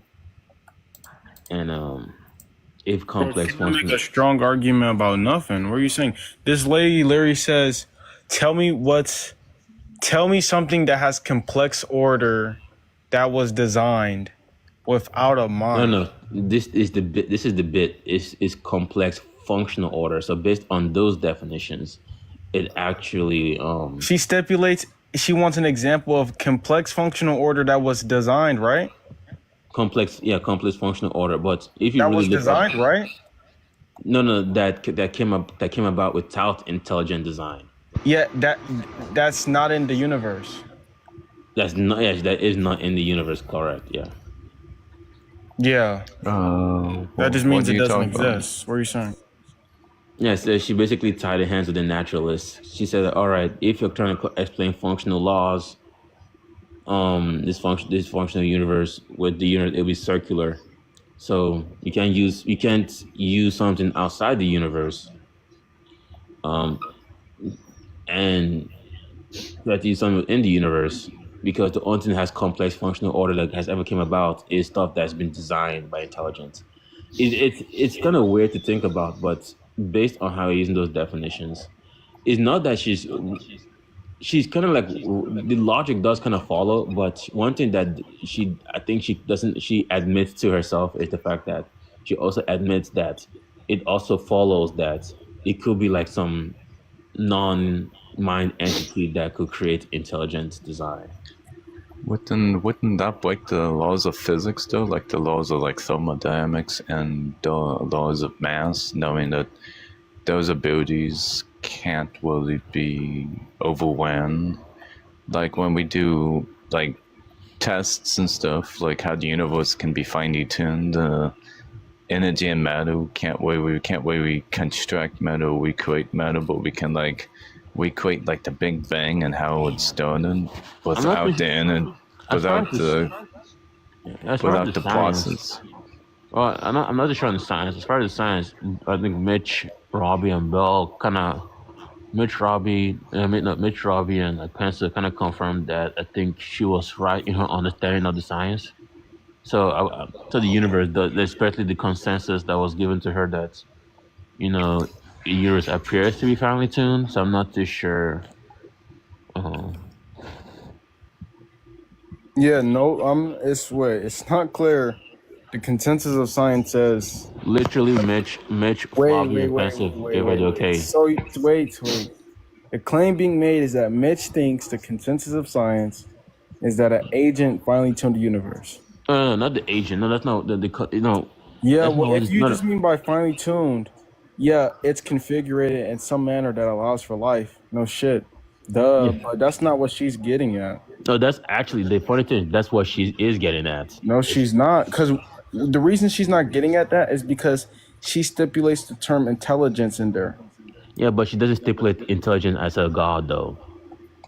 It doesn't matter if she means intelligence as a god. What the common theist, or when you say you're an atheist, what you're rejecting is that a mind created the universe. Now, when you say God, you might stipulate omni properties, but the atheist is just going to reject a mind creating the universe. Yeah, that's what I'm saying. When she used the word okay, so when intelligence, she says intelligence, that's denoting to something with a mind. she clarifies that she's not talking about mind. She said that we are doing that. She charges the atheist for doing that when she's not doing that when she uses that word. What's the symmetry breaker from intelligence and mind? I'm not too sure. She didn't give that. There isn't one.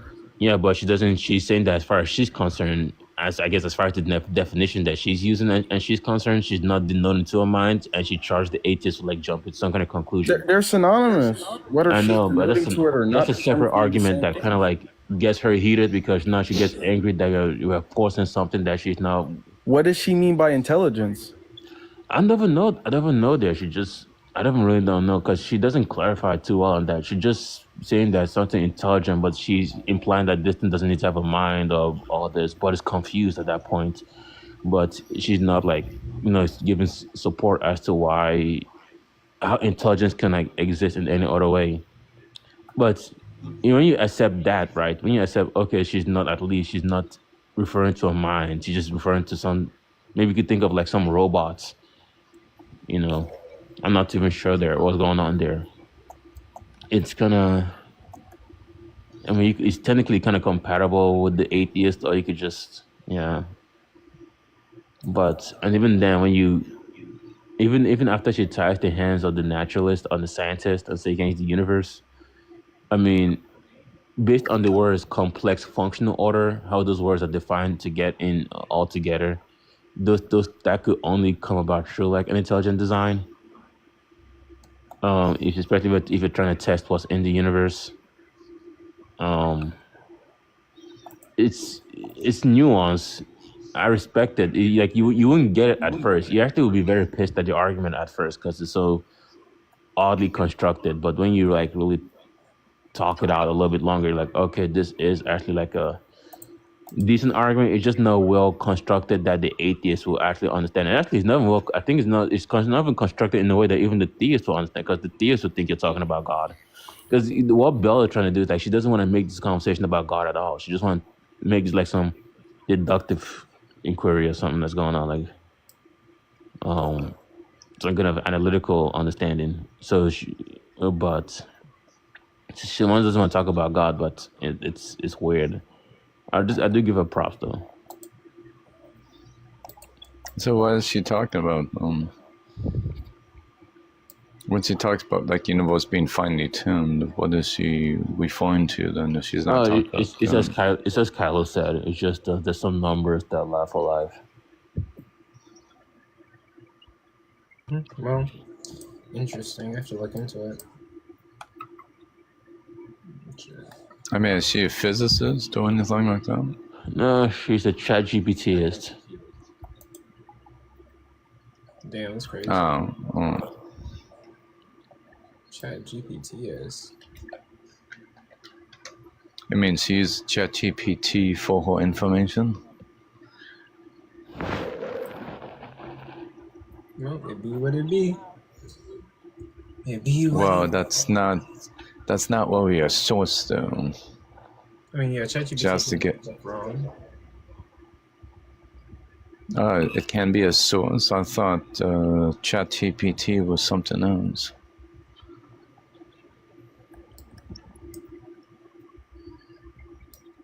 Wait a minute, ChatGPT is like an Android thing, right?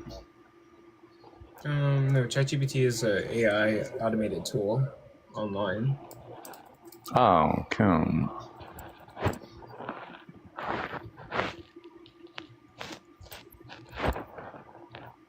But I might have to look into that. Yeah, it's pretty cool and it's free. And then there is a paid version, and like that kind of gets you more like tools and stuff. But for the most part, it's kind of free. But yeah, thank you guys for being here. There's 9 people here. We're just looking for ops. I'm playing Minecraft and streaming it on Twitch and YouTube. So feel free to check that out if you're interested. I'm playing Just over here drinking. Valheim. I'm playing Let's School and drinking coffee. I have to be careful what I drink because my blood pressure is 169 over 169. So I have like high blood pressure. So I drank too much coffee, so I have my high blood pressure, and I take blood pressure pills for it. So. Oh, interesting. So I don't even pay attention to that stuff. Oh my gosh, Yeah, I'm limited to what I drink. I have to have like 1 or 2 cups a day, and after that, I have to stop because then my blood pressure goes up. And then I have because of how high my blood pressure is, I have to be careful not have a stroke or heart attack because of them. Yeah. But yeah, we're looking for ops. Forrest gets more ops than me, but I mean, I'm 35 years old, so I've only been around 35 years. So if I do massacre, have a heart attack because my high blood pressure, well, it's I'll come back to next life maybe if there is a next life.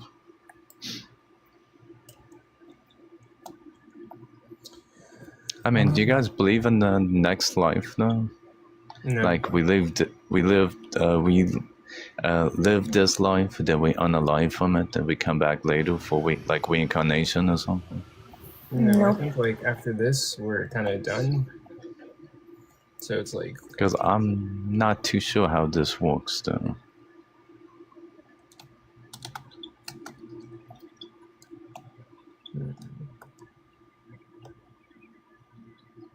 Because, you know, when people talk about the Bible and reincarnation, or we go to heaven when we are unalive, do you actually think there is an actual place for us when we're unalive? Or is it just a magical place that people just believe in? Because, you know, honestly, I'm not too sure about how that would work. I don't think we exist beyond our mortal bodies. yeah. I think like, yeah, I think we just exist in like the physical sense, and like I don't really see a reason for believing in like heaven or like the afterlife or anything like that. I haven't been there, haven't seen any evidence for it. Open-minded to it, but like I just haven't seen any evidence for it. I think you can point to quantum mechanics. Maybe there's quantum mechanics show like multiversal kind of quantum theory.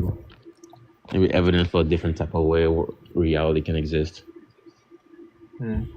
Oh, is there evidence for multi-universe? I mean, there's mathematical models and maybe something in the quantum, or like some many worlds kind of hypothesis. Yeah, we have the multiverse in our models. We have the primeval atom model, how the universe could be compacted into one. Black holes could be, the universe could be inside black holes. If we were in a supermassive black hole or this giant black hole, then you would look at the universe would have multiple universes, and the multiverse would exist because of black holes. But we need more data to discover what the primeval atom really is in order to determine if we were in a black hole or not. Interesting. But if the multiverse does exist, and the primeval atom is what we think the primeval atom might be, then every black hole that's out there, there's a universe inside of it. Especially if the primeval atom might be the event horizon to the black hole. We think the event horizon may be a black hole, or it's compressed into everything, or stored into one. So,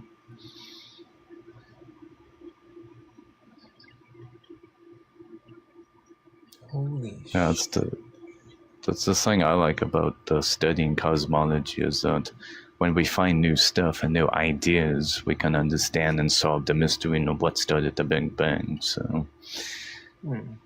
That's the idea that's why I study cosmology. Is one of the main things that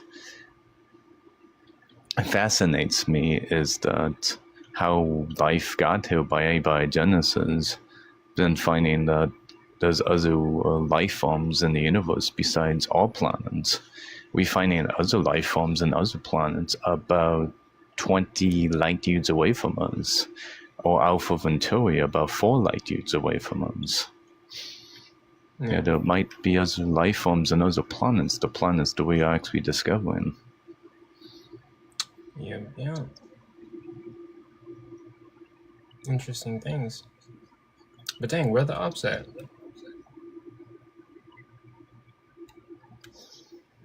Shoot, I guess we'll just be gaming until like some ops get here. I'll be chilling. If any mods are here, wait, I know Bobby's here. If any mods are here and you see somebody in the guest request, you can bring them up. Otherwise, I'm just playing video games. Oh, I guess I'm chopped liver. Oh yeah, I forget that you're a mod. I can't keep count. I have so many. I'm not a moderator yet. Yeah. I've been friends with you for some time though. Yeah. So would I have to gain your trust to become a moderator, or how does that work? Like, I trust you, but also like I do keep my numbers very limited. I don't like mod a ton of people. Oh, okay, because I've always wanted to be your moderator since I'm always hanging out with you. Yeah. But I don't have many moderators. you know, because people like Wit used to abuse her mod powers, and so.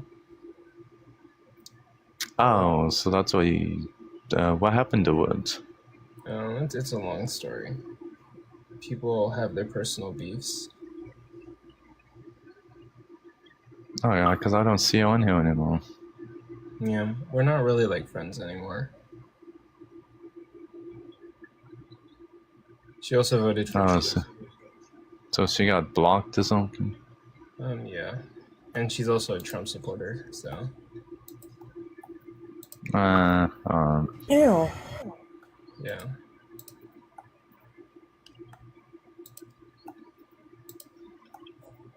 It be what it be.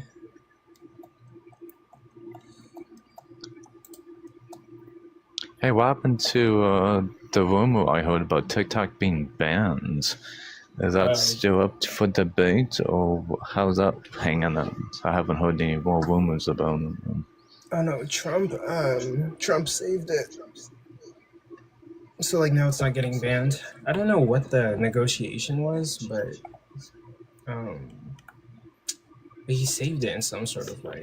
Like he And recently. you guys don't like Trump, but that he saved TikTok from being banned? I mean, I'll give him that, but like he's still like a fascist He dictator. did that so that he could raise his numbers. Yeah. It's literally the only fucking reason he did it. He's still like a fascist dictator, but like, I mean, I guess credit where credit's due. Thanks for TikTok, I guess. But I mean, he's like literally like delegitimizing the LGBTQ community. He's taking away SNAP benefits and starving the poor and middle class. But at least we have that ballroom. Yeah, I'm one of the people who he's taken the SNAP benefits from. Yeah, at least we have the ballroom, right, in the White House. At least you have the ballroom in the White House. We got that. Oh yes, that's such a great consolation prize for starving. Yeah, like while we're starving to death in the streets, at least we have the ballroom in the White House. At least we have that, right, guys? While we're starving to death in the streets, we at least have the ballroom. I want to point out that Schindler built a ballroom too. Oh my god!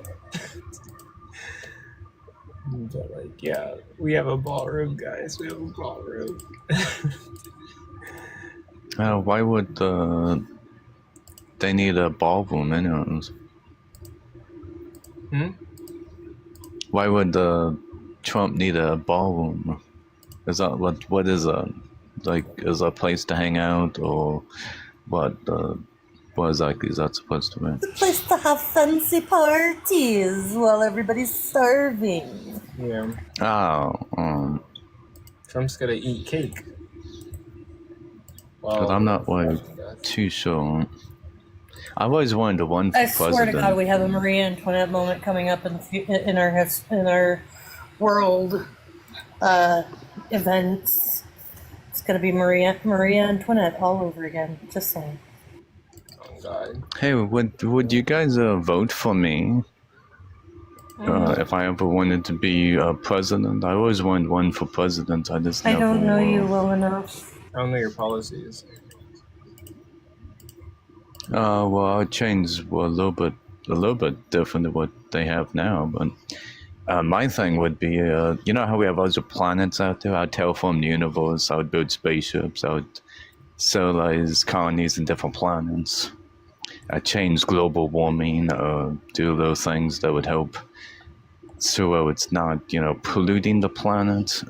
If we go in other planets, we would change what we're doing so that way we don't make any mistakes like we're doing on this planet.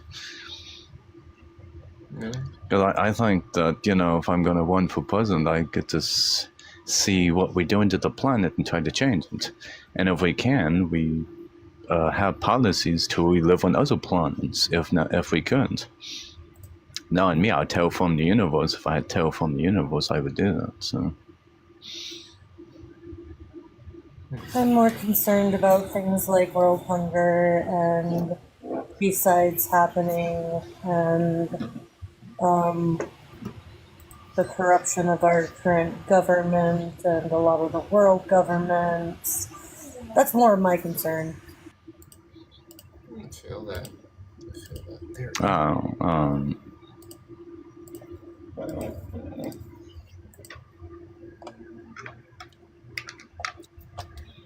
What about having different governments on different planets and colonizing another planet? I think we should focus on what we have here first. Because at least, you know, the hungry, the poor people go on that planet. There's too much potential for exploitation there. I'd be more concerned about dismantling capitalism and that's corruption. I would probably focus my energy and funds and all that stuff on fixing the problems that we have here.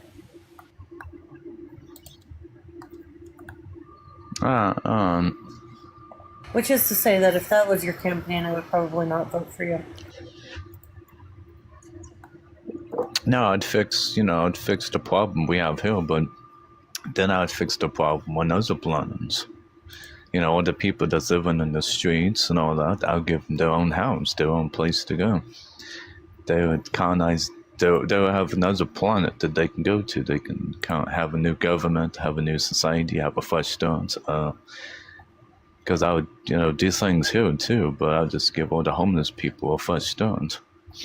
They would have a different planet that they can have their own laws, they would have their own government, and they can have, you know, like I would put all the homeless people on Mars, you know, after it's terrible. You do realize that a lot of homeless people are homeless because of mental health issues, right? Oh, I thought it was because of too much, rent, you know, when I used to live, I thought it was because of rent and all that, because I had my rent A lot of raised the up, homeless population that's actually homeless is because are unhomed, as we like to say, or unhoused. They're largely facing that situation because of the fact that they have mental health issues, and our government really doesn't do shit to help out with those. So yeah, like I'm not huge on the idea of shipping all the homeless people off to another planet. Again, we have a lot of space in this country. There's more homes than there are people. There's no reason for homelessness beyond capitalism. All the billionaires are buying like multiple homes. There are also people who buy up tons of properties and charge exorbitant amounts for rent. Oh, we got somebody. Anti-theist. Oh, sorry, I didn't notice. Yeah, it's legit. Oh, okay. So we have to fix what we have here before we do another planet. Yeah. What's up, Anti-theist? What you got for us? Hey guys, I was just listening. It could be a both and power. Like, we need to fix what's here before we can get out there, but learning what we need to get out there can help us fix what's happening here. Right? Like, we need to learn I agree with that. You know, we need to learn how to sequester carbon. If you're going to live in space, and like any other planet, where would we go? So if we had another planet, I mean, unless you're literally all powerful and you're creating a planet out of nothing, there's really nothing here that we would be able to survive on. A human would be able to survive on anywhere in our solar system without a tremendous amount of work. Right? Like Mars is not habitable, Titan's not habitable. Oh, I was talking about like Alpha Centauri, been looking into right, like actually sending them to another. So, but why the homeless? Like, why not? I don't know. Like, that seems like a weird group to target. Is that because you see it as a need that needs to be fixed? Well, I see that they should have a second chance instead of just living on the streets. I think they have to have a different lifestyle. Why is your Yeah, first but response to send them to another planet? all right. Because if they have another chance, they would have another plan. They can come up with their own laws, and they can But have. why not give them another chance here? Just give them housing. Because I think that if what you were saying, that all the billionaires are buying up all the homes and making it so there's no living places for the homeless people, then I will have to find another way for them to live and give them those second chances. So like here's a everybody better, else. in my opinion. My thought is Let's keep send the all fucking of rich. Yeah, exactly. Let's send the billionaires to another planet. How about that? And they can leave their money here. I like that better. They can go to another planet. They can do what they want and have their machinery or whatever, and leave the rest of us the fuck alone. Yeah, and potentially You know, I'm not too sure how that would work though. No, I'm just gonna say that the person who says whose running position is eat the rich will win this country. I will take up arms and follow them. I'm like, yes. Same the fuck here. Fucking same here. Like, yeah. Like, if you guys rather than shipping people off to other planets, I feel we should get rid of the corruption. And the quickest and easiest way is to eat the rich. Why do you guys hate rich people? Don't hate rich people, just don't think they pay their fair share. And they don't. I hate billionaires. Rich people in the United States, do you know when the gold, what would you consider, or what would many people consider to be the golden age of America? If you got rich, would you be corrupt? I wouldn't get rich. I said if. I said I wouldn't get rich. I said if. My politics and my morals would not allow me to get what you call rich. I said if. It wouldn't happen. It's impossible? I mean, unless I won the lottery tomorrow, right? Yeah. Okay, let's say I win $100 billion tomorrow. Yeah. Am I going to, yes, I'm going to use that money. You're going to be corrupt? No.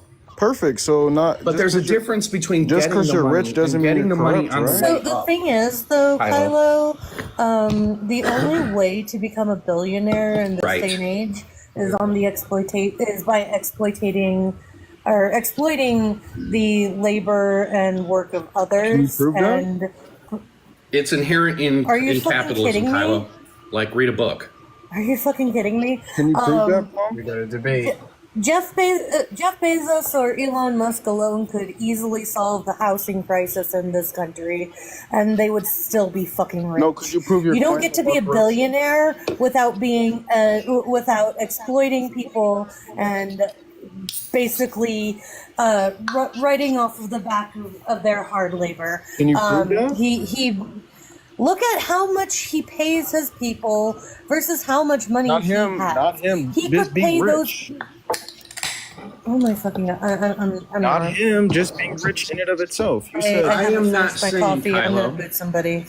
Wait, Plum. You said being rich in and of itself means you have to exploit people out. No, I said billionaires. You cannot be a billionaire. There is a difference without between rich and a exploiting billionaire people. too, Kylo. Yeah, what's the argument that you're all There's a grasping difference for? between rich and Like, let's and- define. You guys rich. don't got to keep repeating yourself. Kylo, and then get let's mad when you get define interrupted. rich. Listen to Look, anti-theists. I don't need you to repeat yourself and to get mad when you get interrupted. I'm not mad. You're hearing mad, man. I'm not All I mad. need you to do is give the argument that if you're Kylo, a billionaire, you're allow this. I'm gonna sit here for really quickly, just a mod moment. Please keep things civil. Don't talk over people. Don't interrupt people. I'm trying to be nice about using my mute button, but I will lose my temper because I haven't had my coffee all the way in my body yet. So keep it chill and keep it nice. That is fair. Yeah, Yeah, Kylo, I mean, at the end of the day, we gotta, in order to have this conversation, Anti, we need what to am I talk about asking what you rich for? is. What am I asking you for? Well, you're suggesting, or you're suggesting that if I'm understanding, and I don't want to misstate you, right? And I'm sorry, I don't know your. Plum said, "Eat the rich," and that's what got you riled up. So, What is it about? Like, where do you draw the line on who is rich and who Not is what I'm not? asking for. She said Plum made the claim that if you're a billionaire, that the way you're a billionaire is via the exploitation of the community, society, etc. Yes, Yes. because Hey, what happened to not the interrupting? amount Plum? of Wait, what happened money. to Hold on. Let him not talk. interrupting? Let him talk. Let him talk. What happened to First not off, stop interrupting, crashing Plum? out. I was speaking. Stop crashing out. Wait, hold on, Plum. Speaking. Wait, Plum. Stop crashing out. Speaking. I was Wait, speaking. Plum. You Yeah, interrupted Kylo. Let him chill. finish. Let him finish. You Let literally Kylo said don't interrupt. Okay, so Okay, stop Anton, whining. she said the way you become a billionaire is by the exploitation of the community, society, etc. I want an argument for that.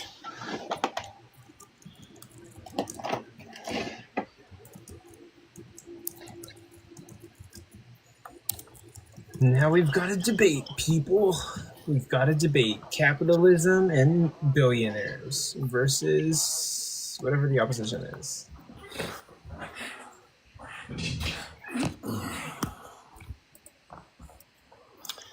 So I would argue that all capitalism is coercion.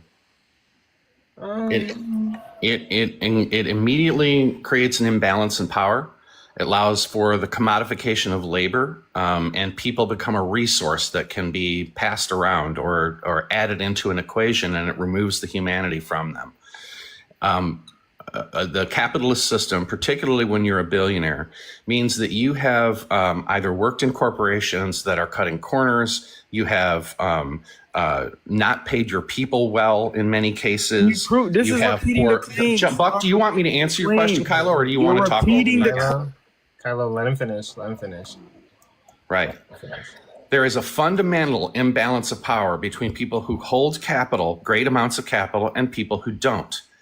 The idea that you can get in on the ground floor and start a business and become a billionaire in this country once might have been true, but probably isn't no more unless you're willing to be, unless the odds are like being hit by lightning twice. The rich have changed the way the entire country operates, the entire world, frankly. But the only way that you are going to get a real right in this country, the ability to actually affect change, to make anything happen in politics in this country, is to get rid of money and to do something about the rich. And in my opinion, I am all for an obscenity tax. I think 90% over $400,000. Can you get a moderator, you hit bro? $1 billion, we get it all. Can this? Wait, stop eating. Kylo, you need to let him talk. He No, I'm was done. talking. I'm done. And you whined about being interrupted Wait, yourself, but now you're interrupting other people. Monologuing. So that's not. I don't fucking care. To be clear, I asked for an argument in favor. And I just gave you an argument, All Kylo. you did to recapitulate what you said was to say, look, people in power getting empowered by corruption and everything. No, that's not what I'm saying. I'm saying the question. Kylo.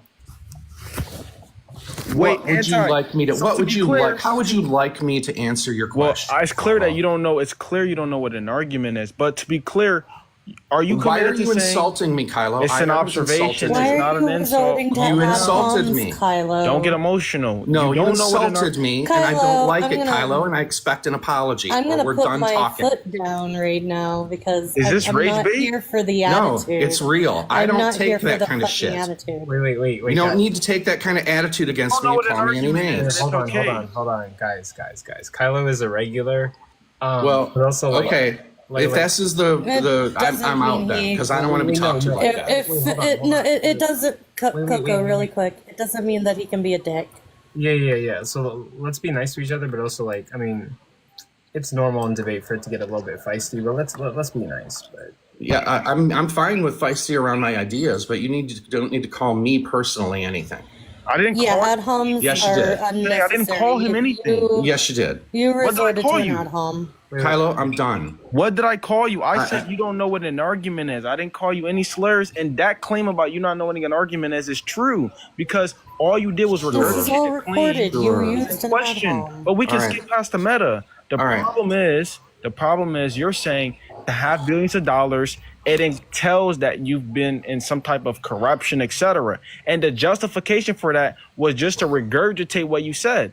That isn't justifying the claim. Honestly, I didn't even get the chance to respond to all of that because I was actually looking up information to support my argument. Basically, the whole thing with billionaires is you cannot get to billionaire status without basically piggybacking off of the people underneath you. And at least the way that billionaires are in this day and age, they hang on just a sec. Oh yeah, but yeah, let it happen. We don't got Sorry. anything else that's happening right now. So go ahead. Yeah, so like the only way to do that is to exploit your workers, to pay them less wages than you yourself are making as the one who's managing everything, as well as it's also ignoring the fact that billionaires could literally solve many of this nation's issues, but they choose not to. Elon Musk could solve the houseless crisis. Elon Musk could solve the hunger. Elon Musk could put money into the and Jeff Bezos for that matter.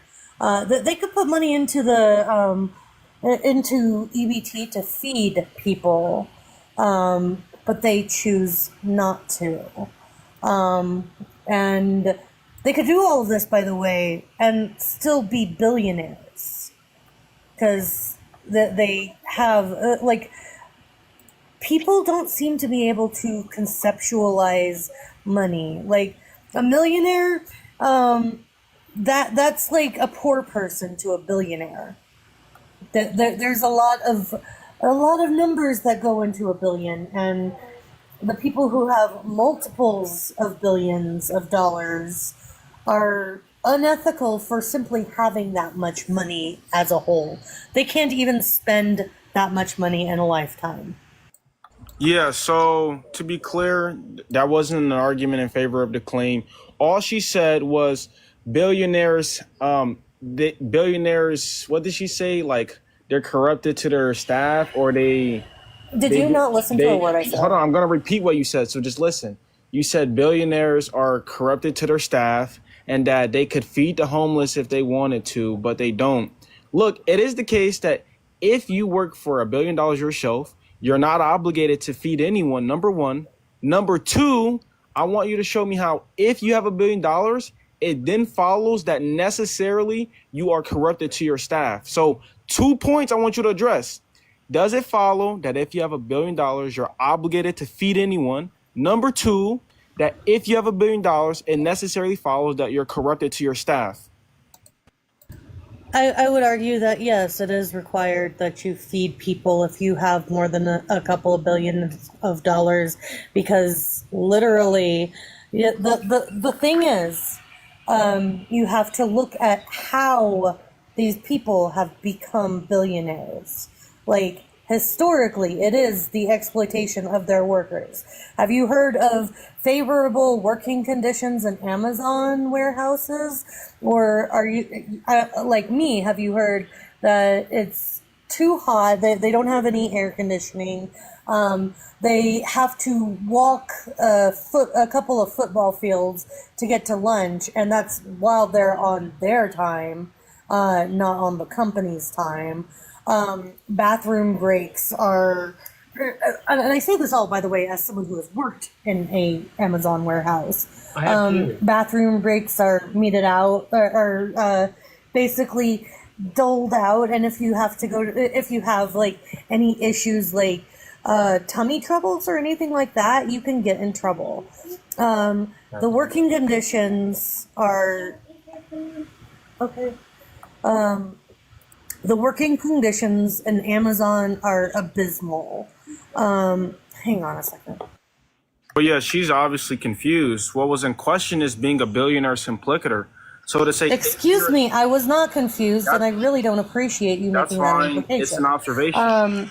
I was explaining why you're confused, because what was in question is having a $1 billion simplicator is different from you showing a few. Look, there could be a few companies where they exploit their workers, and that doesn't follow that if you have $1 billion, now necessarily you exploit your workers. That doesn't. Well, there's follow. also the fact you didn't let me get to the fact I would that need the inference of you that didn't being let the me case. finish. Honestly. Secondly, what was, okay, I'm going to reclaim my time because I was still talking when you interrupted me. No, you There's weren't. also the fact that yes, I was. You muted. There's also the fact that hang on. Yes, Mia. Yes, kiddo. I understand. Sorry, my kid's getting all heated. No, there's also the fact that a lot of billionaires amass their wealth through monopolies, which basically allows them to control the markets to make things work out in their favor as well. Notice how she's backtracking? Plum, you said being a How the fuck am I backtracking? I'm saying that I'm about to there's a explain how you're fucking, backtracking. that's I'm about to another explain. fucking point. Let Kylo go. Let Kylo go. Go, Kylo. Yep. The reason you're backtracking is because on the onset of the conversation, what was stated was eat the rich, and what the implication there was, if you have $1 billion, the entailments of having $1 billion is exploitation, corruption, etc. Now what you're doing is you're giving specific or a few examples of certain companies that have $1 billion. But what I'm saying is having $1 billion in and of itself does not entail that you're corrupted, does not entail that you exploit your customers. I want an argument in favor of that. If you're just saying of the mass population of billionaires that this is more likely, then you can make an argument for that. But having $1 billion in and of itself does not entail that. That's what I'm saying.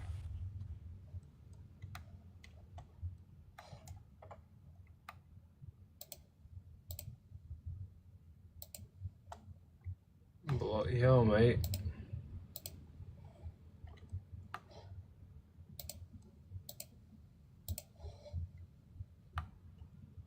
So what are we doing now, folks?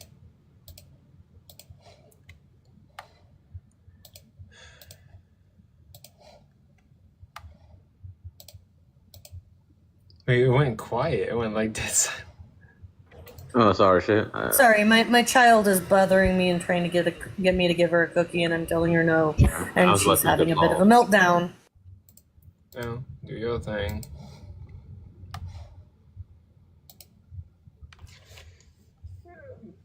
But while we're waiting, please everyone, if you can, tap the screen, like the live. There's 9 people in here. Honestly, there's like 4 or 5, 6. There's probably like 3 people in the comment section and like 9 people in this live. So just chilling. I've spent like so many hours playing Minecraft. This is probably the most hours I've spent in a game. Oh, bloody hell. Bloody hell, mate. I'm gonna stop leaving my door open. But yeah, this capitalism like debate is like, it gets pretty heated. But yeah, lots to talk about.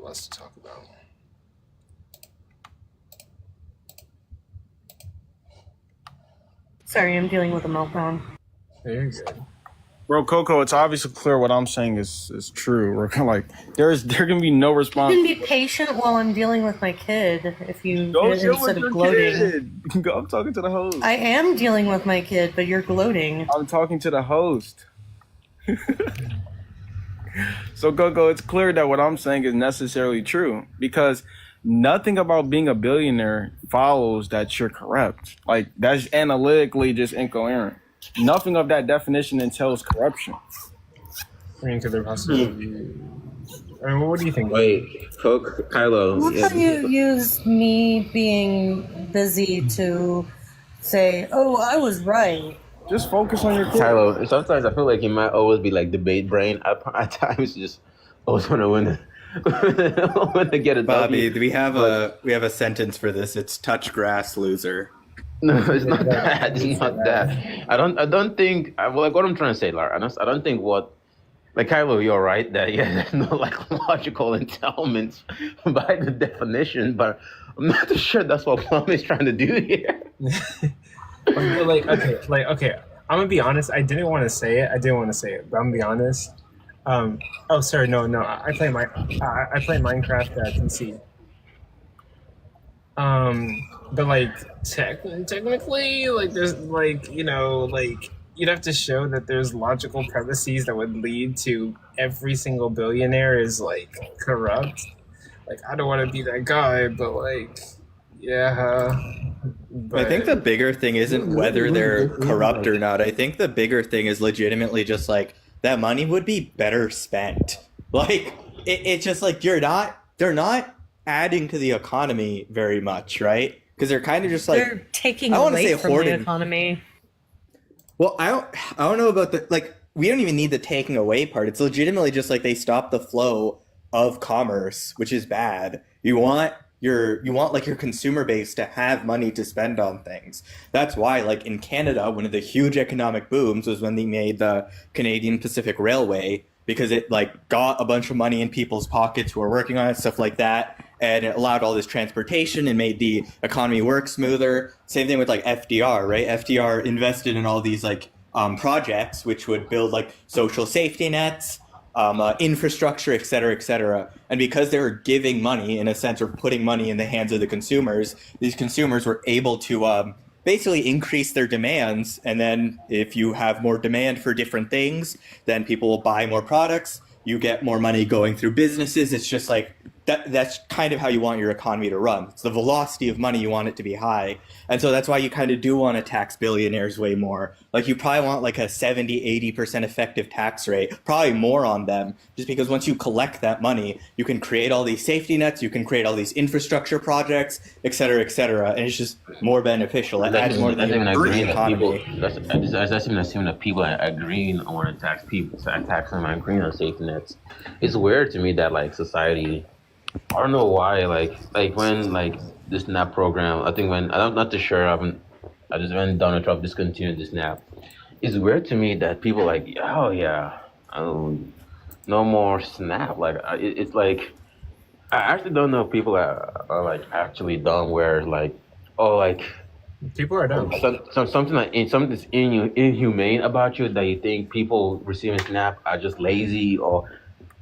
I don't know. Yeah, people turn it into this weird, stupid morality thing, but it's like, just like, if you're just taking like the economic approach, it's like, it's worth it to give kids school lunches because statistically we see when we give kids school lunches, when you give them proper nutritional lunches at school, they perform better, they do better, they end up being smarter, et cetera, et cetera. Why would you want a smarter like work base, right? It's the same reason that like immigration isn't good or bad. Immigration is what you should use to plug holes in your economy. If there's like some sort of sector that requires like people that you require more people to work in, but your natural like citizens won't like really fill those places, you bring in immigrants to plug those holes in your economy.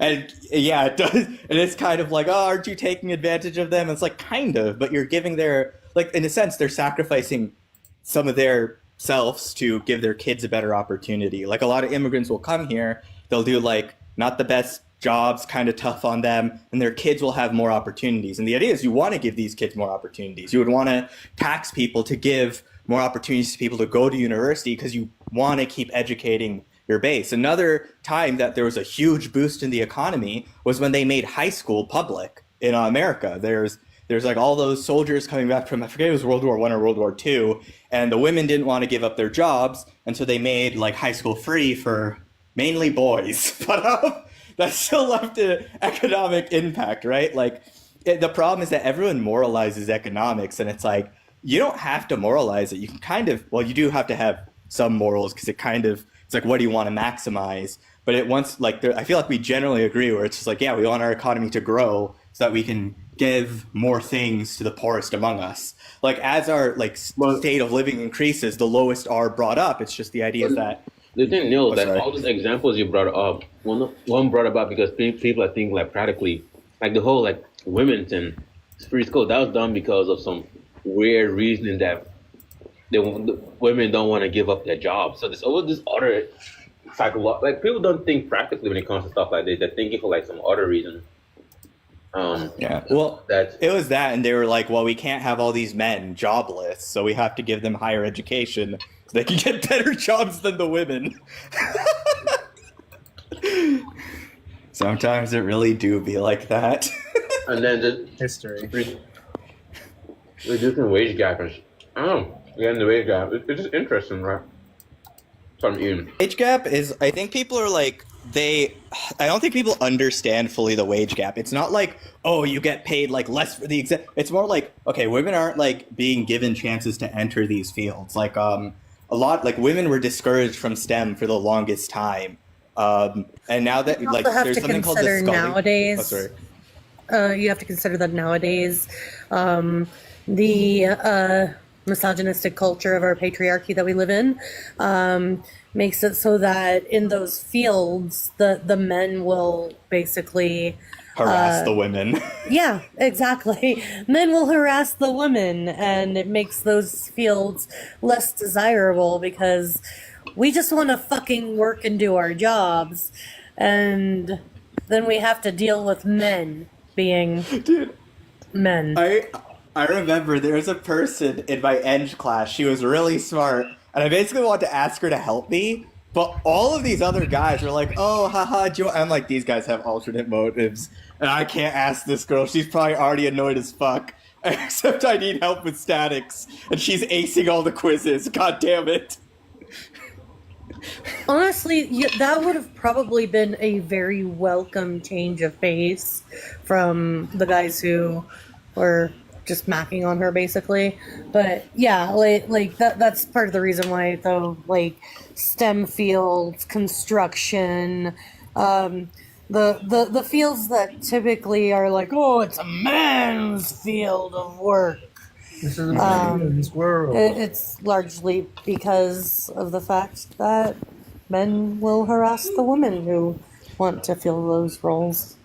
Yeah, it's also like I don't know why people say this because I don't think it's true. They'll be like, "Oh, women don't gravitate towards STEM fields," but there was this thing that happened called the Scully effect, where after X-Files aired, a lot of women who watched it, or girls or whatever the fuck age you call it, whatever, little girls, whatever, they watched it and they were like, "Wait, Scully is so fucking cool. I want to go into a STEM field." So you had this huge boom of women going into the STEM field. And literally, if you ask them the reason why, is they were like, "Oh, I love Scully from X-Files." And so it's like, okay, I feel like you just... Oh, sorry. Well, no, it's not just them. Like, go to any business school. There's probably going to be more women in the business school than there are men. Yeah. Like, on average, I think also... Like, I think it's kind of weird, because people are like, "Oh, I hate..." They're like, "Oh, nth wave feminism," or whatever the fuck. And I'm like, bro, like, if you just take the worst... Like, the people who say the dumbest shit about an ideology, of course you're going to hate it. Right? Like, you want to hear the people who have, like, because there are people who are constructing feminism in a way where it's like, hey, the whole point is to get this, like, more equality, because there are, I don't want to say, like, they're not, like, huge differences, but there are some differences in between men and women. The problem is they're exacerbated by our society when... Yeah, I know, but in my head, I kind of, like, focus on, like, the more psychological part, where it's like, yeah, physically, there are a fuck ton of differences, but I think we magnify those in, like, a societal sense where it's like, oh, women can't do this because of that. And it's like, for example, one of the things I've heard is just like, oh, women are too hormonal to be in a CEO position. What are they going to do during their pyramid? Or pyramid? Sorry, I don't know what. Their period, not their pyramid. What the fuck am I saying? Men don't realize that our periods are when our testosterone levels are higher. True. I didn't know that. That's funny. Like, for example, the Kamala Harris president, as actual women. I think society has brainwashed people in the way that women will say, I didn't want to vote for Kamala simply because she's a woman. Oh, what the fuck, you're a woman. And I was like, yeah, I know, and I get mood cramps and all that, so I know that she would do. Like other women, I think society has brainwashed even women that when it came to vote for Kamala Harris, even women decide not to vote for her on the basis of just being a woman. Yeah, well, the idea is that they'll be like, oh, how will world leaders take them seriously? And I'm like, bro, people were putting on Hillary Clinton masks in, like, the Middle East because they were fucking terrified of her during, like, Halloween. Like, I think they're gonna, like, I think they're fine. I think, like, Like, this might be a hot take. In retrospect, this could have sound fucked up. Growing up is realizing Hillary Clinton was right about a whole bunch of shit. When she called Trump supporters a basket of deplorables, Godspeed. You know what? At the time, I was like, that's maybe a little harsh, but like, I get it. But no, never mind. Yeah, you were completely right, Hillary Clinton. I'm so fucking sorry. Or when she said, I want to get dark money out of politics, holy shit, actually, what a fucking hero. I didn't realize, okay? Like, fuck. I didn't imagine a future where I'd be like, you know what, Hillary Clinton, she was kind of a boss-ass bitch. She was kind of right. Especially, even the email shit, I'm like, wait, the email shit makes no fucking sense. Because I later learned other Republicans have private email servers. And I think Hillary Clinton's was more secure than those. And now we have fucking Signalgate with Pete Kegseth, or Pete Kegbreath, who literally was doing not even a private server, literally like a private company's server. Like, I don't even know what like Signalgate was infinite, like a billion like email scandals. Like, oh, fuck this administration. Can't wait until America fucking burns to the ground and the rest of the countries just like stop thinking about it and just treat it like an Eastern European shithole. I mean, like, hey, you're in Canada, so you don't have to experience the flames. We're going to be burning up over here. I experienced some of the flames. Our economies are fucking tied together. The next 10 years is going to be probably a recession for Canada because Donald Trump's got 4 fucking IQ. Okay? And Stephen Miller is literally evil. You're not. But you're not here. You're not here experiencing it firsthand. Then thank God for that. In Fuck that fact, country. Since you're leveling this sentiment, I'm going to insist that you open your home to me and my kids so that we can flee this horrible country. Yeah, I'm not joking. I will fucking grow your economy. If California wants to become a province, I fucking welcome it. I'm pretty sure you're like right below part of like British Columbia or some shit. So The entire West Coast would be a great addition to Canada. Oh my! Could you imagine, bro? If the 5th largest GDP in the world, California, part of Canada, we'd be, and with Mark Carney at the head, we'd be fucking unstoppable. Holy, Gavin Newsom, please just join Canada. I would. No, honestly, I kind of don't want that because I want to keep Gavin because he's problematic, but he's the kind of he's not the hero that we He's the hero that we need, not the one we deserve. He's not the hero that we deserve, but he is the hero that we need in this dark time of our country. Yeah. Hey, what's your name? I'm not gonna lie, I'm pretty okay with his. I kind of like his stance on like the transport thing, where he's like, "I'm not touching that. Leave it to the leagues. I don't fucking know how that works. Not gonna touch it." And I'm like, kind of based. I would not want to touch that. Real issue, quick, mod moment. Oh, sorry. Real quick, mod moment. Shackles, can I get your age for TikTok TOS? 25. Oh, and Cool. What's up? And you were calling me for something? What's up? Good to see you. Yeah. What's your name again? I didn't quite hear it. Oh, you can call me Coco. Coco. Okay. He's a master debater. I noticed you were in that live the other day that was debating intelligent design and fine tuning. Yeah. I just wanted to get your thoughts on that. I didn't really get to share too much about it. I'm gonna be honest with you, like me personally, I don't really think that the universe is intelligently designed. I see like a lot of random things happening. I'm just kind of like in the headspace of, is that my fire alarm? No, it's not my fire alarm. Bobby. Oh, but I'm kind of in the headspace of like, Bobby, are you okay? Oh, yeah. Are you okay, Bobby? Imagine Bobby's house burns down live. Oh my god. But no, That would be horrible. yeah, I wouldn't want that. Yeah, but I am a Satan spawn, so I laugh. Anyway, Coco, intelligent design. What are your thoughts on it? But like I don't really see how the universe is like intelligently designed, right? Like I think that's kind of like an inference I don't really see justification for. I kind of just see it as, this probably isn't going to be the best answer, but I kind of see it as we live in the universe. Some things have like a system to it, but again, that's just kind of us assigning meaning to it and coming up with like words like the laws of physics and stuff. But I also see like a lot of like chaos. I see like, you know, genetic like errors that are not really like beneficial to our existence. I see asteroids smashing into things. I see like uninhabitable biomes. Yeah, and that's why I just wanted to kind of when I see people ask that question a lot, and I see people, they get mad when they say it's a semantical question, but it is a question of it's drawing an assumption, and it's kind of like the logical point I came to earlier of, you know, to say it's designed to do what, you know, it's very contextual when you use those words. Yeah. Yeah. So that's actually the big. Oh, sorry. Oh no, you're good. Actually, go ahead. I was just gonna like Shackles said the big thing always on my mind when they're like, it's intelligently designed. It's like, designed for what, motherfucker? Especially because yeah, when you think of an intelligent design, you don't think of like a random fucking Rube Goldberg machine.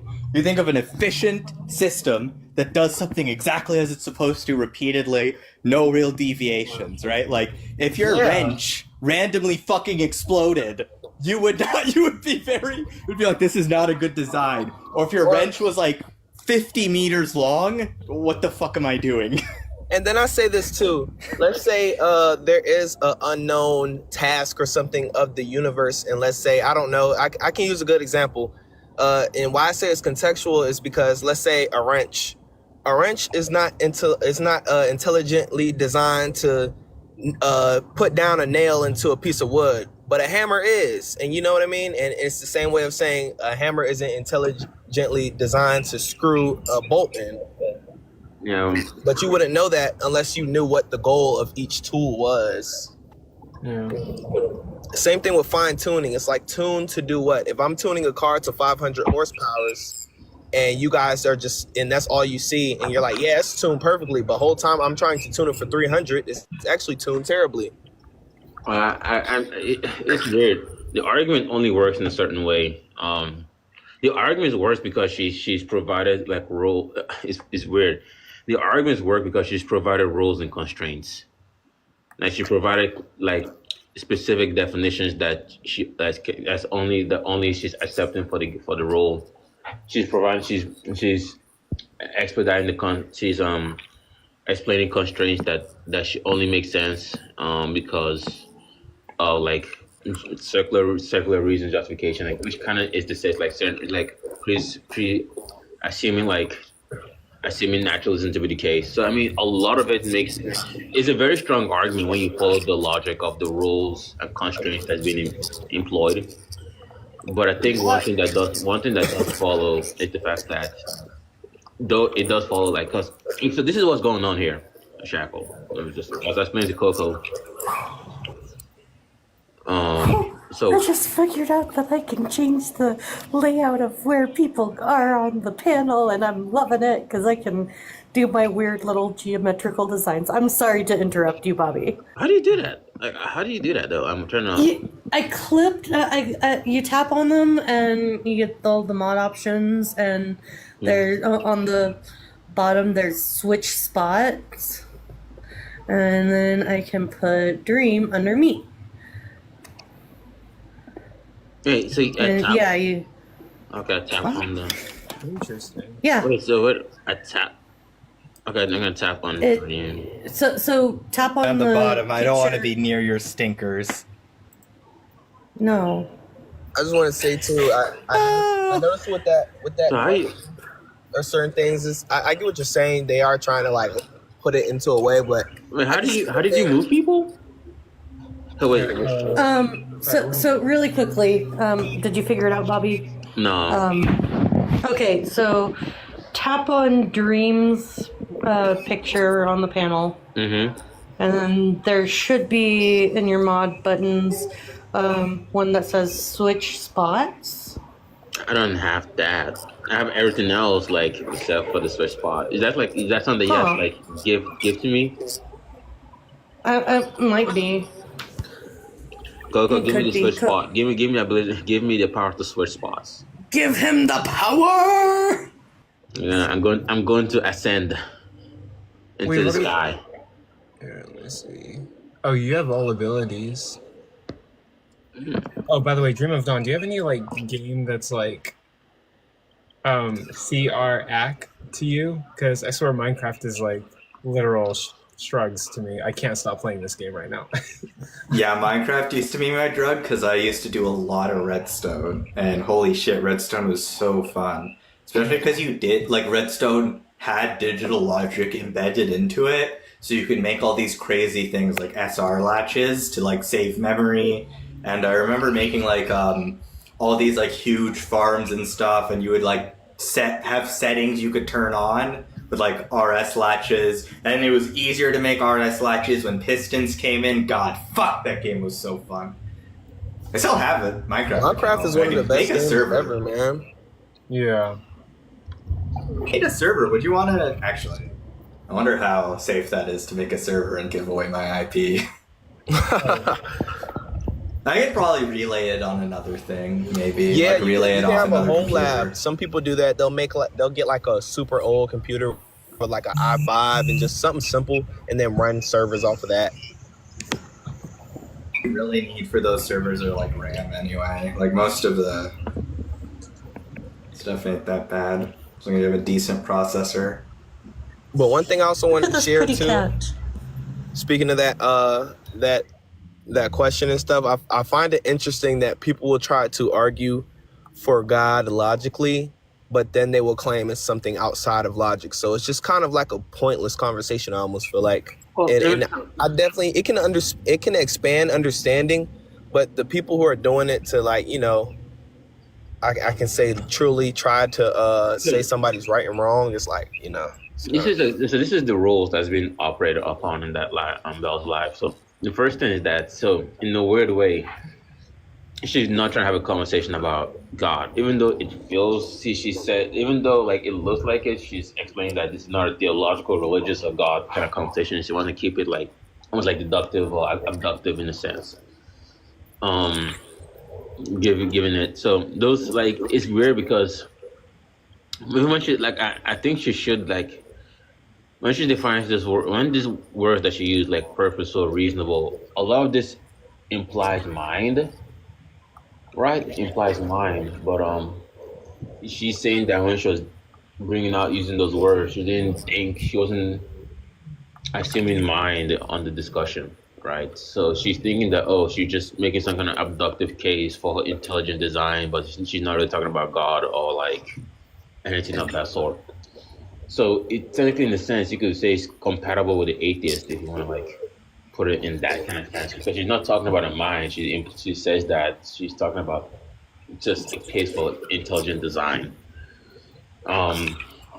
So when you go a little deeper and you get there's a consensus amongst the scientists that the universe does appear fine-tuned. At least this universe appears fine-tuned. Not that the universe is fine-tuned or someone's fine-tuning it, that the universe appears. Yeah, I don't think most physicists or like scientists think the universe is fine-tuned. So we got Mitch and Ralph Lobby confirm that that's what that appears to be the case.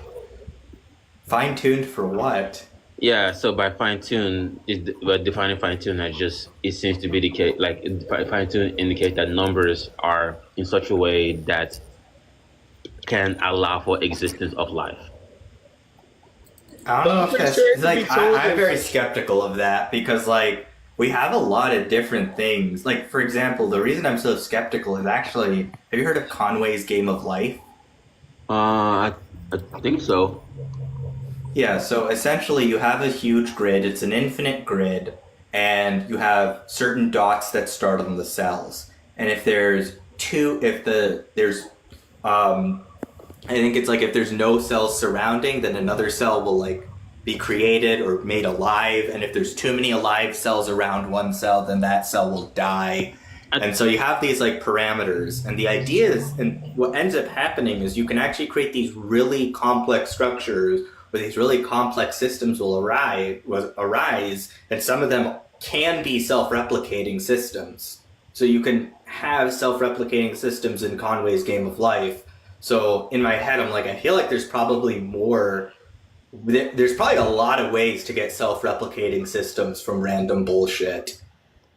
Well, yeah, I think maybe the understanding that, I'm not this. To be fair, I'm not to say that. I think what they're saying that, like, this universe has an abundance of life, right? I'm not sure if you say like it's fine tuned, to like sustain life. It's just so that it's fine tuned that life can come about. So it's like some very low bar metric that's going on here. And Rob, Flobby, Mitch, I think maybe Pensive co-signed on that, right? And then so yeah, she kind of got her okay to like, stick to that talking point. So even if you were to say that, even if you were to bring up that, But did they grant it, or did they say like it is fine too? They said that they co-signed on that. The consensus of the scientists is saying that it appears to be fine-tuned. So I still would like to break that I down. don't know what the fuck that means. Yeah. I still would have to say that that's an assumption just off of, and that's what I was kind of trying to explain to her, that, just because even if they say certain things, it's still kind of one of those things of like, if I told you my uncle had unalived and woke up, would you just believe me? That's an example I try to use for a lot of people. Well, I think it's the same problem where it's just like, what the fuck is it tuned for? Yeah, I gotta go back to the definition, but I think based on the definition, everyone, like Mission Alpha agreed, Mitch agreed, Pensive agreed. I think Flobby agreed. So it's like, and even I agree. I forgot the exact definition, but even based on the definition, even I agree that okay, it's all you mean by fine tuning. Then yeah, the universe is kind of like fine tuning. So it wasn't like I'm sorry. I'm just thinking about this from like an engineering mindset. It's like when I'm tuning something, I'm trying to get like, for example, in a control system, when I'm tuning the like frequency or whatever, it's like, yeah, I want a very specific thing. I don't want it over damped or under damped. I want it critically damped so that it approaches like a really specific value. Is like the entire universe like a control system that's approaching a value? Is that what the tuning is? And here's the thing too. I would say if it is going towards something, I feel like it hasn't been well tuned if it's taken it billions of years to get to whatever it's trying to get to. I have to recall the definition being used, but I think it was just something like the numbers. I think even Kylo agreed to this. Like the numbers, it wasn't a problematic definition. It was just saying it's fine tuned in such a way that that it could allow for life to come about. Not saying that there's an abundance of life, or it could fully sustain life. It's just life can be the case, I guess. So it's very low bar kind of a definition, but like it's not. Yeah, I just wouldn't call that fine tuned. I would just say like the universe is life permitting. Something like that, yeah. So especially because like, what the fuck are you using to figure out what other values these like things could be? That's another point that somebody had brought up during the discussion. They were saying for something to be fine-tuned, you would have to have something to compare it to, and there's no comparison. But I can get what you're saying on like the low parameters of the. It is low parameters for what. It depends on how you fix the words, and that's why I say it is semantical in a way. A lot of this discussion is semantical, and then it gets very semantical because she's not defining, like, even when she used the word intelligence or design, she's not implying a mind or God. She just assumes, she's just saying the word. She's not implying a mind. She's just kind of saying the word, but there's no mind attached to it in any sense. It's just she's just kind of make this case for intelligent design, even though most people associate intelligent design with a mind that creates. She just means that this universe has some. That is not like random, like this numbers are not random, that it had like it need to be the case there. But it's a weird way to say order without mind. So technically, you could be like an atheist and kind of agree to this, because you could just say, yeah, it's some like an atheist, like a necessitarian, right? It's some kind of saying. They could say, yeah, the universe just happens to be this way and through this causal events. It's brutally the way it is. Yeah, so atheists could technically agree to this, which is just so semantical that even the theist could get confused by how she's going about it, because you think she's making an argument for God, but she's just making like some bare argument. It's So actually and hurting the argument because it's like we said, as soon as you go to the question, you can just break down the question and say this isn't a good question. It's out of context. well, yeah, no, but that's what I'm saying. That she that why she gets frustrated because she puts it in context in the way that she wants to say it. Even the word complex functional order, like it's a very specific reason why she used those words complex functional order, right? Because in complex functional order is used in a way where like because we did this with ChatGPT and I think we all agree. I think Mitch was there also. I can't remember, but a rock doesn't really demonstrate like complex functional order, at least from the definition standpoint. I gotta know how you do. I gotta see how you're doing that shit. Because honestly, that's really cool. But I don't even know what the fuck these definitions mean. This shit just sounds like made up. Sounds like I have a buzzword generator. What the fuck? I don't know. Like, no, like- as someone who plays Yu-Gi-Oh, this sounds like Yu-Gi-Oh logic. Yeah. This is a spell card. This is like a trap card. You're like, I activate complex, functional, whatever the fuck, and it's like, oh shit, bro. Yeah, she gives. Now I can't use spell cards. She provides the definitions for it too. So this argument works because it's so well constrained on the definition that she's trying to employ, on the fact that she says that she's not talking about God in these definitions, and that's just the case for this like intelligent design. So it's kind of even vague on that sense.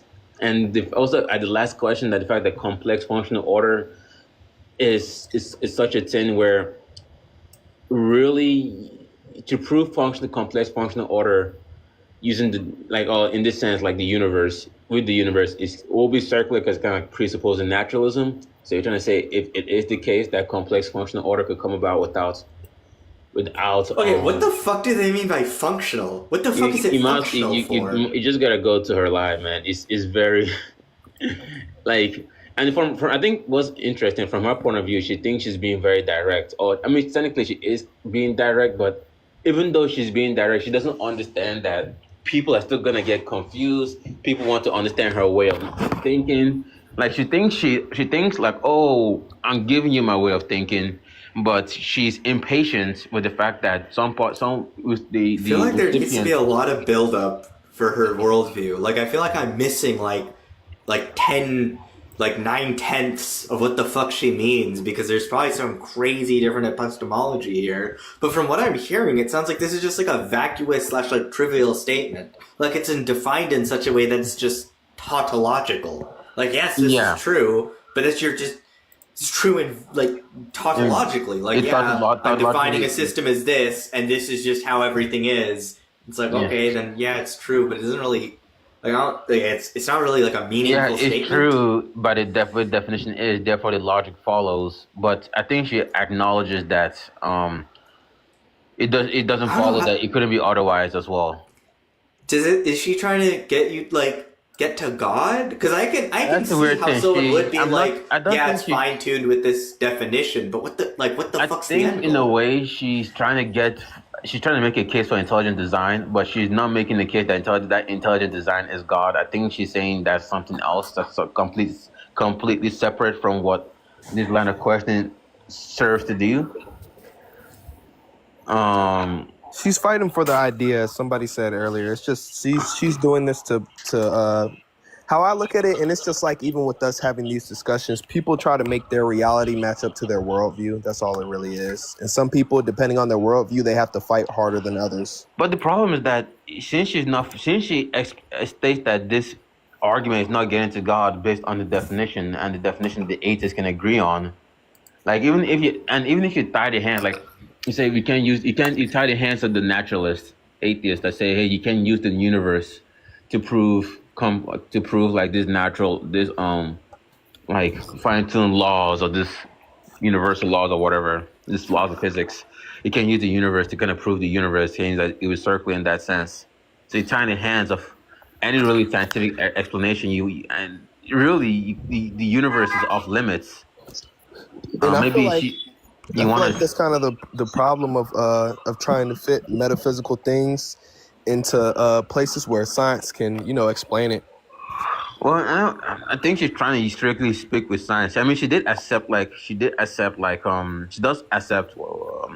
the ability for human beings to replicate a situation like the universe that could come about without intelligent design, but it will still be intentional.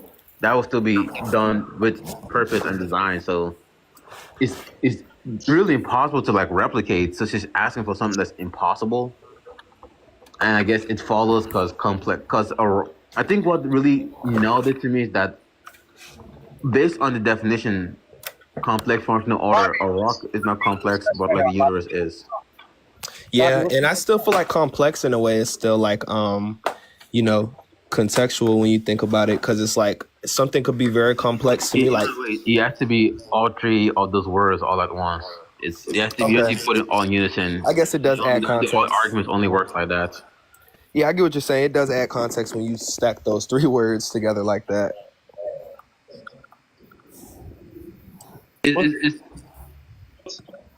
What's being discussed though? Intelligent design. Oh, a particular argument that's being made for intelligence by a creator. I feel like you're not arguing intelligent design then. I feel like you're like, why the fuck are you calling it intelligent design? This seems like a completely different thing. It's arguing for the fact that her argument really this universe, like it's at least she's trying to make a point that I guess these constants are not random. And I think Mitch kind of agreed to her, saying that yeah, it appears to be the case that it is the way it is for like life. You know, I don't know, like that word. I don't know if that feels like Mitch wouldn't say that. I feel like it's. I was there. I was like rough lobby. She's actually what she did. She actually screenshots. Dude, she actually screenshots Flobby's comments that was co-signing, saying there is a concession of scientists, saying this. She screenshot that comment and use it on her lives whenever atheists say there's no concession. What are you talking about? A creator Bell that's talking about making an argument for intelligent design. No, but who conceded what? No, she screenshot Flobby Science comment that there's a consensus about the scientists saying that the universe appears to be fine-tuned. Mitch kind of co-signed that as well. Yeah, like but what is fine-tuned? But what is fine-tuned, right? Like she defines fine-tunes in a way. She defines it in a way that's is trivial enough for the atheist to accept. It's like saying yes, that's the point. Yeah, of course a scientist would say it's fine-tuned. All the fine-tuned just means is that the universe is in such a way that it permits that life comes about. That's all fine-tuned means. Yeah. It's who the trivial. fuck is gonna deny that? Yeah, but then I feel like that's not like fine-tuning. That's just saying like, yeah, life is permissible in our universe.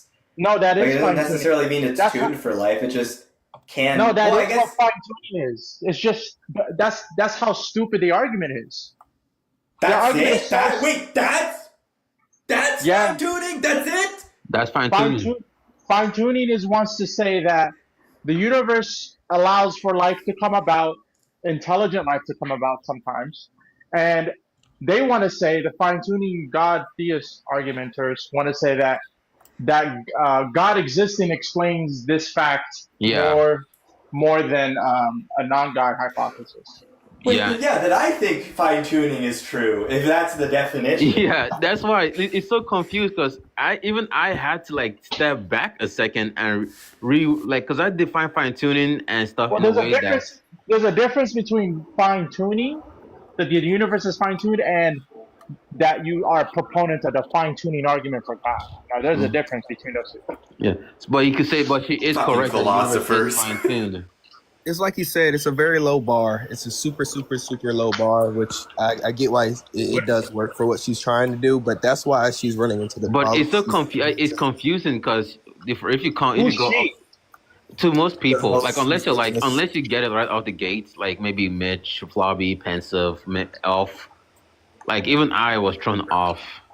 But a lot of people, like off on the first go through the arguments, they didn't get it. But the way she did it is actually rather strong, because she's not making the case for God. She's she's being explicit that she's not making the case for God that the universe has this is intelligent it's a case for intelligent design, but intelligent design is also defined in such a way that does not really imply God here in definition. Intelligent. Yeah, if you're not gonna if design doesn't entail intention, then she's gonna be super idiosyncratic. Yeah, but it's almost getting this like semantic W for theism, but not in the way that the It's not theism though.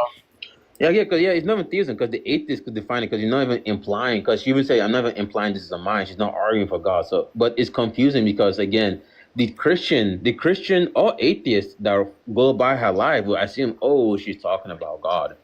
And she gets angry or frustrated with the atheists because, oh, no, not just atheists, even sometimes even the theists that come thinking that she's talking about God. Because Is she? Who's the she you're talking about? Bell or something. But it's fascinating. But Bell's a theist, though. Yeah. So why would she get frustrated? Because she maybe she has low. You mean she's stupid? Yeah, I agree. No, not that she's frustrated in the sense that maybe she hasn't communicated with people before. Like, I mean, that's the word I'm looking for. Maybe she has this high expectation that like her team, your you can just be real, bro. You don't have to be PR, bro. You don't have to be. Your coach, you talk to people. You understand patience when you're talking to kids. This, that, third, and working with that. Understand they may not get it, and you have to work with them. I guess she just expects people to just even after she explains herself, she just expects that people should understand what she means right off the get go. So that's a lack of patience there, I think. I've dealt with Belle, bro. She's not intelligent, bro. Well, I'll say this: she's emotionally trying to hang on to the idea of God. That's all it really is. Skippy. That's what it comes down to. Some people, they do not want to let go of the idea because it will just crush their worldview, and that could be scary for some people. I've done the whole gambit with her, right? Like, she doesn't defend her view. Yeah, but I mean, you should probably go do the recent argument that she ran. I think even Ken should consider that it follows. If it's not an argument for God, what's the point of talking about it? It's not. I guess it's not an argument for God, but I mean. So what's the point of talking about it? I think the bigger thing is, what's the point of talking about, like, if someone's like, did you know the universe is tuned in such a way that life can exist? Yeah, no shit, motherfucker. We really need a debate over this? What the fuck? Yeah, exactly. I mean, it's not. That's so. If you understand, like, Neil, see how it took you a second to understand this. Now imagine her had to do that with every person that comes in. It didn't take me much. Look. Well, not you, but not everybody's gonna be like you.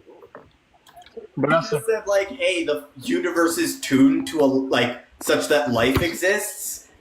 If you just said that, I don't think anyone would disagree. I feel like that's just a better wording. What the fuck? She did use the right word, fine tune. I just wish people had the wherewithal or self-awareness to not talk about things they don't have expertise in. But even to say that it's still fine-tuned to permit life, let's say there could be more life than it is. Like, maybe it could just be, I don't know. Like, you get what I'm saying? No, Skippy, she defined function. She defined all this.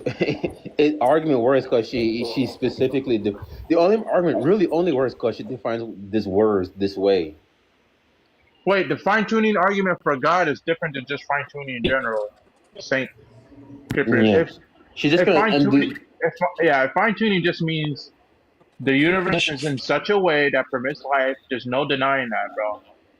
Yeah, and then that's an argument that supports intelligent design, but intelligent design is defined in such a way that also doesn't, from her perspective, it doesn't stipulate a mind with a God. Sure. So, yeah.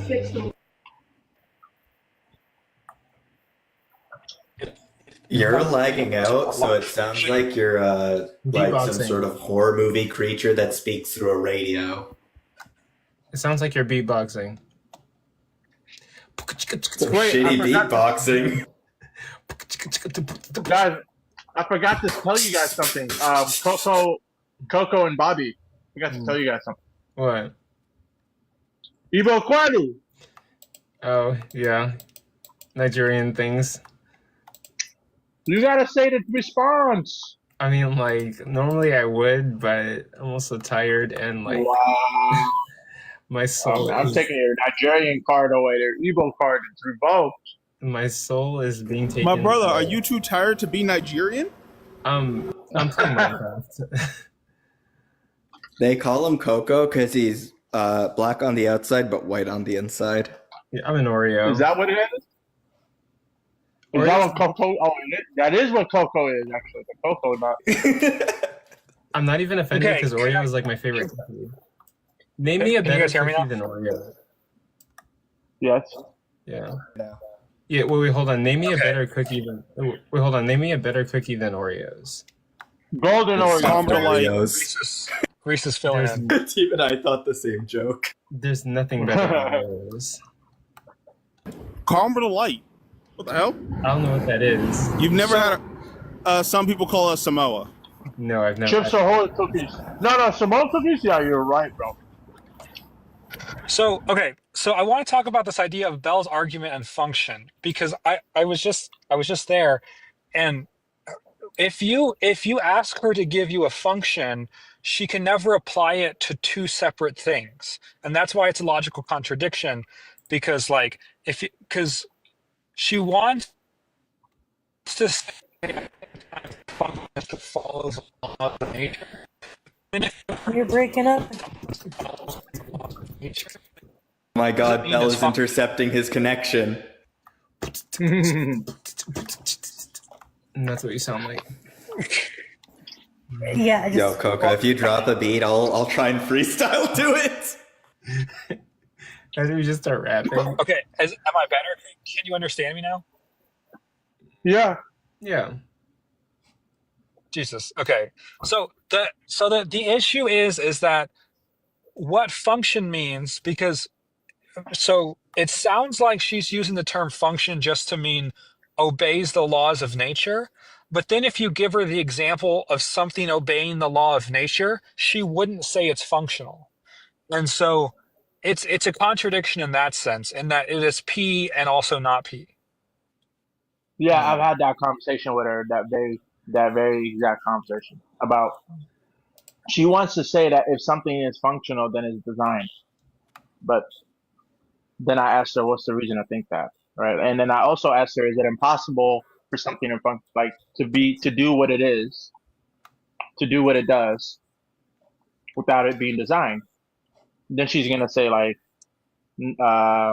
it's either she's gonna say yes, there's that is impossible, and not be able to give the contradiction, or no, that's not impossible, but somehow doesn't want to extend that to how. Then what's the reason to think, that the universe is designed, right? So I don't see why anyone would ever talk to her again, at all. Well, it doesn't, because it doesn't have to go even as far as design. It just has to go as far as function. Like the fact that she cannot have a consistent definition of function means that she gets to have her cake and eat it too.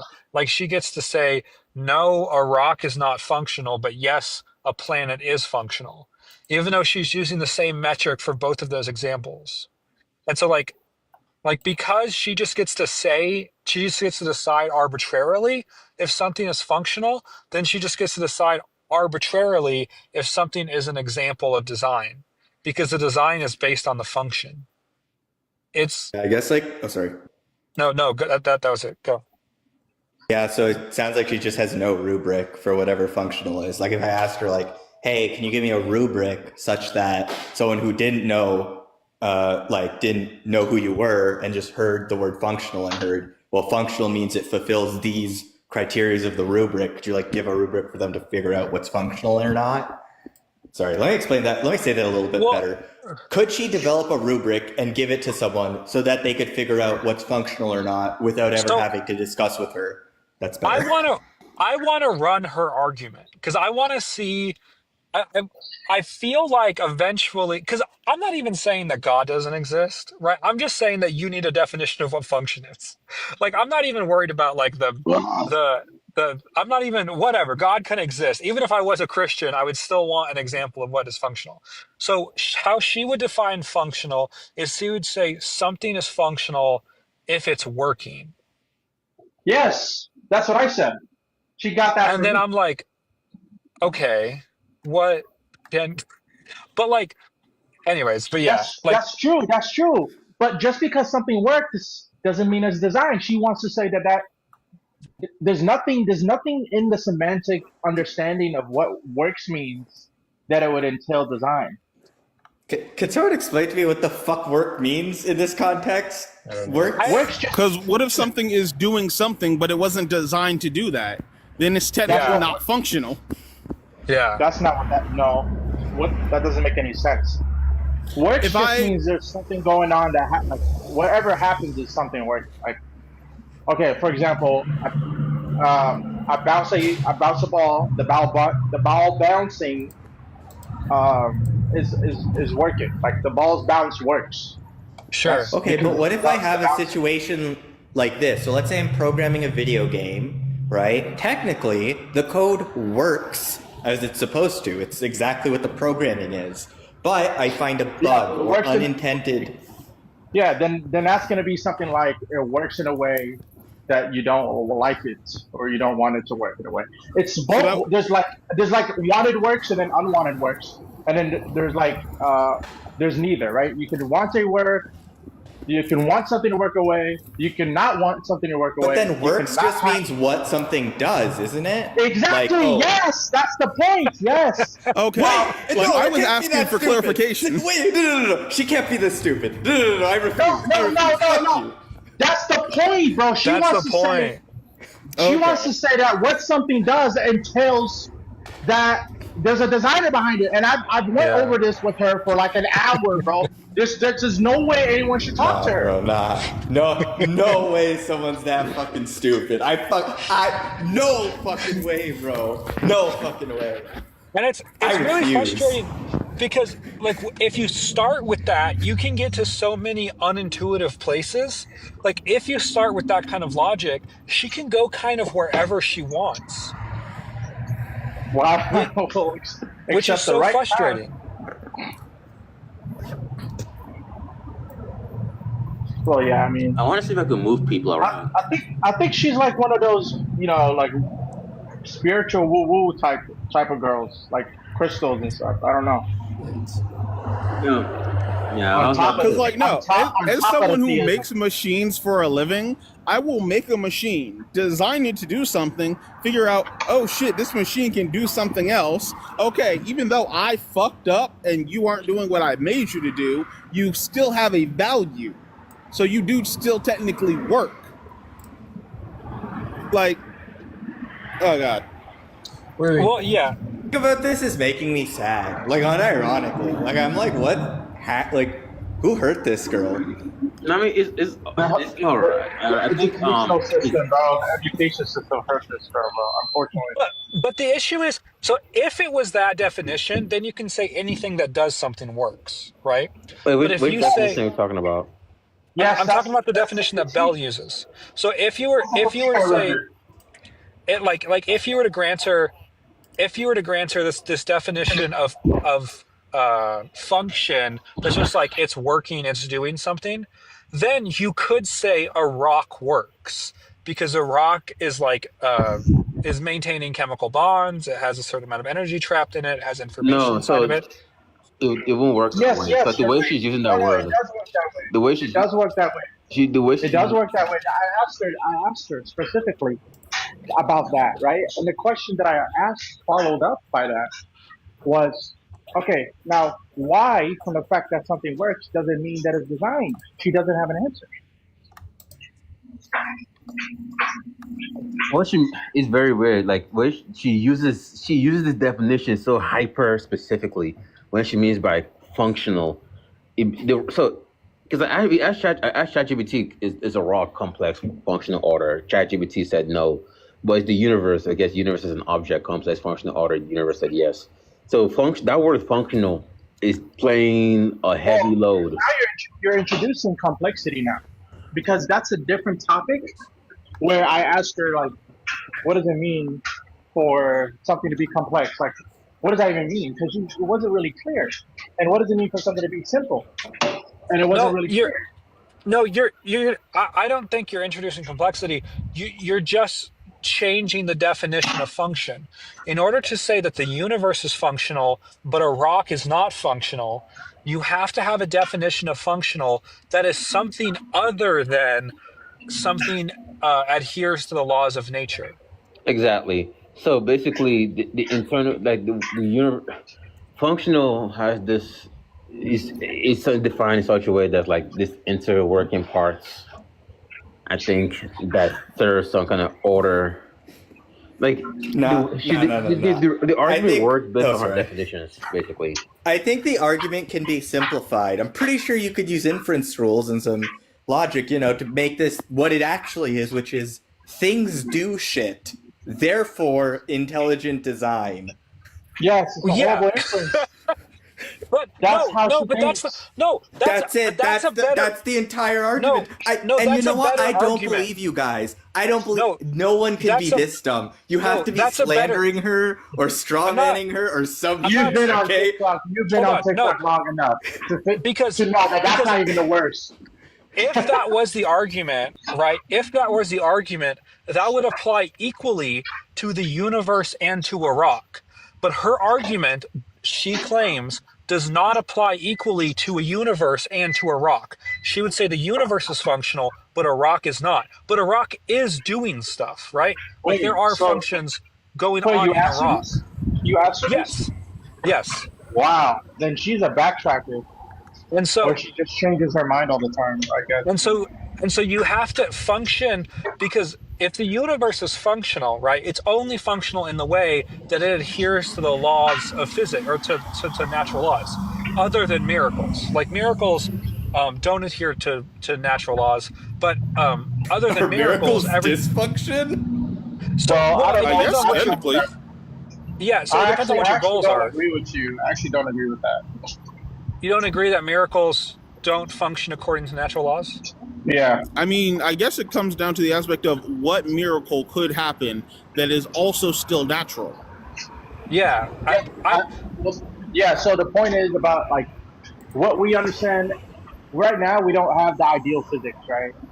What we have are, like, the best explanations for a model. So what we can, like, a miracle is going to be something akin to a God of the gaps, right? Like, back in olden days, right? Let's say like in BC or whatever, like during the Greek times, they thought that lightning was a miracle. Some people thought rain was a miracle. Why? Because they didn't understand how it works. And so what our current understanding of miracle over time changes to, okay, now we understand the mechanism behind it. So for any given claimed miracle, our physics could just not be updated to explain that fact yet. And yeah, I mean, but you would just be claiming that people are wrong about something being a miracle. No, I think people are unjustified. It is a miracle. No. I think people are unjustified to think that miracles, what they want to claim something is miracle as something that isn't aligned with the laws of physics, because the laws of physics is something that our understanding of the laws of physics is something that's updated constantly. Do you think if something follows the laws of physics, it is also a miracle? I'm saying if somebody wants to identify an event and call it a miracle, and a miracle means that it violates the laws of physics, I'm saying that they'd be unjustified in calling it a miracle, because what the laws of how would they know whether or not it violates the laws of physics? So the laws of physics update all the time. Sure, but now maybe they want to say it violates our current understanding of the laws of physics. No, I can grant that. I'm not, if that's all the law. That's all a miracle is that it violates our current understanding. No, you're assuming that the miracle follows natural law under all circumstances. So did you not hear what therefore I said? miracles? I said the opposite. Therefore, miracles wouldn't exist. That's not what I'm saying. I don't think you heard anything I said in the past 2 minutes. You're saying that. Why don't we do this? Both people type out the start of their argument in the comments, just so we can fully constantly reread them. There's not enough space for my argument. No, look, let me just restate it, and let's try to be more intensive right now. Okay, here we go. Oh shit. If somebody claims that an event is a miracle, and by miracle they mean it violates the laws of physics, I think that they would be unjustified in making that claim because the laws of physics update constantly over time, and or unless what they mean by miracle is that it violates our current understanding of laws of physics, which then we can grant that and still say it doesn't mean that it's from God, because back in history, there were plenty of things that violated our current understanding, like quantum mechanics, quantum physics. At one point, violated our current understanding because it wasn't the dominant theory, and then it became the dominant theory, so no longer violates our current understanding. So, according to that understanding, to that view, quantum mechanics, quantum physics would have been miraculous at one point in time, which is fine as long as you understand that miracles stop being miracles once we increase our understanding of science. No, because you're equating our current understanding of science with natural law itself.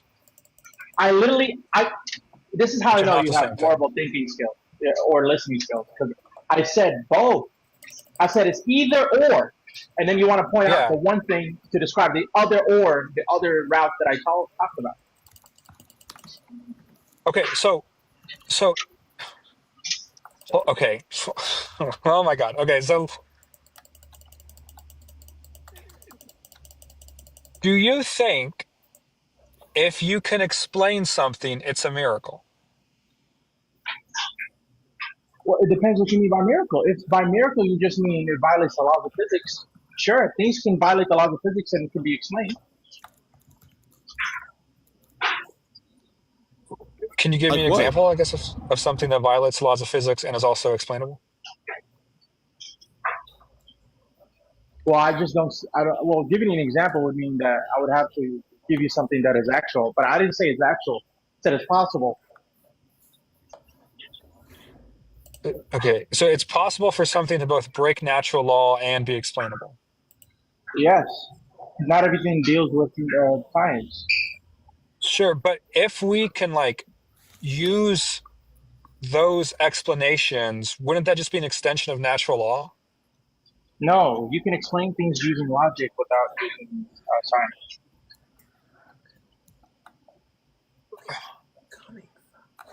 What, okay, so let's say an apple is an apple, right? That's not a scientific claim, that's a philosophical claim. It could be both. So, okay, would you say that's a miracle? No. Why would I think that? Again, it depends. Well, I'm just trying to get what could possibly be a miracle in your situation. I've already explained. Okay, again, if by miracle you just mean it currently violates our current understanding of laws of physics, there could be a bunch of things that we don't understand yet, and then they stop being miracles once we update our laws of physics and increase our Sure. Okay, and that's one understanding of miracle. Different understanding of miracle is that it violates the actual laws of physics, whatever they are. Now, for anyone making that claim, I don't think they would be justified in making that claim because we wouldn't know what those laws of physics are. That we wouldn't know which laws of physics that it broke? We don't know what the actual laws of physics are. We don't know what the ideal laws of physics are. Right now, we're just currently updating our models to reach the ideal laws of physics. So if somebody was talking about the violation of the ideal laws of physics, they wouldn't have access to knowing that. So I don't know how they can make that claim. So you would say under no situation could you claim a miracle? No. Oh my God! I just don't. Bro, because you said wait. So because what you gave situation can you claim a miracle? I just told you. No, you didn't, because you said I did. You said in one situation it's not breaking natural laws. We just think it is, so it's not actually a miracle. And in another situation, you couldn't claim it's breaking natural laws anyways because we don't know all the natural laws. I didn't say that. That's all. Bro, did you go to college? Okay. That's what you said. No, that's not what I said. I said you can say it's a miracle, Sure. right? If by miracle you mean that it's violating our current understanding. So for as long as it violates our current understanding of laws of physics, it's a miracle. Now, if we update our laws of physics and somehow that unexplained thing that violates our laws of physics now becomes explained once we update it, it no longer becomes a miracle. So I didn't say it's not a miracle. I'm saying it's a miracle for as long as we don't understand it or don't have an explanation. So physicists, right, never considered quantum mechanics to be a miracle, even though it didn't fit Oh into. my God. You're the one saying, you're the one making Jesus the Christ. claim. Who's this guy? Anyone know him? You are the one making the claim that if something doesn't fit into our current understanding of the laws of nature, that could be a miracle. No. I said if somebody were to take that sentiment of miracle, it would just be analytically true. Do you understand analytic philosophy? Sure. Yeah. What does that have to do with you? Yeah. What I said is analytically true. There's no way you can deny it. But that still doesn't make those things actually miracles. What does it mean for something to be actually a miracle? I would say it breaks the laws of physics, or it breaks natural law. Okay, and there's two ways you can break the laws of physics, right? Sure. The ways I listed, right? Yeah, you can break our understanding of physics, or you can break actual physics. Okay, now if you break the understanding of physics, then it could be a miracle, right? If you use that understanding of breaking the natural law, correct? No. Why not? Well, because I would say that it has the possibility to be explained. Well, therefore, it's not a miracle. Wait, is it explained? Is it explained currently under laws of physics? Well, I think if you're postulating a miracle, you would say it can't be explained. So I think if something could be explained, like if something happens, just changing the definition. Now you're positing the third definition of miracle. No, a miracle is something that breaks that breaks natural laws. Yeah, is that the same thing as can't be explained ever? But by natural laws, can't be explained via natural laws. Okay, now you're just talking about the second law, the second explanation of laws, breaking the laws of physics, which is breaking the ideal laws of physics. Now we've already went through this. Do we have to go through this a sixth time with you? Sure. So you would say that there is no, but either way, time? right? Either of your routes, right, lead to not being able to claim something as a miracle. That's not true. How do I have to, bro? It's like which route claims that something can't be a miracle? Something can't or can? Can. The first one, where it's our current understanding of laws of physics. But then that's not a miracle. That's just something you can't explain. Then you're just equivocating on the term. How do you not understand this? No. If it's just something that I can't explain right now, that doesn't mean it's a miracle.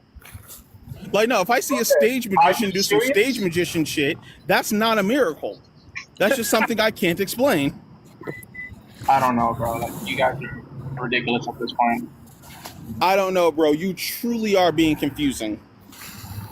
You can't even steal that in that position. I've explained it to you 6-7 times. You gave one situation where the only thing separating you from understanding that, in quotes, miracle is your knowledge. And then you gave another situation where there's an actual miracle happening, but you don't have the ability to claim it as a miracle. Here's what we're going to do. We're going to put this... So miracles will be impossible to claim. That's not what Here's what we're going to do. We're going to put this in premise conclusion form so that you guys can follow along clear, and then it's going to be a valid argument. So that way, the only thing you have to do is reject a premise to deny the argument. Now, okay, so are you guys ready? Or make sure you guys write this down, because I'm tired of explaining this 8 times. Okay, this is going to be my 8th and last time explaining this. Okay, let me know when you guys are ready to write this down. Oh, let me put money in my washer real quick. Okay. So I think what he's doing is having a bad definition of miracle. I think something you can't explain but is natural is not a miracle. But under his definition, it would be a miracle. But I don't think it's very fair to what a miracle is. Because by that logic, it's a matter of everything is a miracle to a child.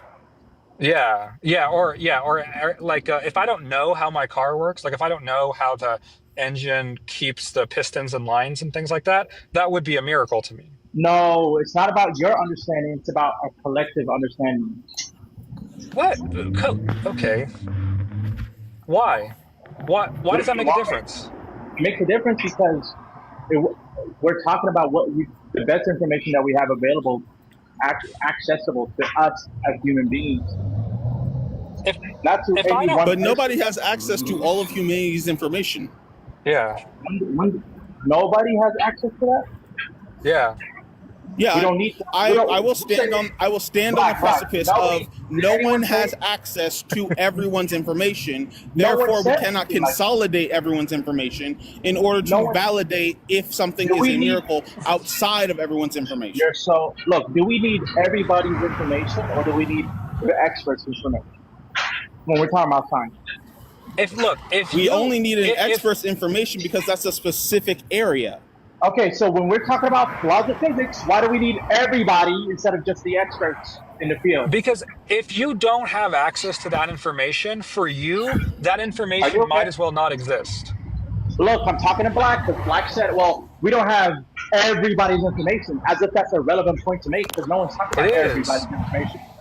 Oh, so when it comes down to a biologist and a botanist, they will have to work together whenever we say, this tree started moving. No, I'm using specific fields.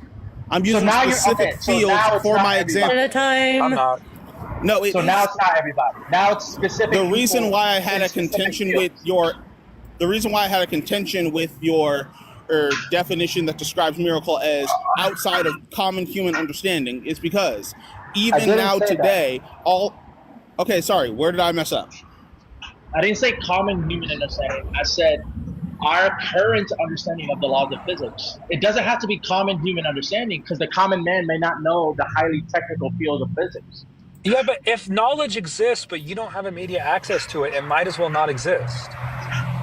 Nobody's talking about any one individual. We're just talking about at least one person knows about it. What does that have? What does that have to do with anything? If one person, Coco, am I tripping? If one person has information that you don't have access to, why bring that information up? No, if one person has information that you don't have access to, why bring that information up? Because they're experts in the field. Yeah, but that's only relevant if you have access to it. We're talking about what we have access to. What do you think science is? You think I'm talking about something I don't have access to? We're talking about science. So yeah, but I don't have all of science. So like, you don't need to know all of science. No, yes, I have to accept that there's things I cannot explain that are not miracles. That's fine, but you can't say that it's unexplainable. You'd be unjustified to say it's unexplainable, right? Unless you have a reason for it. Okay, now, so what about things that are actually not explainable, right? Like let's take the nature of like dark matter, right? Sure. You're talking about not explainable logically or not currently explained? So your first definition required not currently explainable. Wait, you guys have the pen and paper? Because I want to write it down so you guys just don't get confused anymore. You got it? Black? Yeah. Sakipi? Black, you got it? I'm ready. Okay, premise one. Here, this is the first argument. So we're going to call this current understanding miracle argument. I know Salam learned that. That's just how you learn it. So, a miracle is an event that violates our current understanding of physics. I don't think that's true. Do you think definitions are things that are truth at? I don't think it's a useful definition of miracle. Do you think definitions are something that are truth at? I didn't say truth app. I said useful. You said I don't think that's true. Did you not? Now you want to Well, lie to I me? mean, You want to lie to me now? I would say I'm a pragmatist. So utility and truth are the same thing, but that's besides the point. I just don't think it's a Uh-huh. useful definition. Okay. Now, do you think definitions are truth app? That's a yes or no question. No, definitions aren't truth No. app. It's not Okay, cool. useful. So when So well, if we had the utility is going option to to be use a do you more think useful utility definition, you think utility is going to be subjective or not? oh, definitely, yeah. Okay. So what's relevant? Look, it doesn't matter whether or not you think it's useless or not. You understand what I mean, correct? Yeah, but by your definition, anything could be a miracle that we can't explain, which I don't think is a good definition of miracle. Oh my God. If you don't think it's a good definition of miracle, that's fine. That's why there's two routes you can take. I'm saying for both routes you can take, on one end, you are justified in saying that it's a miracle until we potentially update our physics to explain what is not currently explained and now is later explained. On the other end, you're not going to be justified in saying that it's a miracle because you don't know the ideal laws of physics. We don't have access. Do you understand what I've been trying to say this whole time for 9 times? So, yeah, so if I follow your logic, things at the edge, right, at the edge of physics would be considered miracles. What does the edge of physics mean? Does that mean I'm not currently explained? Yeah, that means not currently explained. Yeah, so it will be miracle according to one definition of the term that I use, not the other.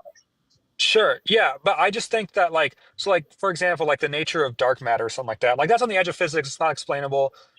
I don't think it's a miracle though. Okay, what definition of miracle are you using? Are you using any of the two that I posited? I just think calling it a miracle in any sense means that miracle is not a useful word, because calling it a miracle, calling it a miracle, I don't think that's a use. I don't think it's useful to call dark matter a miracle. I don't think you understand how words work.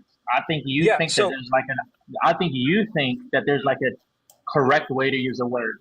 So but that's not how words work. So would you say dark matter is a miracle? It's miraculous. Under what sense? Under what sense of miracle you use? Under any sense, like would you say? Is dark matter? I don't know whether or not dark matter is understood. Well, it's dark like matter understood. No, it's not. How do you know that? Because that's what physicists tell us. Famously, it's not understood. Because the experts studying it do not understand it. That's not true. That's not true. What if I told you they do understand? They don't. Okay, evidence. Yeah, I've spoken to physicists. They say they understand dark matter. They just don't know everything about dark matter. Now, do you think in order to understand something, you have to know everything about it? Maybe that's the confusion we're asking. Yeah, because if there's any unknown, there's an unknown. And then at that point, it would be a miracle. Okay, so you're just talking about, so aspects of dark matter is miraculous, not all of dark matter. No, the nature of dark matter itself. The only thing we understand about dark matter is its influence on gravity. That's it. Everything else we don't know about. Dark matter, that's a lot. See, that's a lot to know. First of all, dark matter is called dark matter. Why? Do you know why? Because it influences gravity. It influences matter. Wrong answer. Okay. So you don't know. Dark matter. No, that's why. No, that's not why it's called dark matter. Why is it called dark? Why did he use the term dark? Do you know? Because we can't. Because we have no. It doesn't impact with EMR. It doesn't what? It doesn't interact with EMR. What's EMR? Electromagnetic radiation. Is that light? Yeah. Okay, yeah, that's why. Yeah, it doesn't interact with light. That's why it's called dark matter. Now that doesn't mean we don't understand anything else. Hold on, wait. But the matter part is because it has gravitational influence. Yeah, matter just means entities with mass in some definitions. Well, yeah, but we don't know if dark matter has mass though. It could influence gravity with other mechanisms. That's the thing that we don't know. It might be a misnomer. It might be a misnomer why it's called dark matter. Well, depending on what the definition of matter is, right? Sure. Yeah, that's the thing is that we don't Coco, know I gotta about. drop. Okay, I'll see you around. I'll be back in a bit. I'll be back later, I'm sure. Okay. Like the only way that we know about dark matter is through studying the rotational angle of galaxies, and they're going faster than they should, when we estimate the amount of mass in a galaxy, and so they have Yeah, higher gravitational energy, right? And we have yeah. to dark matter. Look, All dark look, matter is a name for the look, accounting of look. that excess This gravitational is. energy. Have you studied logic before? Yeah, but Okay, so you yeah, know about syllogisms. yeah. I know what a syllogism is. Okay, so you know how analytic arguments work, right? Yeah, Okay, so you know what makes a sound argument? a sound or a valid argument. Sound. Do you know what makes a sound argument? Yeah, a sound argument means it has to like function in real life. Wrong. That's not what that means. Are you talking about a valid argument? No, I'm talking about sound. Soundness is when the structure of the argument is valid and the premises are true. That's what soundness is. Sure, yeah, that means it functions in real life. You can have an argument that is sound that is not applicable in real life because it's a hypothetical argument. Sure, yeah, but it's still like if the premises are right, then it's still okay. You're so tedious. Anyways, I'm the not point tedious. This is, is just very simple level one stuff in philosophy. It's okay for you to yeah, not know, but you want to be arrogant and pretend like you know it. no, but your issue is right that under your definition of miracle, the reason why It's I think not your my definition, definition. This is just yes, it is. it's just a potential Wait, hold up. definition. If it's not your definition, then whose definition is it? It's just Webster, a potential. Oxford. Yeah, this is just a potential definition that our very theists posit. Not one I came up with. I'm just parroting the definition, but it's not my definition. Sure. So let's run the logic. Under your definition, would dark matter be considered a miracle? If it follows under what the semantics are, obviously that's trivially true. That's how arguments work.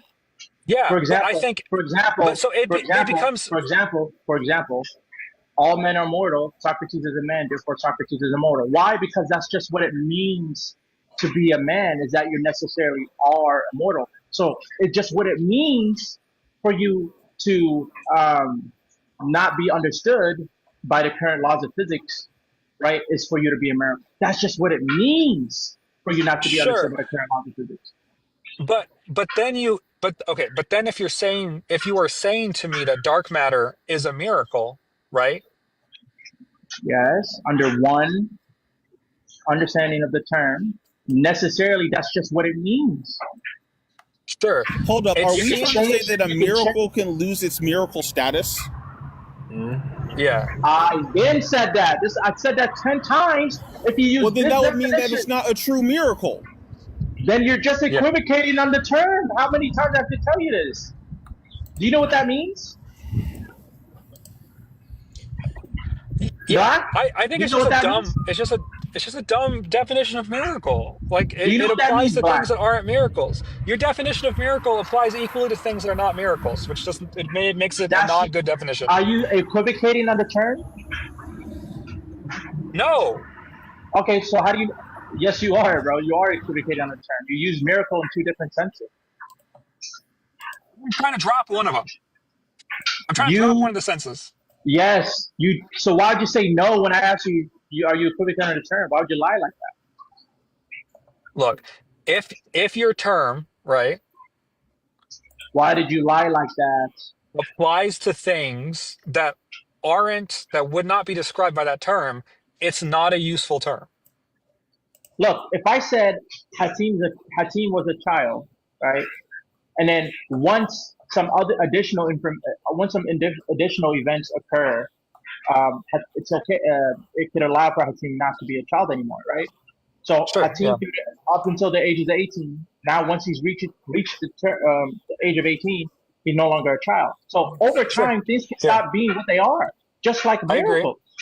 No, under this definition of miracles, over time, once we upgrade our understanding of what we understand, right, it could be the case that we would stop classifying this thing as miracles.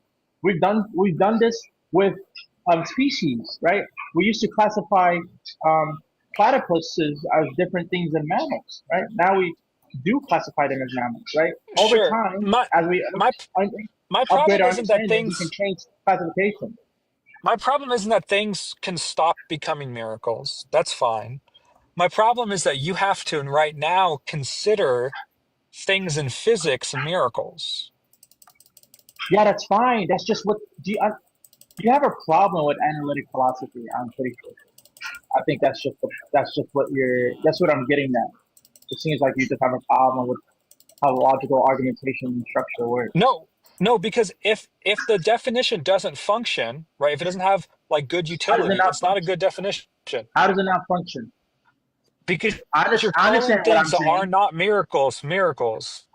Are you just equivocating on the term? It seems like you're just equivocating the term. Because it's a bad term. Do you know what equivocation is? No, tell me. So why the fuck, when I'm talking about it this whole time, you're acting like you know what I'm saying? Okay, a bad term. It doesn't matter. Hey, It doesn't matter. It's a bad Skippy, term. why the fuck It's a are you bad speaking definition. like you know It's what a I'm saying? useless definition. Because Skippy, because why the are you words that you're speaking using like you are know what not I'm talking functional. about? Skippy, do you think it's Because the way honest that for you're you to using continue words talking when you don't know don't what I'm saying? function. Yeah, so the way Skippy, do that you you're think it's using honest for you to miracle talk as if you know what I'm applies, saying? the way that you're using miracles applies to things that are not miracles, right? Skippy, do you think it's honest for you to speak like you know what I'm saying And if when you something don't? like if a term applies to things that are not that So you're just term, not going to answer the question.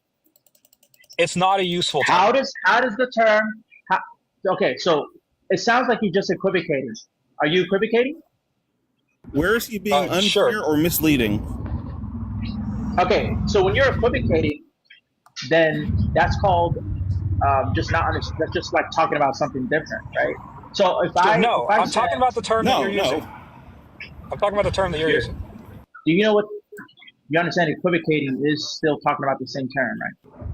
Okay, so you said it was talking about something else, which I'm not. Yes, the term is in discussion, but the meaning is different. So that's the Sure. equivocation. When So you use the the meaning. term, when you use the same term in two or more different senses, that's equivocation.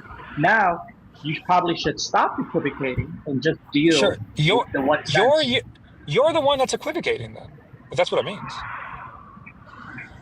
Yeah, but I'm not. But I before I use the term in different senses, I stipulate which term I'm using.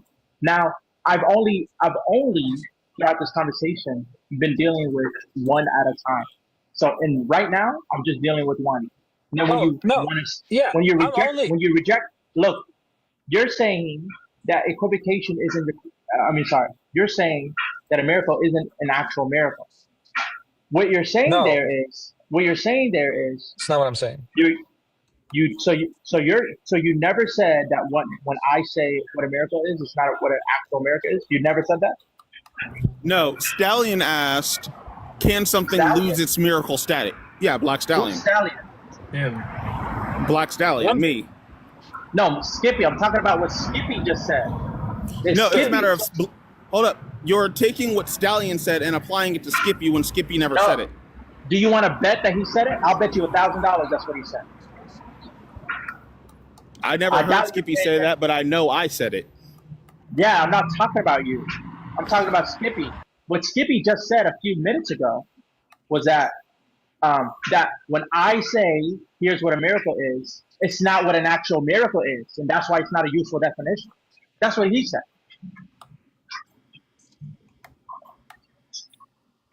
Right? He said if you're using a term that's not actually what the term is. Well, it's about being actual term. It's about it would apply equal to things that we would agree are not a miracle. Why would I agree it's not a miracle if it's just what it means to be a miracle is not to have a current understanding of laws of physics to be able to explain it? Why would I disagree? Well, because when you that's have what I mean. Like, when you have bad definitions, look, I highly doubt that you had any training in philosophy if this is how like you're thinking. Like this is ridiculous. Like even Coco understands this. Like, and he barely knows any philosophy. Sure. And this is how I know So you know absolutely zero. You have know absolutely zero about philosophy if you have this belief. So you're what you are saying what a miracle is, right?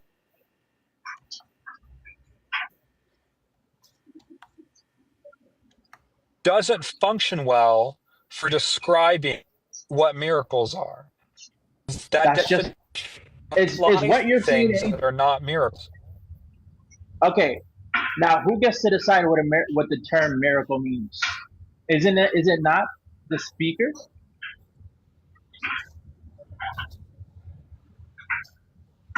Is it No, not? I Is guess it not actually, the speaker? it's Is it not like the what it's speaker? like what you like. No, Do you think there's no, one way no. to say Richard any already. word? Do you think there's one way to say any No, I word? think it's social. Yeah, Do I you think think it's there's one social. way to say any word? Do you think there's one way to say any word? Uh, no, I think it's social. Do you think there's one way to say any word? Right, He's saying it's social, like subjective. right. Richard already said, Yeah, but truth is I think it's social is truth a is what very you can get away with confusing answer saying. to my question. Look, is the answer just Sure, simply yeah. nothing? Yes or no? Is there one way to say any word? I mean, that's a nonsense question. Is it a nonsense question, Coco? Is there one way to say any word? Is that a nonsense question? What is this guy, bro? I don't Who know. is this guy? This guy's a funny ass guy. I would say immediately, there's never one way to say any word just due to accents alone. Yeah, but okay, but if you give I'm him that, talking he's just about gonna the meaning of the define words word, however he Brian. wants. He's That's just gonna how words define work. words however you want. That's how words Yeah, work. but no, they don't. Words are a social tool, and if the social Wait, tool lacks utility, right? how does it lack utility? How does what I'm saying lack utility? Because miracle is describing things that aren't a miracle. Okay, how is the description that I posited not describing what I posited? Sure, because dark matter, right, would not be considered a miracle. Why wouldn't it under the semantics that I use? Because people in common usage would not consider dark. Oh, so you're just saying people would use a different definition? Social verbiage, right? Yeah, you're just saying people would just use a different definition. That's so. So in order for something to be non-utility having is that when you posit the term, right, that somebody else would just have a different definition that they're using. That's all you mean by non-utilities? No, I'm saying that your term describes things that wouldn't that term wouldn't describe. I'm saying it's a contradiction. You're saying something is a miracle when people would say it's not a miracle. Look, I don't think you should be speaking anymore. Genuinely. Sure. Like So you're saying that something miracle. This is your fucking brick wall. Like I generally don't know how you're even able to speak. So your anything. definition of miracles includes things that are not miracles. Yeah, you're just equivocating. But like I've explained this at this point 20 times. I'm using your definition. I'm using your definition. I'm using your definition. You can speak to him, Coco. I'm just playing Minecraft. Coco, do you think dark matter is a miracle? Coco, do you think dark matter is a miracle? So ask him what sense of miracle. So typically, what I describe to be a miracle. No, that's assuming that it's a miracle. You can't ask him in what sense is dark matter a miracle. You would ask someone, is dark matter a miracle? Yeah. So you're so stupid. This guy's the dumbass. Well, hold on really quick. So what I would consider to be like a miracle is going to be like anything that's beyond the realm of like naturalism. And that's going to be based off of like what our current knowledge is, right? Because like, so people used to think that like the sun, people used to think that the sun rising was like a miracle, right? Until like they gained more knowledge and realized, oh, this is just a natural like occurrence, right? So as our knowledge broadens and we can explain stuff with science, it ceases to be a miracle. So miracles just typically going to be someone's like putting a label on like something that's beyond the realm of like naturalism or physics or whatnot. So I don't see what the confusion is. So like let's say we had no knowledge. So would you say? Oh wait, hold on. Like so let's say we had no knowledge on what dark matter was. I think at a time one could consider dark matter a miracle, but once we gain knowledge about dark matter and we can explain it with like the realms of naturalism, then like it's no longer a miracle. It's just something possible in the world of naturalism. So do you think, hold on, because we didn't know about dark matter, like we had sufficiently advanced telescopes to learn about dark matter. So like, I don't think at He any doesn't time understand.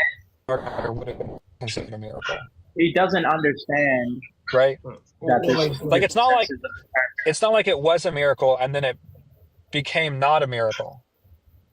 Well, like you don't think that somebody would It's that observe dark it matter? never. Oh, go ahead. Go ahead. Go ahead. What were you saying? No, it's not that dark matter was considered a miracle, and then we learned more about it, and then it was not a miracle, right? That didn't happen. Dark matter is something that lacks an explanation. Coco, you want to keep talking to this guy? He's a fucking broken record, bro. He's cool. He's cool. No, but he's like he's a brick wall.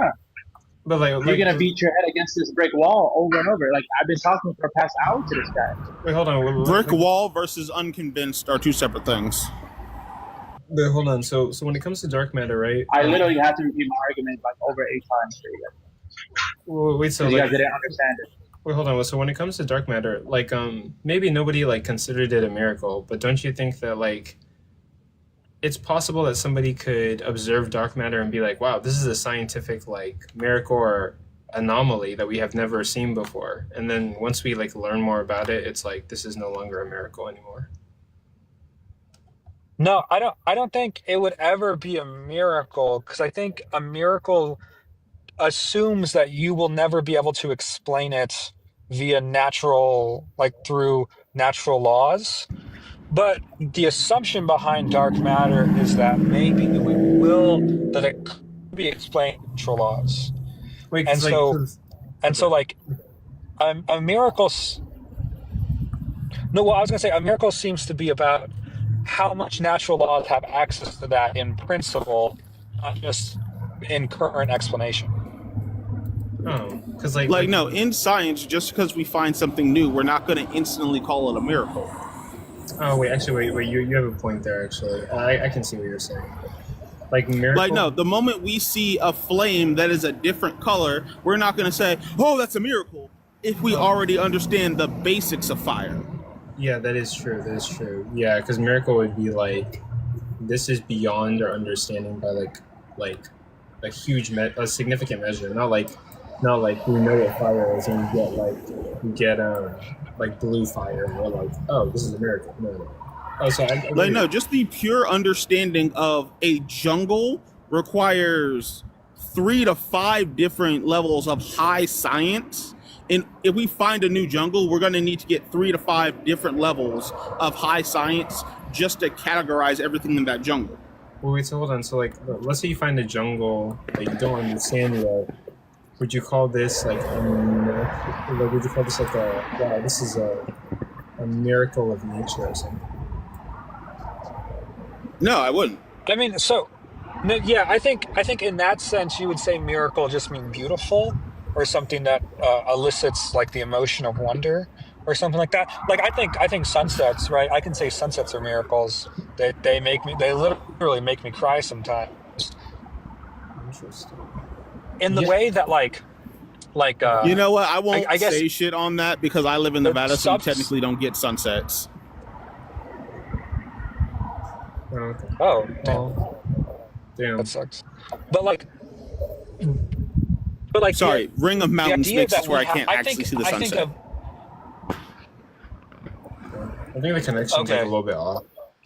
But I think that like, so I think a miracle has to do with if it's explainable by natural law in principle. Like I think if it could be explained by natural law, we just don't have the mechanism, we just don't have the understanding yet. I think most people would not consider that a miracle. But if it cannot be like the virgin birth, right?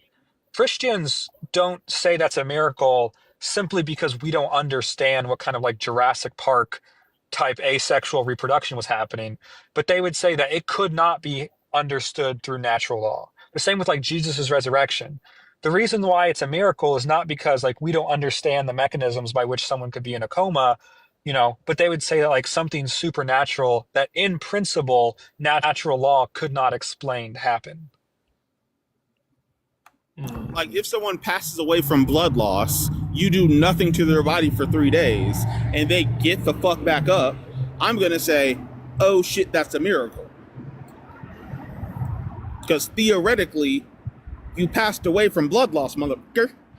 I didn't give you blood back. And it's wildly beyond our understanding of the human body.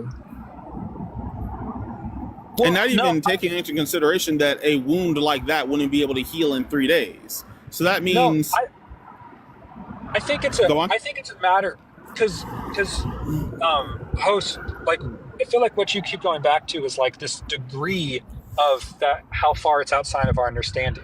But I think it's in principle a different kind of event, that the degree of understanding that we have does not matter. But in principle, it's a different kind of thing that happened that is not in accordance with natural laws. Because like I would always argue that a miracle is something that breaks a law of physics. Interesting. Because I could never have a fire trapped inside of an ice cube because that breaks the law of thermodynamics. Or I guess I should say a completely sealed ice cube.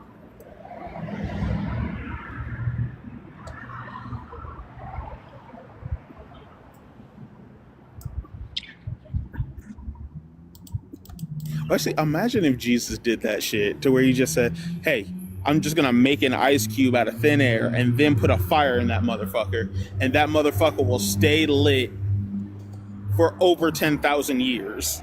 Like, that would be a tangible miracle that I would have to say, oh, fuck, God exists. Well, I would assume that the placement of miracle would be on if you think that there is a physical explanation that we just don't have access to, or if you think that no amount of knowledge of the natural world would be enough to explain it. So like, which I feel like is really important, because we currently know things, like we currently are aware of things anyways, that we do not have a natural explanation for. But just because we don't have a natural explanation for, I don't think means they're miracles. Yeah. Okay, interesting. Like the aspect of your mother always know when you did something bad. We don't have a natural explanation for it, but that doesn't mean it's a miracle. Okay. Whoopsie. But anyway, Dylan, what you got for us? What you got for us, Dylan? You there? Hold on.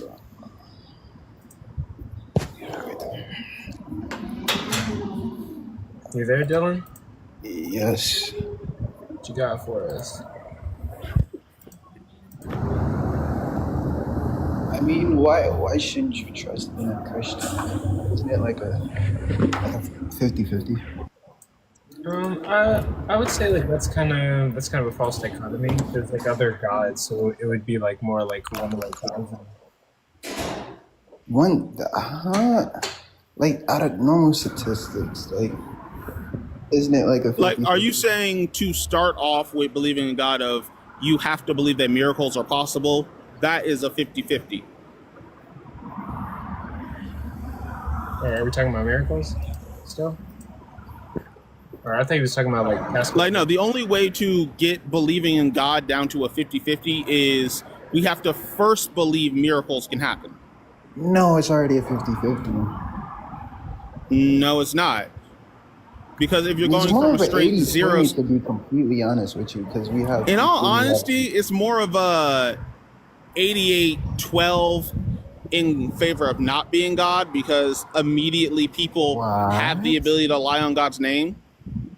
Okay, wait. That makes. Like, no, if we're actually going to run statistics on it. So this fake person existed, and we faked all of this stuff. Come on, man. Like, nah. No, let me break it down to you, animal style. First things first. Can a woman get pregnant without sex? Come on, man. It's still the biggest. Breaking it down animal style. You're talking That's about animal first. style. It's still 50-50. You're acting like we know all No, the it's not. answers. So you're saying that you To wouldn't believe ask in the questions if you knew the answers. to believe in the Christian Judaic God, you need to break down every step that gets to that God first, which You makes it wouldn't to where ask every questions step you if go you had up, all it the breaks it answers. down by half. If you ask a question, you're cutting it in half, right? So if you ask more than one question, if you have more than one question on a subject, you're breaking. Did you go to school, bro? Did anyone Yes. what's going on? Yeah, we And went I to school. actually learned how statistics work. You might In have this videos. instance, to Somebody say, said 1 in 18,000. That means he has 18,000 questions about God or Wait, no, something? Like, 18,000 come on. different religions. That's what I'm saying. So essentially, like you're asking me, like, why not trust God? Wouldn't it be like 50-50? So atheism versus Christianity? Like, that's not the case. It's not atheism versus Christianity. It's atheism versus Greek gods, Norse pagan gods, Buddhists. Well, I don't think Buddhism has gods. You're not asking that on your prompt, though. Oh, wait, what are you asking about specifically? No, I was going by prompt. I mean, I can defeat everything. If you don't believe God exists, I can probably prove it, you know? Oh, okay. ooh, yay, we can finally get proof of God. Let's see it. I can.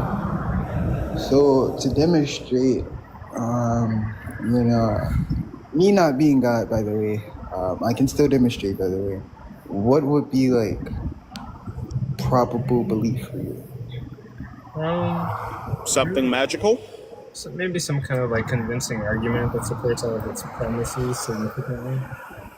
And then I don't know, maybe like some scriptural text that matches up with like current day science or human understanding, and also provides sufficient evidence for like the events occurring in the text. And I don't know, probably like first-hand testimonies of significant events and backing to believe in any prophet or given religious doctrine. Well, actually, no. I think the easiest version of it would just be, can we get an update of the Bible? Or I'm gonna be honest with you. I'm gonna be honest with you. If the Bible was preserved and we had the original Bible text in the Hebrew and Greek, I would probably be a Christian.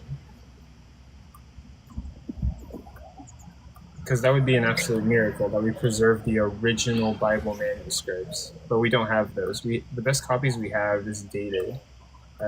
You gotta understand though, like the main book that we had, like in like majority or priority, man. Like you gotta think about it. We had books, so we always had like main books, bro. So if it wasn't going by the Bible, we still had. I don't know, man. It's deeper, bro. It's way deeper. Yeah, but like I'm open-minded. I'm agnostic. I'm open-minded than most.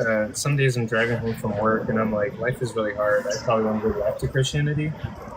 I'm open-minded to like Christianity existing, but I don't really have probable evidence, and I can't like force myself to believe that Christianity is real. It just doesn't seem real. So I have a good question for you. Go for it. Well, it really doesn't matter because God saves, people like you. So Yeah. He kind of saves us. Waiting for him to So save me. I was gonna ask though, like, why not believe in him versus the benefits of belief? Because I can get those benefits elsewhere.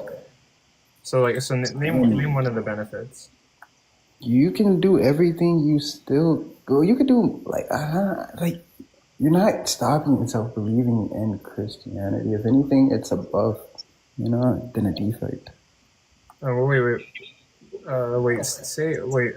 I was asking for you to give me like a benefit of being Christian, but I mean, there's a lot.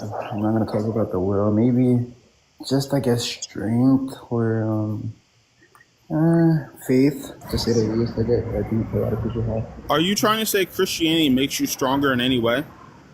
Yeah, pretty much. Okay, like how? I think it has different effects on every person. Like I think like people are born with advantages. Like everybody is not equal. Like that's a myth.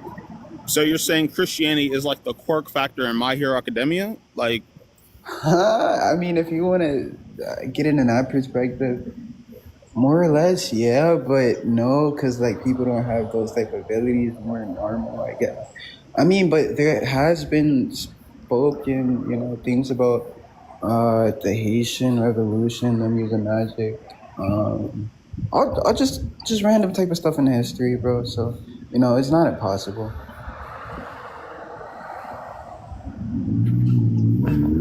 Well, I mean, like, I'm not really hearing like much benefits. I mean, like, yeah, like if you're saying like you can do basically the same things that you can do in Christianity under atheism, then like I might as well just be like an atheist. But I'm not an atheist. That doesn't make sense. Why not?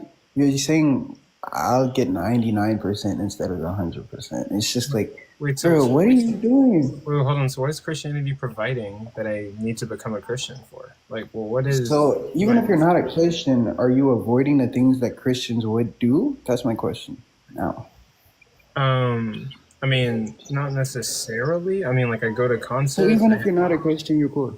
So that's all that matters. Wait, hold on. I go to concerts. I have schmecks outside of marriage. I smoke the devil's lettuce. I'm doing a lot of stuff that Christians wouldn't do, I guess. But like, I mean, days will come. The day will come. People might change and start doing other things. But like, yeah, but you're not really giving me like benefits to joining Christianity or like any like. I'm not saying like joining Christianity isn't like something you do. Sometimes you are, and it's just it is, bro. Like it's not like we live somewhere, and I mean technically we live in, depending on where you live, they do have something about God, and I think like I don't know, like the government runs by. Yo, PRK, you want to translate pretty this? Simple. It's pretty simple. Not really, no. Damn. Even if you don't believe in God, your society is built around it. Not really. I mean, in what ways? Is not even the government, the people, like on the Constitution or something. Like, do y'all not know these things? No. Like, our country was founded on enlightenment. Don't you take oaths? Bro, Bart could probably convince you that God exists, not gonna lie. Who?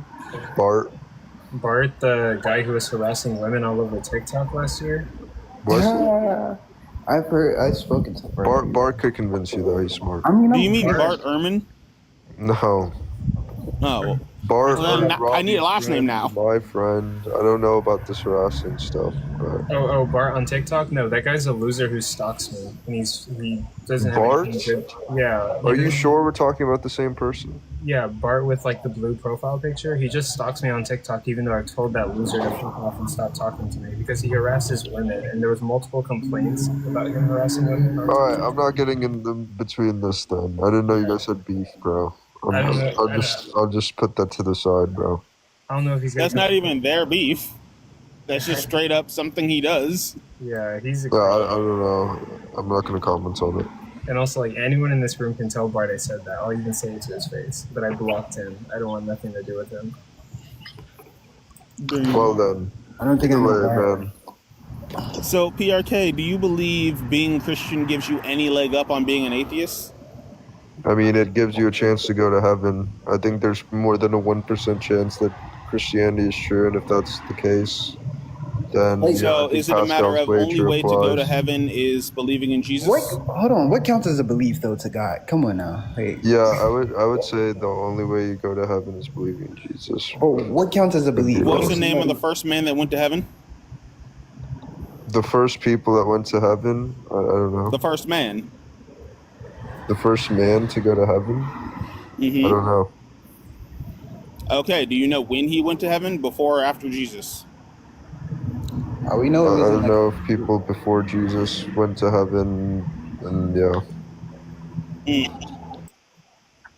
What about if they like had some TNT and they like boomed the place? Then like, what if it wasn't just one? What if it wasn't just one person? I'm getting Chipotle. I want to go get food too, but I'm cool. My hand is like cramping up. I think I'm losing blood in my hands from playing Minecraft. It's just leveling up in real life. Ow. Co, what percentage would you put on the Christian God? 30%. Really? So how do you not dude, bro?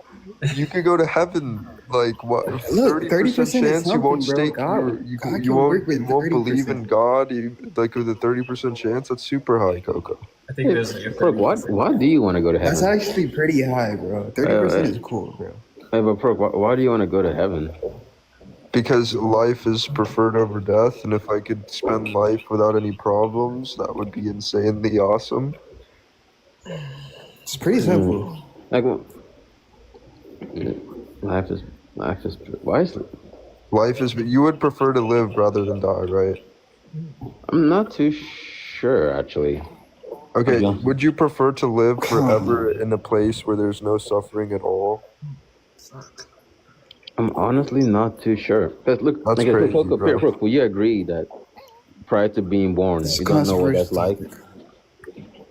You said what? You don't know what it was like prior to being born, right? No, I don't. Okay. So, but you will know what you will feel. You will be alive in heaven forever, right? Yeah. Yes, I believe in the resurrection. I believe in God our Father. Okay, deeper question. Would you rather suffer for eternity or live? Come on now, it's a pretty basic question. 30% chance, like, yeah, Coco, anybody could hit you with Pascal's wager at that point. Like, it's you cooked. I guess what I'm curious, like, so I think there's a 30% chance that Christianity is actually true. Yeah. Then Pascal's wager applies. Bro, to God you can and work with 30% God. chance. Bro. But Brooke, if you're God still getting didn't- into heaven, bro. You're if okay. God Like, didn't, you should believe logically. You should be believing in God. But God, if God didn't promise heaven, what then? Exactly. Well, you said what? I mean, it's just a common theme throughout the whole Bible. Yeah, no, but let's say that was taken away. The whole aspect of heaven is gone now. Wow. It's not. What did that? There's no point in believing in God. I mean, it's true. What are you talking about? it's there for a reason, bro. It just makes I've sense. never heard when I do this, when I actually play this, that's the first response. Most of the time, the response I get to that is most of the time, response I get to that is like, well, I'll still believe or whatever. I've never actually someone's come out and just say there's no point. There's Okay, no point. I mean, I'm gonna mark that one down. You could believe in God if you want, but there's no like outcome from that. Like, it's just whatever, you know. That is fascinating. There is no point. Usually, so this is. How is that bad? This is the- why everybody believes in heaven. No. You'll be Christian. No, not every. Like, I've tested this question on many Christians. They all the first. They just don't know what they're talking about. The reason that people believe in God is so they can go to heaven, bro. This is very simple. This is very simple. So this is the generic answer I get when I ask that question, right? Is the fact that it's something about God given purpose and love, and even if this heaven was to go away, they live the purpose-filled, meaningful life of love and all these things, right? Like, it was still something that maybe just by the mere fact of being alive it's a blessing. So even if God took away heaven, something like that, some generic answer around that nature, right? Just like, love is. There would be no point in believing in God if there was no heaven or hell. But yeah, no one has ever said there's no point if there's no heaven. It really, like, I just don't see any other option, and I don't see why. Yeah, bro, you might be too logical to be a Christian, bro. I think you're really just an atheist. I don't actually know it. No, dude, I believe in the resurrection, bro. So I think the only thing that's keeping you a Christian is the fact that for some reason you equate historical supernatural claims to historical evidence. But if that was gone, if that little bit was gone, I think you're actually. Oh yeah, dude. If these books were like 2nd century books, I wouldn't be a Christian. Because normally, no one gives that response to that question. So something's wrong. It's just it's the accurate response. I don't know what to tell you. Yeah, I'll tell you. I've given that question because I've been curious about something, so I give that question a lot. And most Christians want to preserve like a sense of love or something like that. No, I don't care about that. I'm trying to go to heaven, bro. What are you talking about? I don't care about none of that. I'm trying to spend my eternity with God. God, are you kidding me? Bro doesn't care about none of that shit. Like, what are we talking about right now? Oh man, that's interesting. Okay, I'll show you. I'll test it. I'll show you when someone comes back. I'll prove it to you. That's the response, the generic response, and maybe you can see what they say. Yeah, I want to see what others would say, but Yeah. that should be the response. Yeah, I mean, No, because I think what you're missing. what's is that, another response you could give that's like like coherent? No, that I don't. Up to me, I've always wondered, so the reason I made this question is because I've never understand the question, like, if there's no afterlife, there's no purpose. I always thought that was kind of concerning. So I started asking Christians, like, if God didn't promise you an afterlife, what then? And most Christians usually would just say, well, I just by virtue of like understanding God and being alive and this, that, and the third. Even if heaven was gone, I'll still be praising God and worshiping. I mean, now to be fair, they'll try to there is an intuition in the Christian's head to like really fight against the concept. Like they want to say, well, that's not what's talked about in the Bible. God promises a heaven, so they do battle it. But I'm saying, yeah, I understand that that's the case. I'm talking hypothetically, right? If there is no promise of an afterlife, it's just earth. You just get earth, and that's it. What then, right? Then they don't want to say. They definitely don't want to say there's no points. They definitely don't want to say what you said. They still want to say like, well, there's value in being alive, and and I still believe in God and stuff like that. Yeah, I wouldn't care to believe or not believe if there's no heaven. At this point, okay, then let me try something. Let me try another question, bro. What is it? What is going on psychologically there? Then that you're younger than me. You're like 20 something. Yeah. So you definitely were not like born when the martyrdom was there. You don't know you don't actually know what it means for someone to like sacrifice their life for belief. You have an intuition of what that feels like, but there's no real reason to believe it just because it was written on a piece of paper. No, I mean, what? There's no reason to believe in like Jesus and the resurrection because it's written on a piece of paper. Any historical evidence they have is just written records. Yeah. So what? This testimony. Like, it should make more sense to believe in God because God, like, you have some, I don't know, you're talking to God or some shit.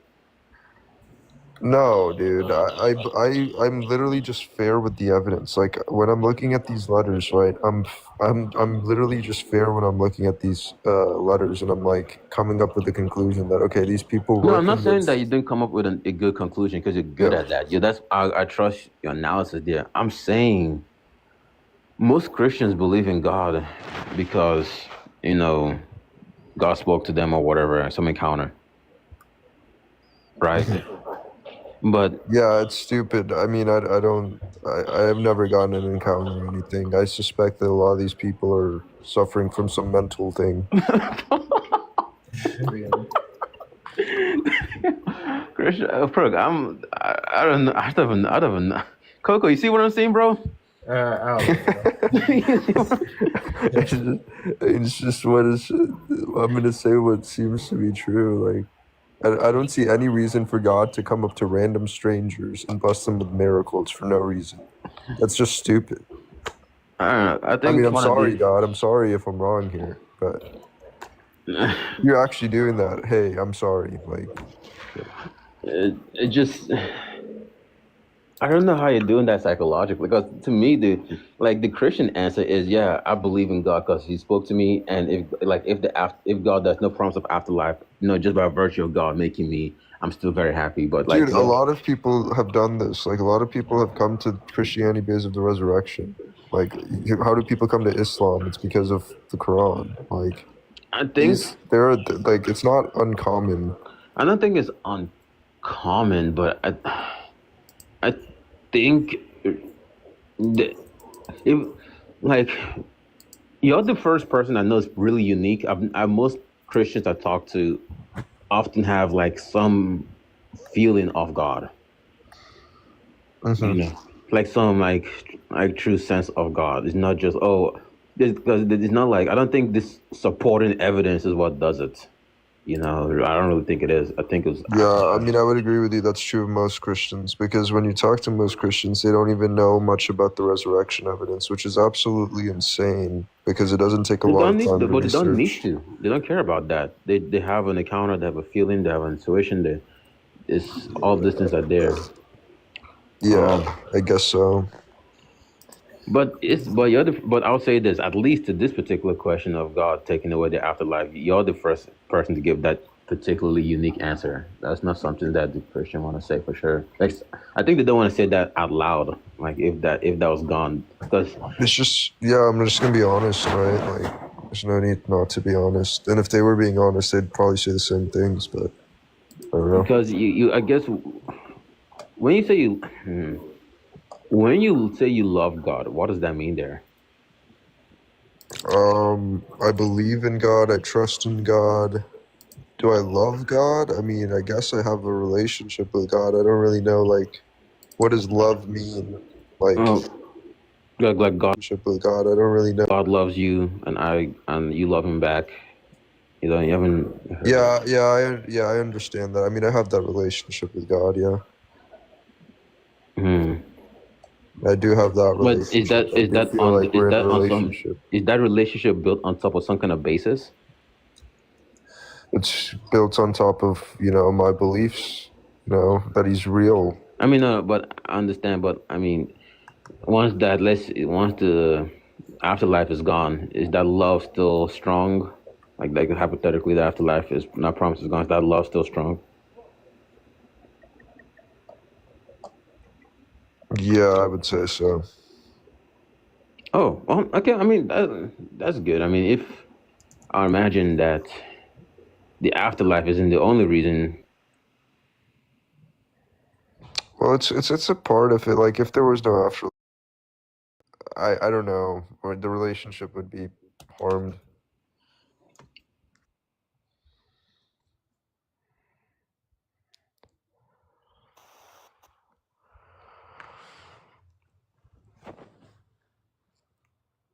Yeah, dude, I'm satisfied with these statements of like an immaterial thing putting the universe into existence. Like I'm satisfied with that type of argument. Oh, sorry, I took a call. But yeah, no.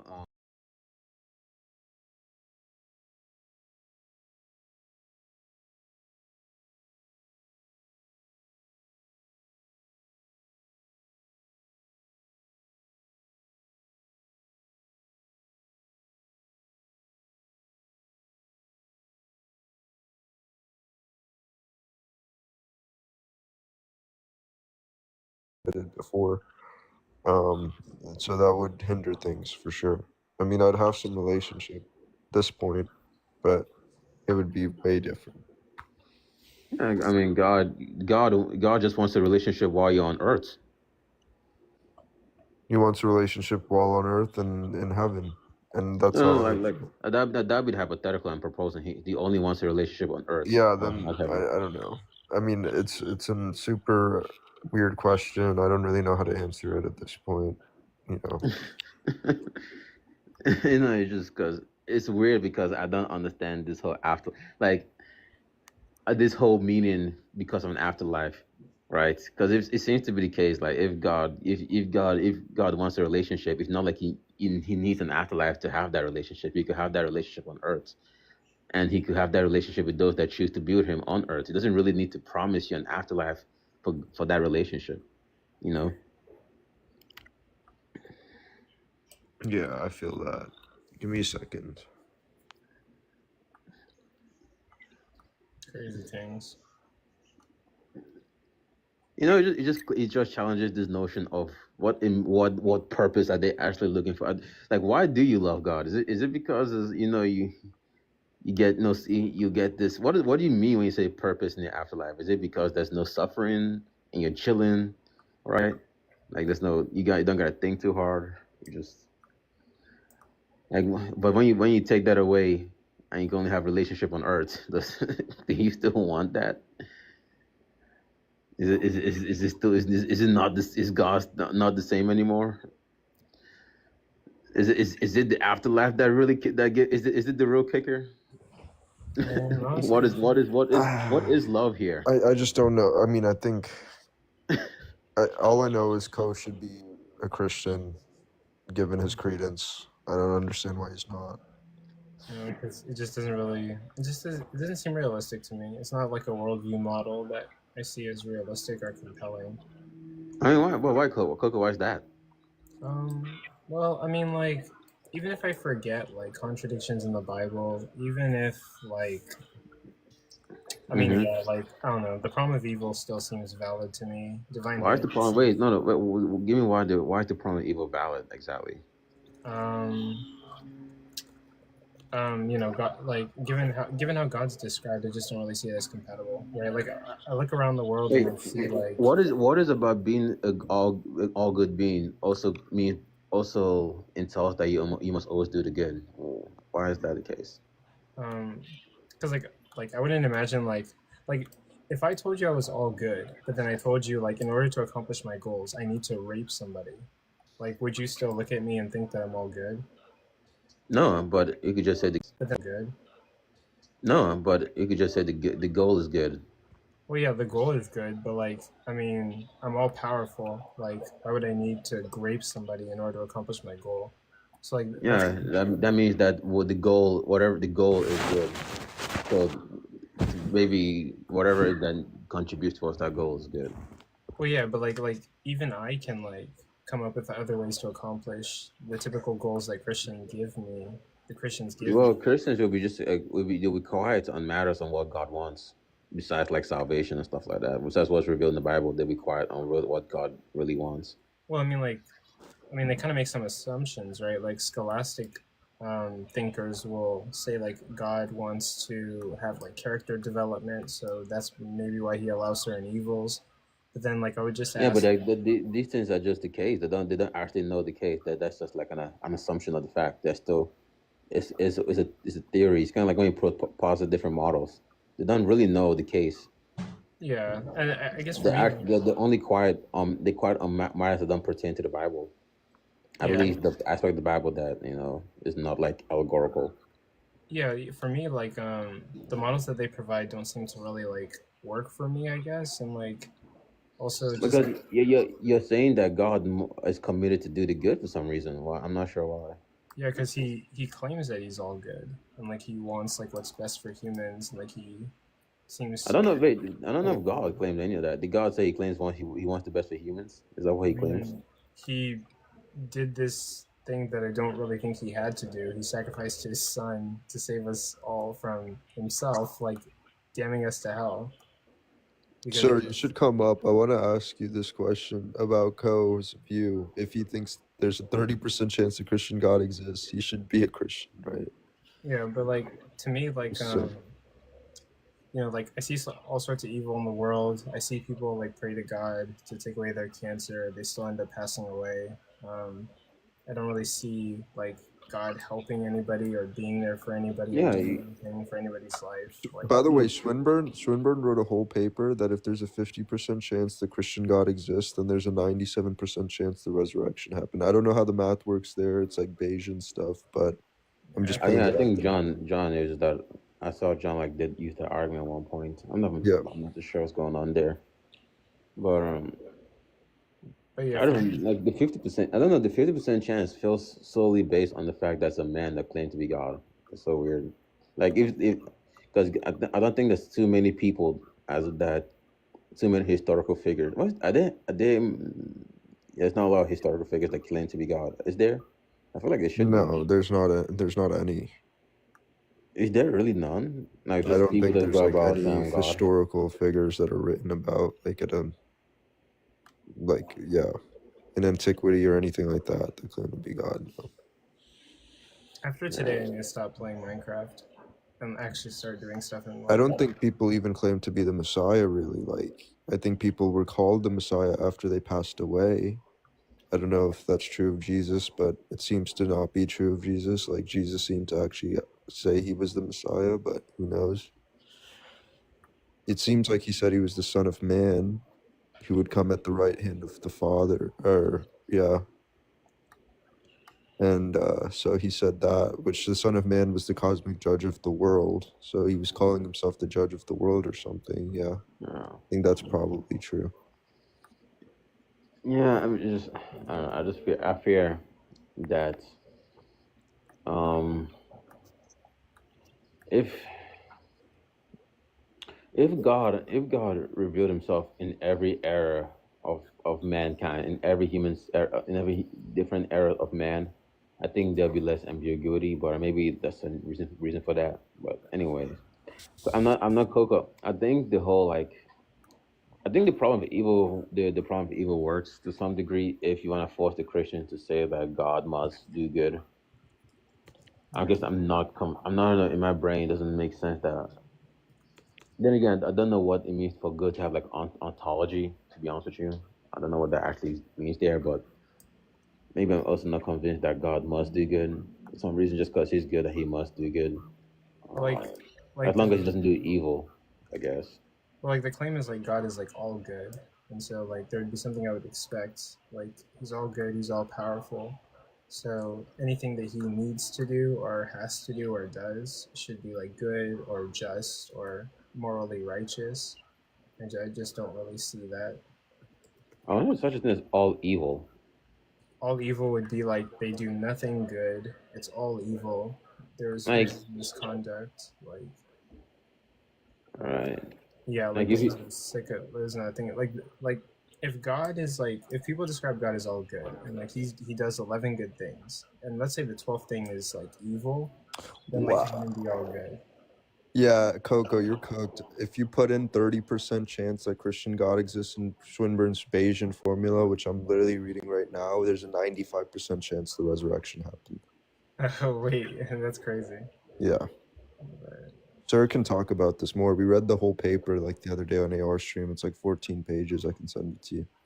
wait, you guys read all 14 pages on AR's Yes. live? Who read it? Sir. Oh wow. So yeah, it's a 50% chance God exists, 50% chance he would incarnate, and there's 97% chance the resurrection happened. So I just put 30% in this formula and it says 95%, which is crazy. Wait, why is it 50% chance that God? Oh, 50, I don't know. Oh. I don't know how it works, bro, because it seems like, yeah. 50. I mean, I could see. Okay, I could see 50%, unless. I mean, wait, did AR agree to the 50% chance? Because AR. No. AR thinks it's like a 1% chance the Christian God exists or lower. I don't think it's. I don't think. Well, okay.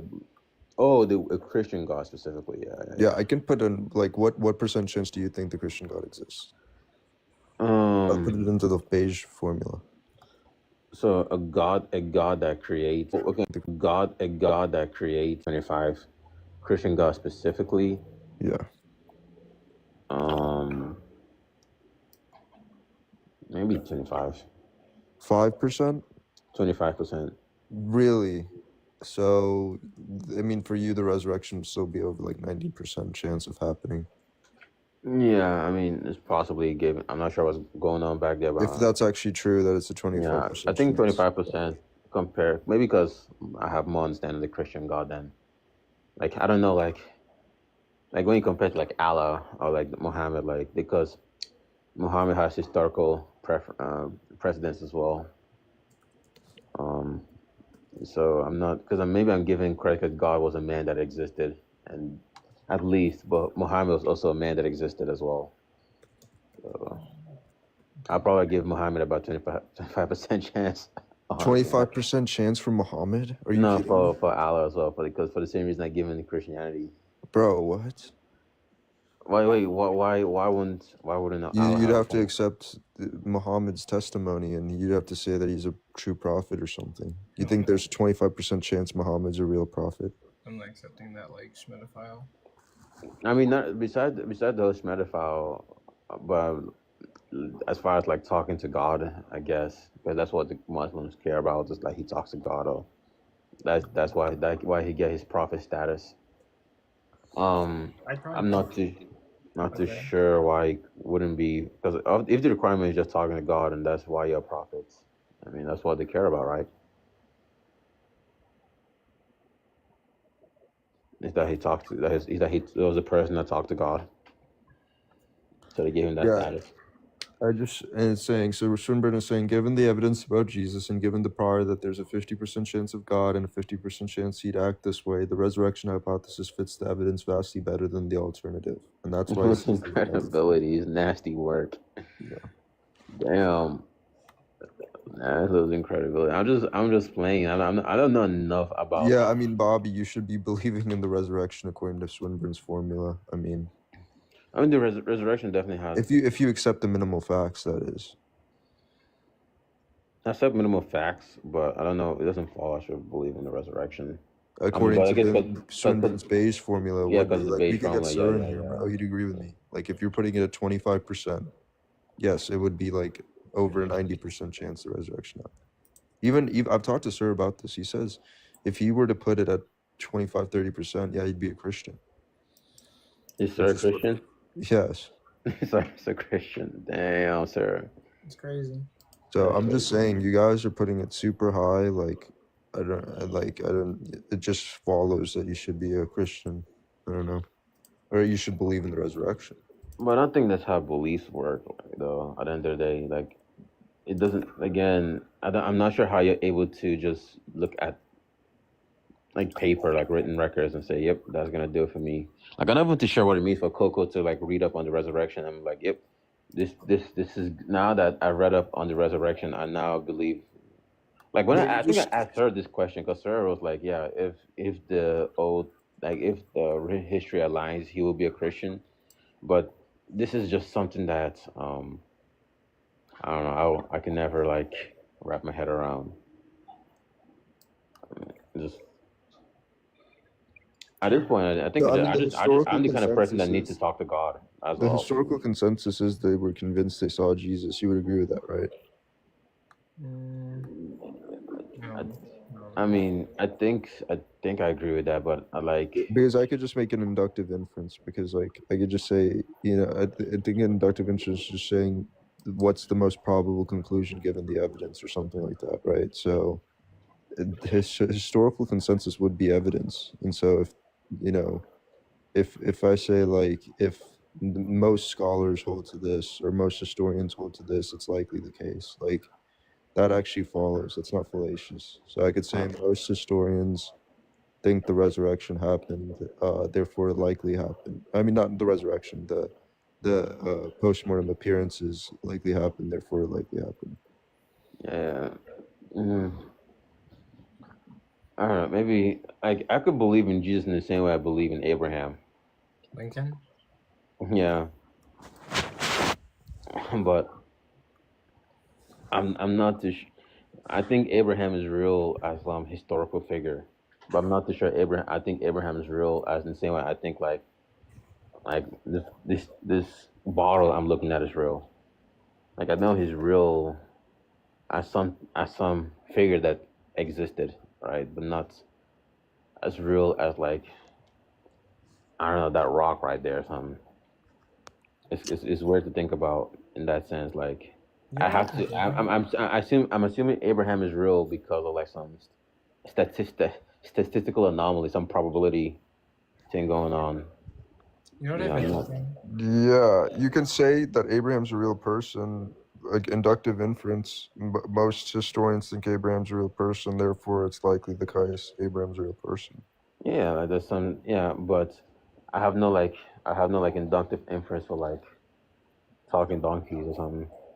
Yeah, that's fine. But these people convinced they've seen Jesus. Yeah, we have, we could make an inductive inference there. Which again is just to draw a probable conclusion from evidence. And the evidence would be the consensus. Like consensus would be evidence. Historical consensus. Now if it was like consensus on philosophy, like Platonism, like most philosophers hold to Platonism, that's a different thing because that's like metaphysics. But if you're talking about like medicine, science, history, those types of consensus, that would be considered as evidence. So if I'm drawing a probable conclusion from evidence, I could just say that. And this is a good way to undermine any mythicist position too. I understand that.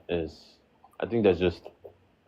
I understand that could be the case. I just cannot wrap my head around all the supernatural deeds because I don't have any prize for supernaturals.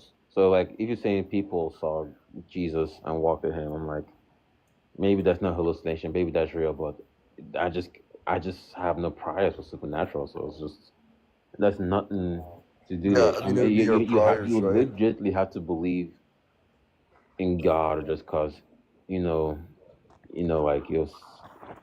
like it's like for the same reason you believe in quantum mechanics, I guess. My That's priors are is that there's like a 50% chance God exists, and there's a 50% chance he would intervene in humanity at some point or something like that. Right? That's that. Those priors would be enough to it's say the just resurrection is more when you say likely. intervening humanity, you just mean like it's Say the just resurrection is more when you say likely. intervening humanity, you just mean like intervene at some point. It doesn't Yeah. intervene at every point. No, just at some point. Just at some point, yeah. If there's a 50% chance he exists, and there's a 50% chance he would let's say send someone on his behalf, like Jesus, are enough to raise the likelihood of the resurrection being raise it to where it's more likely. Yeah. Okay.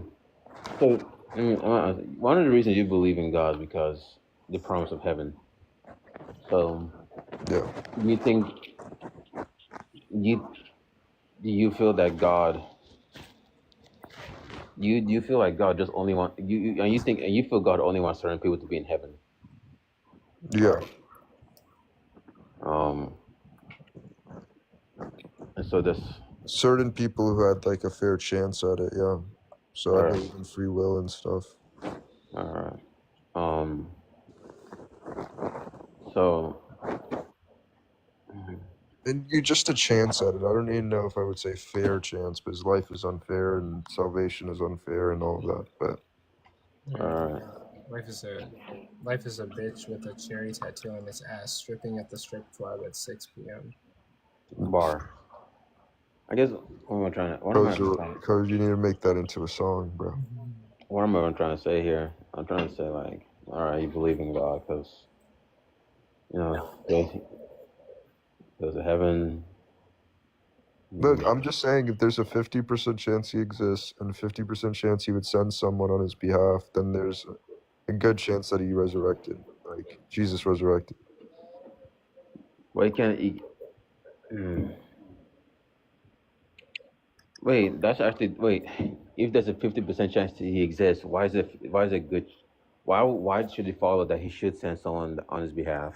It doesn't mean that he would. It's just like so Swinburne puts it as like either there's a 50% chance he'll incarnate and become a man, or there's what I'm saying is an alternative version of what he's saying, which I haven't done the math on, but all I'm saying is that there's a 50% chance he would send someone on his behalf, and it seems to be the case that that would be enough to raise the priors in such a way that a resurrection would be far more likely than not.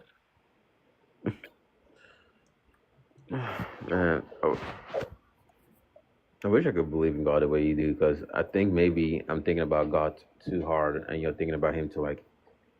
I'm just saying, like, I would put it at 50% chance God exists.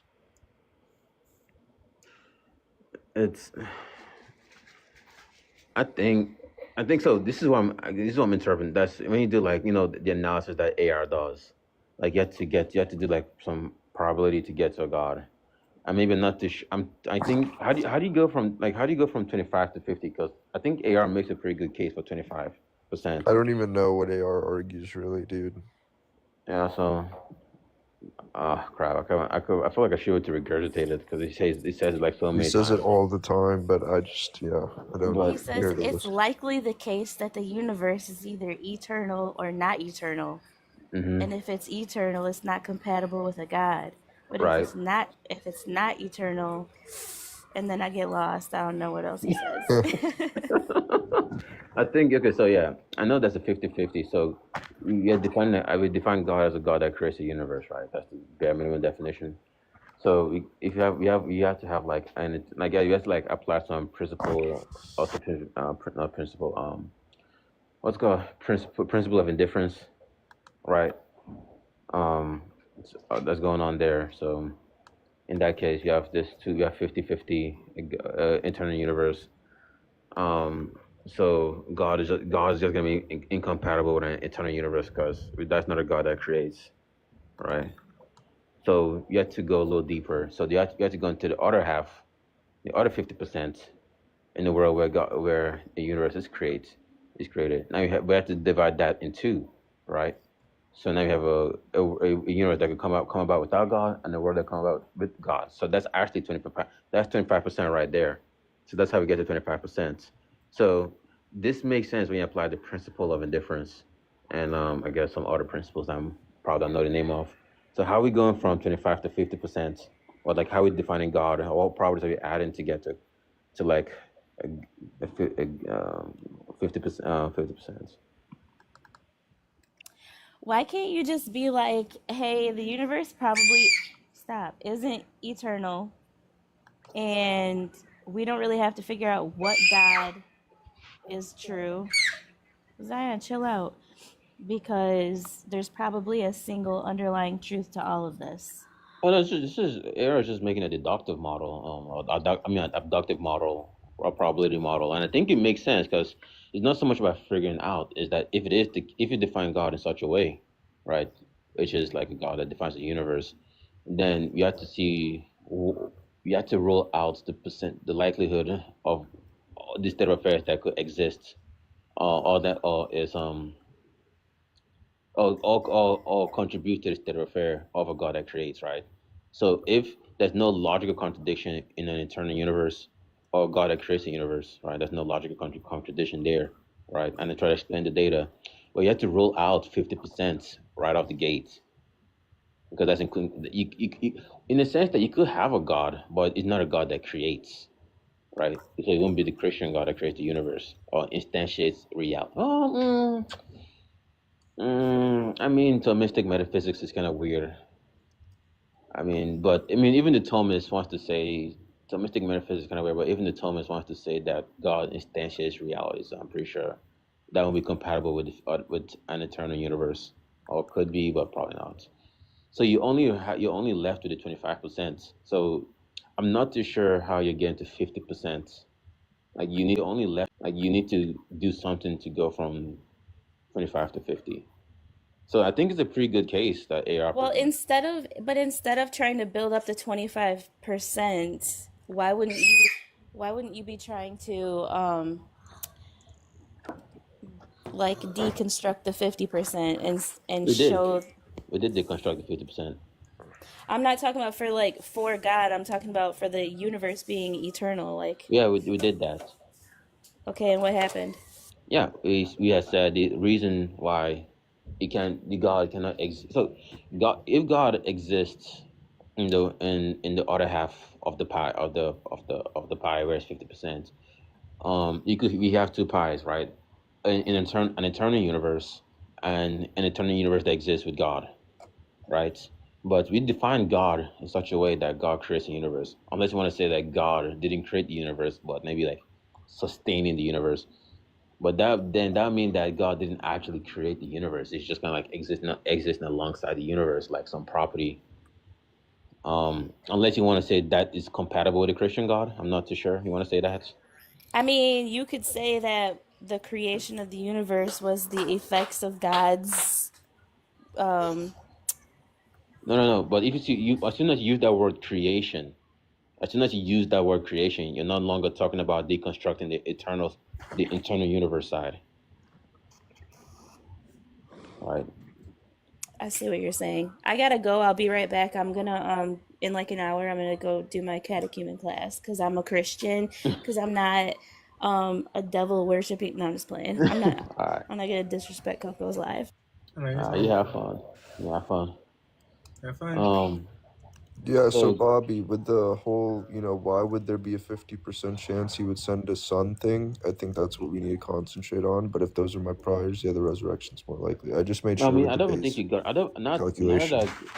This tennis. I think I remember AR's and if model. the minimal I'm not facts sure are how you can true, get into 50% God exists. Even I'm not too sure because it is. I just did the base. I have the base formula. I can show it to you. Yeah. You could just type it Wait, in. so wait, And, an AR, you did this. You did this with AR and like. yes, you can ask AR. You could just ask AR if there's a 50% chance God exists and there's 50% chance he would incarnate. There's a very high chance he would resurrect. All I'm doing is because I'm a Unitarian is I'm I agree with replacing. the latter half. Yeah, I agree with everything the latter half. It follows from there with you put that into debation. I'm just yeah. If you saying. consider the minimal facts, if you consider all of these things, PRK, are you you know, Unitarian? I'm undecided on it. Okay. Well, you're a Christian, right? Yeah. But you're sorry, what do you mean you're undecided? Oh yeah, because that's true. It's a Because you're complicated using. issue. I don't know whether Jesus is or is not. You're right, because you're using Bayesian. You're using Bayesian analysis. That's Wait, AR is Bobby, not doing that. can I help the brother real quick, man? Because he's saying he doesn't know if Jesus is God or not. Is that your confusion? Yeah, bro. Okay. Jesus is God? You're saying he resurrected from the dead? God raised him. That's what Paul said. No, but Jesus said he has life in himself. Right? Where does he say that? I'll give you the scriptures. In the Gospel of John? I believe so. I don't remember where it's from, but I read it one time. Yeah, I mean, Paul makes it very clear. Yeah, PRK, I don't think that's strong. I mean, everybody knows Jesus is God according to the scriptures. You can't deny that. You know, it's not possible because Jesus literally said he's the first and the last, Alpha and Omega. You know. So, what up, host? What's going on? Yo, I have to probably go soon, but yeah, I mean, the Gospel of John, like Paul makes it very clear through in his letters that God raised Jesus from the dead. Jesus didn't raise himself. The Spirit didn't raise Jesus. It was God, the Father. Okay, but who made so. Jesus? Like, who formed Jesus in Mary's womb? It was the Holy Spirit and the Father, correct? The power of God. But that doesn't exclude Jesus from being God. Yeah, Jesus, the Paul consistently says God raised him. Jesus is subordinate to God. The only God is the Father. Even in the Gospel of John, it says the only true God is the Father. So what about the Holy Spirit? There's too many issues here. So what about the Holy Spirit? Is the Holy Spirit not also God? Like, what are we talking? The Holy Spirit is God's power. It's God's presence. It's not a person. What do you mean? Is God's power? And it's not a person? No, it's not. Okay. It's personification. So it says in the beginning, the Spirit of God was Wolverine. It's not a person? That's God's power, yeah. Okay, in Job 33, Job said, the Spirit of God had I'm a made fallibilist. I don't care for... These things are personified. Wisdom is called a she. Is wisdom a woman? Wait, hold on. It says, Job made a reference, right? It says, he said, the Spirit of God had made me, and the Almighty gives me breath. So how many creators are there? The Spirit of God made me, and the Almighty gave me breath. There's one creator. So there's a distinction, right?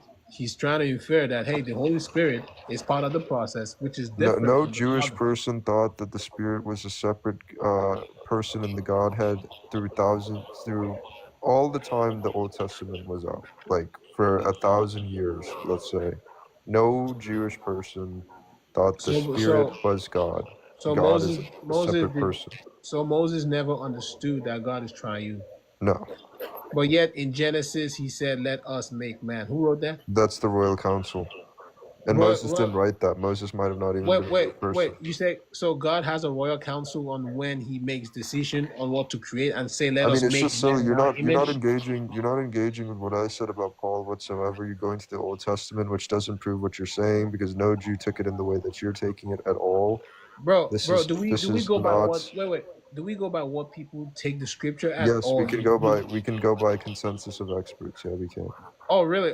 So you Yes, don't go by the interpretation of the Holy Spirit. You go by what people or what man say about it, right? Yeah, because there's logic behind it. Champion, congratulations. Yeah. You're not a Christian. You're something else. Can you at least answer what I'm saying? So do you think Jesus rose himself from the dead?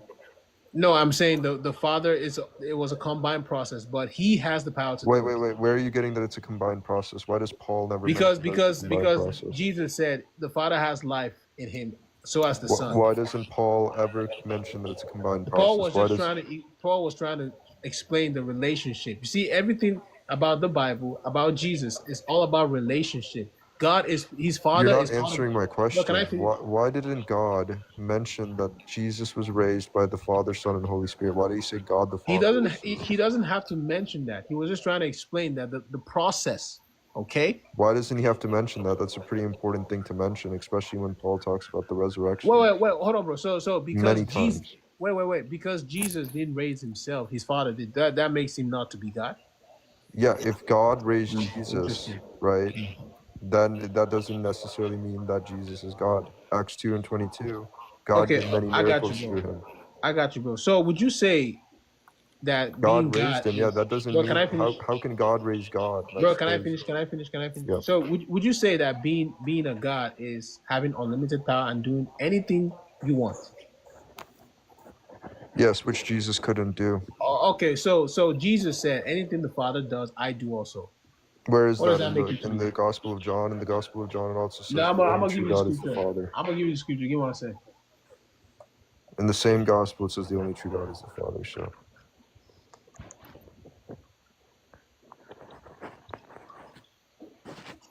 So John 5:19.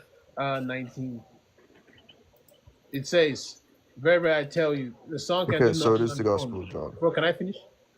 But only what he sees the Father doing. For whatever the Father does, the Son does likewise. So if the Father creates life, the Son can do, correct? The Son doesn't create life. bro, host, I know you understand what I'm saying. He No. literally said, whatever the Father does, I can do also. So if the Father creates life, Jesus can do it, right? Yeah, I'm telling you that the Son does not create life according to the Bro, Bible. bro, okay. How would you explain John 5:19? How do you explain Acts 17:25, where it says Why only the you why Father? I gave you a That scripture, you're jumping I'm around. staying right on topic. How do you explain Acts 17:25 when it says God the Father Himself gives life to everyone? The Son has life as well. That's what you're Does the missing. Son give life? He gives life, he gives eternal life. What He are you gives talking eternal about? life. Does He give life that Yes. you're living right now? He gives eternal life to Does He whoever give you whoever your he life wants. that you're living right now? Yes, he did. No, not according to Acts In the 17:25. beginning was the Word was with God, and everything was made Again, through the the same Word. gospel that you're referring says the only true God is the Father. Bro, Jesus was trying to make the reference there. It didn't mean he equated himself out of it. Well, okay, what does it mean to say only when Okay, He's the only true God? PRK. Why would he make the claim that he's the Alpha and the Omega, the beginning and You the can end? share Why would he make titles, but that that claim? doesn't make you God. Just like how So, Lucifer so and listen, you're gonna let me finish. Just like how Lucifer and Jesus share the same title of being the bright and morning star, the God and Jesus could share the same title of being the Alpha and the Omega. That okay, doesn't make Jesus God. so titles are meaningless. Is that what you're saying? No, I'm not saying titles are meaningless. I'm saying you Okay, could share the same titles, who but not has share the same essence. You're okay not following what I'm saying. who is the beginning and the end? Okay, and it could be Jesus and it could be God. No, And plus, that's I not my don't take that question. scripture authoritative. Who has that title? Who has that title? Both Is it Jesus is and it God have that title. no. Who has that title? You have Both to Jesus and God have that title according to PRK, you the have to be gospel. God. You have to be God Dude, to I'm be the answering your beginning. question several times over, and you, for some reason, you're just not You said Jesus understanding what and I'm God, saying. but you don't believe Jesus is God. That's problematic. You don't know what you're What talking are you about. talking about? I never said Jesus is God. Okay, but you're saying Jesus has the title of being the first and the last. So that makes Yes. him God. That doesn't make him God. You can share titles but not be the same person. Is Bro, okay, Jesus what does it Satan? mean to okay, Is Jesus Satan? Wait, Randall, what you're does not Satan tracking. is not called the You're not first and last? tracking what I'm saying to you. PRK, You're what not does it mean? tracking. No, Randall, Oh my please be gosh. quiet. Please be quiet because You you're not Unitarians tracking are what the I'm worst, saying. bro. Is Lucifer the same person as Jesus? Because both of them share the same title of being the morning star. Are What they does the not the morning same star person? mean? What does the I don't morning know. star Why mean? does that You matter? don't They know? share the same title of Okay, being the morning why is star. Lucifer not called the son of God? Listen to me. They Why share the same title. why is You're dodging Lucifer my not called the question. Prince You're of not Peace? answering You're my question. dodging my Champion, Why? question. Listen, Jordan, Randall, just shush up for a second. You don't make no Lucifer sense. and Jesus share the same title. Are Lucifer and Jesus the same person? Answer my question. It's a yes No, or they're no not. question. No, they're not. No, they're not. Exactly. Jesus and God share the same title. Does that make them the same person?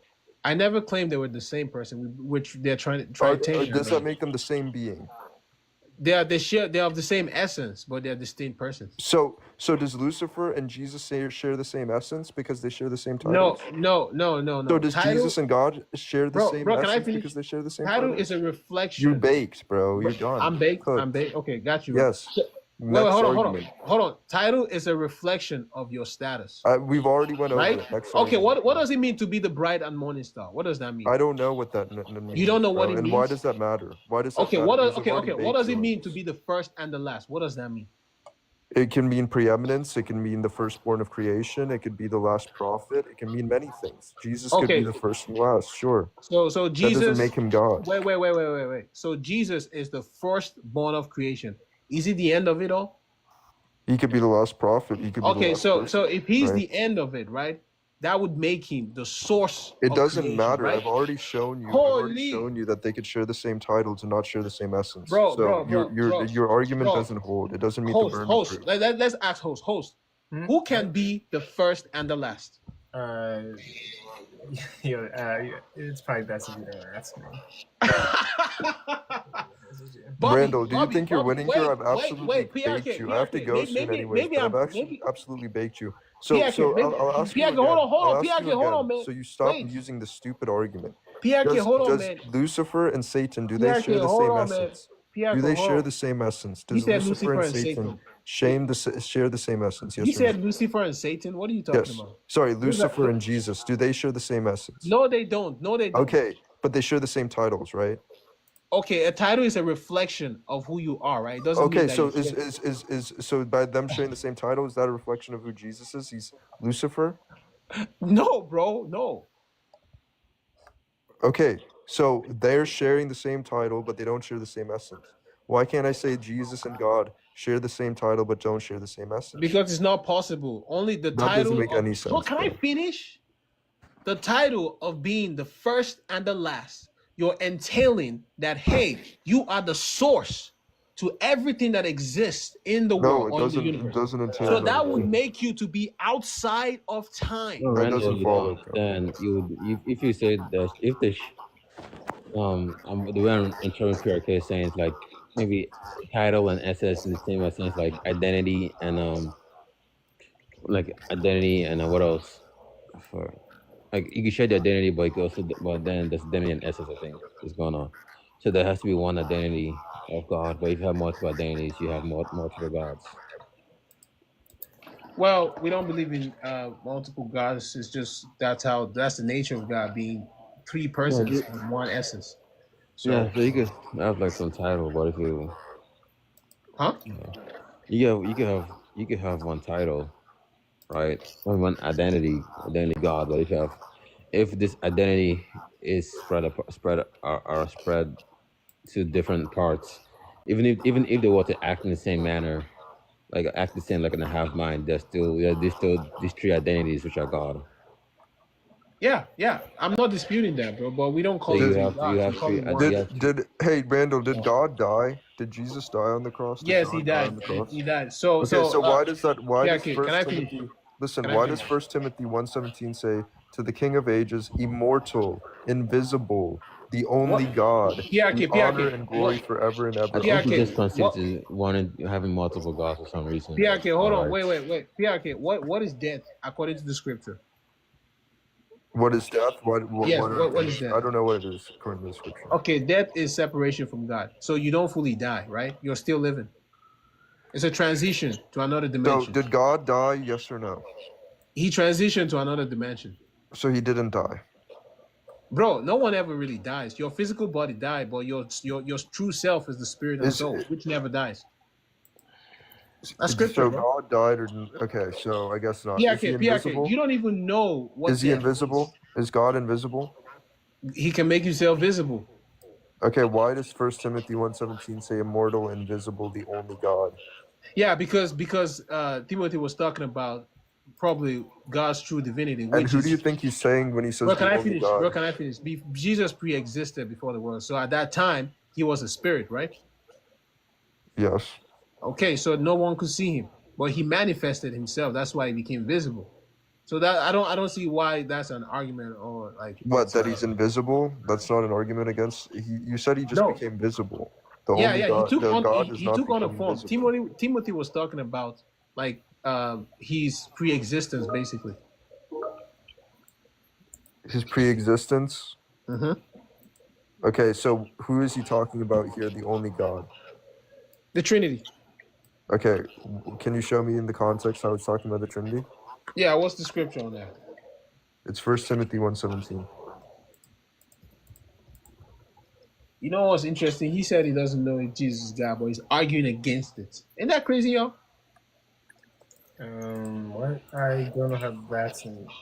I don't know how that's. Wait. You don't know the status of Jesus, but you're arguing against it. How that make sense? You shouldn't be arguing. You should be willing to learn. Like, oh, maybe I can see why you say he's God, but you're saying he's not. So you're making the claim, PRK. You're Unitarian, bro. And Unitarian is dog shit. I ain't gonna lie. Okay. First Timothy. What's that? 1:17.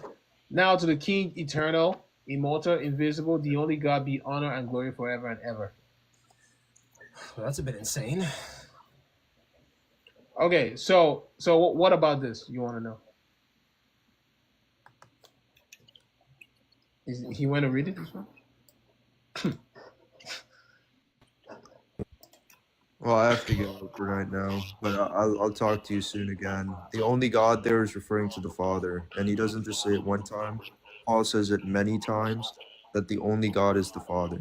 He says it multiple times. So that's what I'll leave you with. I mean, if you don't want to take the plain reading of the text, it's up to you, bro. I pray you find Jesus, bro. Man, stop that cat. I pray you find Jesus. That's all I pray for you, man. PRK left. Man. Hey, J-Rob, man, he was talking that, he doesn't know the divinity of God, but he's arguing against Jesus being God. If you don't know, shouldn't you be learning? Yeah. How these people do it, man? Oh, come on. Yeah, PRK, he's confused on this one. He's just really confused. I don't know, man. Because, I mean, Scripture clearly shows Jesus, the divinity of Christ. Have you heard? He said Jesus can have the title of being the first and the last, but that wouldn't make him God. He just means that he's the firstborn of creation. I said, okay, if you're the firstborn of creation, can you end the creation? Yes. So you're the source of creation, right? Glitch. Yeah, it says firstborn over creation, right? That's just showing preeminence, right? It says by him all things were created, right? So obviously, if by him all things are created, then he couldn't be something that was created. Like, if he's not created, then he has to be God. It's just so simple, but I don't know how they get so confused on this one. The worst are Unitarians, bro. I can't stand them, bro. If it's Muslims, I'm like, okay, I know y'all don't believe my Bible. I understand. But Unitarians, you guys say you read the scriptures, but you deny it. Are you serious? I mean, and they try to maneuver their ways. That's the worst. Like, I just don't like having conversations. I mean, so do atheists. You said what?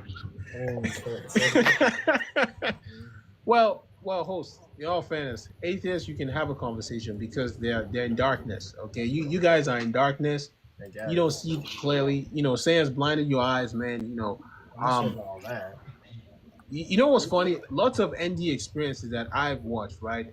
They say that the moment you die, right, there's a certain skill that come out of your eyes, and you just know that, wow, there is more to life. You're still alive. There's another dimension. That's what many people say. So to me, that affirms that yes, there is a spirit realm, and everybody is gonna experience it one day. Yeah, we'll see. I don't know. I mean, I'm open-minded to it, but I just don't really find it to be convincing. Wait, have you guys read the Bible cover to cover?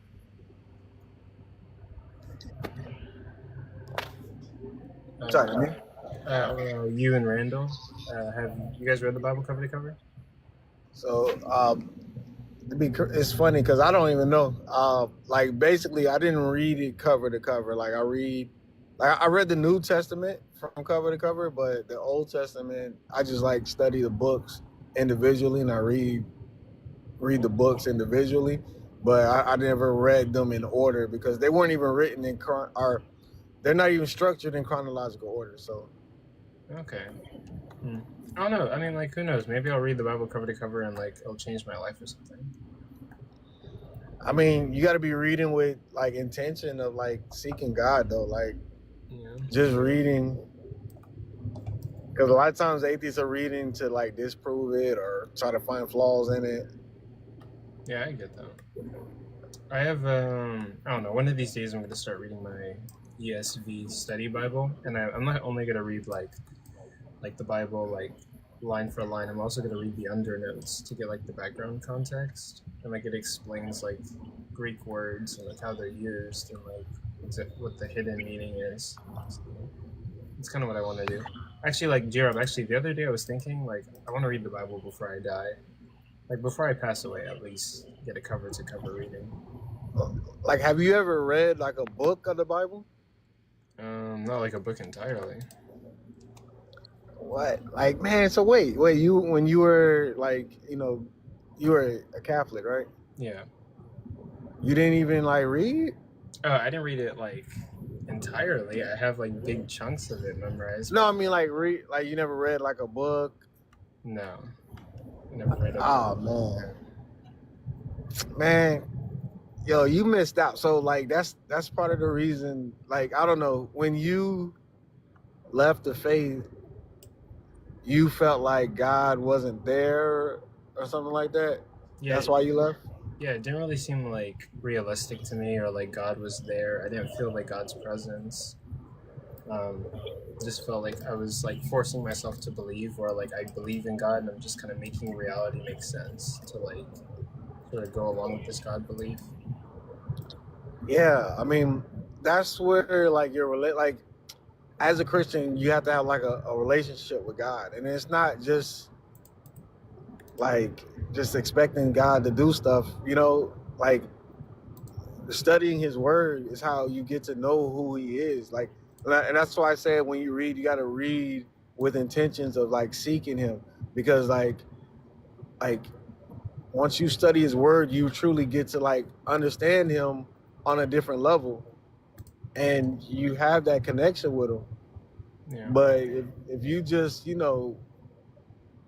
kind of like lollygagging, you're not gonna really know who God is, and then expecting the God that you don't know to have the relationship based off of your own like desires and expectations. But also, like, I mean, don't you think like a relationship is like two-sided? So I always felt like I was reaching out to God, but God wasn't like reaching out to me. Yeah, but if you found the most beautiful woman that you've ever seen and you wanted to be with her, like don't you think you put in like a pretty strong effort to make sure your lines is right and make sure you trying to establish that relationship with her? Yeah, but like if I'm chasing this girl and she's showing no signs of chasing me back, then eventually I'm probably just gonna give up and like go find another girl. Okay, but you would still put your best foot forward though, right? Yeah, I did for like 20 years, roughly. You didn't even read the Bible. You didn't even read a book of the Bible. I mean, I read giant chunks out of it, and like, come on, man. Well, I'm just saying, like, your best foot forward, will look differently if you were like seeking Him. Like, a lot of people want God to do things, but they don't want to like serve God. Yeah. And that's where it says that He no longer calls us servants, but He calls us friends when we serve Him with our whole heart and obey Him. You have that relationship with Him, but you're saying that it's two-sided, but you're saying that it seemed to be one-sided, but it doesn't sound like you did your part to establish that relationship. Wait, so like, are you saying like I should have like read at least like one book of the Bible or gave like a huge like biblical study effort before like dropping out? Well, yeah. So it says like, you know, we're supposed to offer our lives as living sacrifices to God. This are reasonable service, right? So how does that look? You know what I'm saying? Does it look like, oh, you know, I went to church and, you know, I prayed, I did a couple of Hail Marys, you know what I'm saying? Like, how does that look? Are you fully like devoting yourself to God? You know, that's the type of that's the reason why a lot of people, they come to God like when they're at like these low points in their lives. Like you'll hear a lot of stories of when, you know, I was ready to like just give my entire life to God, and that's when, you know, people have these transcendent, like, super supernatural or super impactful experiences with God, and that's when their lives are changed. You know, it's when you're ready to fully commit yourself to Him. Yeah, maybe one of these days. Maybe one of these days. Yeah, man. Time is limited, man. So definitely, you know, I know you having fun and stuff. I know it's fun. Debating on TikTok, being the Yeah, you know. But you know, the devil, that's what he does, though. He tries to keep you hanging on, you know, one of those days, you know what I'm saying? And then you never know when that day comes. You know, years go by. You've been on TikTok for like 2 years now, ain't you? Yeah. And actually, like, I came on TikTok as an atheist, and I became agnostic on TikTok. Yeah. Well, I mean, I encourage you, man. Go to church, man. Try just keep an open heart, open mind, man, and you know, hopefully, you know, God will speak to you and get you back up in the fold. Maybe. Yeah, we'll see. But yeah, I mean, I've been studying the resurrection recently. I've been studying, the resurrection recently. We can talk about that, I guess. But like, why do you find the crucifixion to be convincing? You mean the resurrection? Yeah, the resurrection, crucifixion, and resurrection. Yeah. Yeah, from a historical standpoint, I feel like I got everything that I need. Like, I got eyewitnesses, and then I got Paul, who was an enemy of the faith, right? Who was against Christians, and like all these people are talking about how they saw Jesus and they're willing to unalive for it. And like my thing is, you know, from a historical standpoint, it's just like we don't have that type of evidence for any other like major supernatural claim, you know, of any faith. And then also it's just like if he didn't like what do you think happened to his body? I mean, Matthew gave me like a naturalistic explanation for it. Like, it could be the case that Joseph of Arimathea, he's the one that paid for the tomb, right? Right. So it could be the case that he paid for the tomb, and he was really excited, and he told people like, "Hey, I'm gonna put the body in the cave." And you know, he told the Romans, "Hey, can I take his body if I pay you guys?" And they were like, "Yeah, you can take the body." He goes, he tells people about it. Then he comes back, and they say, "We've already put Jesus's body in a group tomb," which that's what like the Romans used to do back then. And they were like, "We're not going to take it out of the group tomb." So rather than, you know, go tell everybody out of like disappointment and embarrassment, Joseph of Arimathea decided to lie and say that Jesus' body was in the tomb that, you know, he was supposed to be in. And then, you know, later they open the tomb up and his body's not there. So the body just happens to be in a group tomb or something. What? Wait. So Joseph, so are you saying that they actually put him in a group? They put his body in a group, a mass grave. Yeah, mass grave. But told everybody that they put it in Joseph Arimathea's tomb. Yeah, because Joseph of Arimathea was too embarrassed to like tell the truth, so he just lied to everybody and said that Jesus was actually in the tomb. And that in and of itself caused Paul and all these other people to have all these quote unquote supernatural visitations.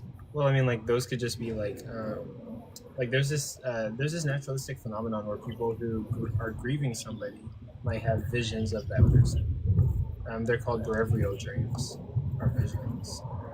So it could be the case that it could be the case that Peter and Paul, who were feeling really guilty, right?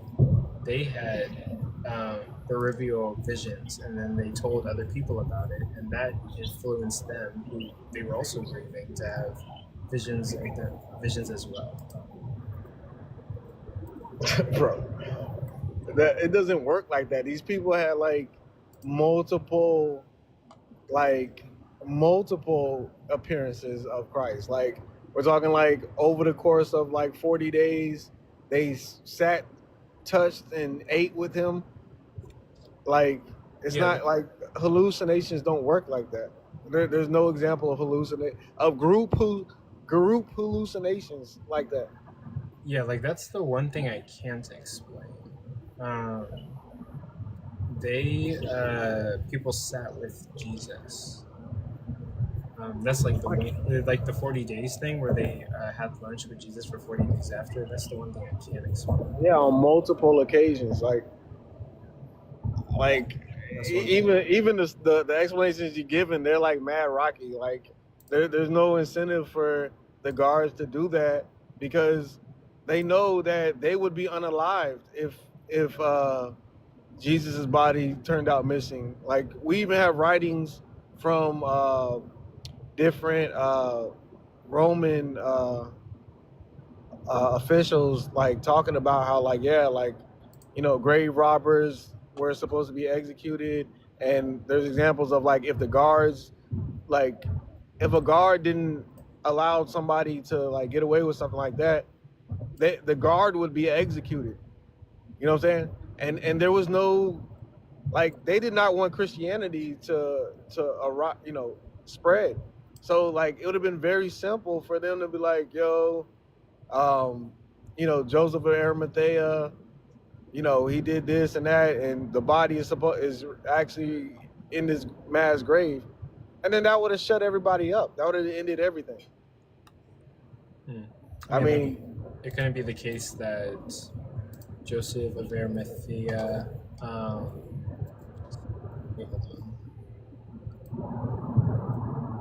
Wait, I mean, it could be the case that again, Jesus was put in the group tomb, and guards were guarding that, and they were also guarding the supposed cave that Joseph of Arimathea paid for some other miraculous reason. I mean, why couldn't that be the case? Yeah, I just think it's not likely. It's just there's a lot at stake. Their lives would be at stake if what happened actually transpired. Like if Jesus's body is not where they thought it was, so to speak, and it turns up missing, then those guards would be unalived because it's literally how what type of life, how harsh those people were in those days.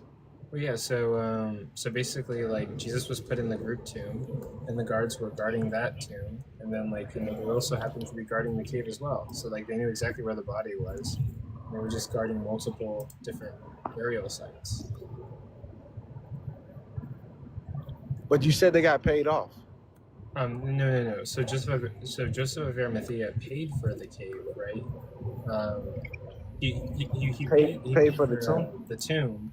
But when he came back to pick up the body after telling everybody that he was going to put Jesus in the tomb because he was really excited about it, it turns out that they already had dumped Jesus in a group tomb, and they were like, "We're not going to bring him out for you." No, you do understand that. And they were like, "We're not going to bring him out." Like these people would see this stuff. Like this stuff wasn't hidden in some place where they didn't have access to. What do you mean? Oh wait, so you're saying there would have been witnesses to this?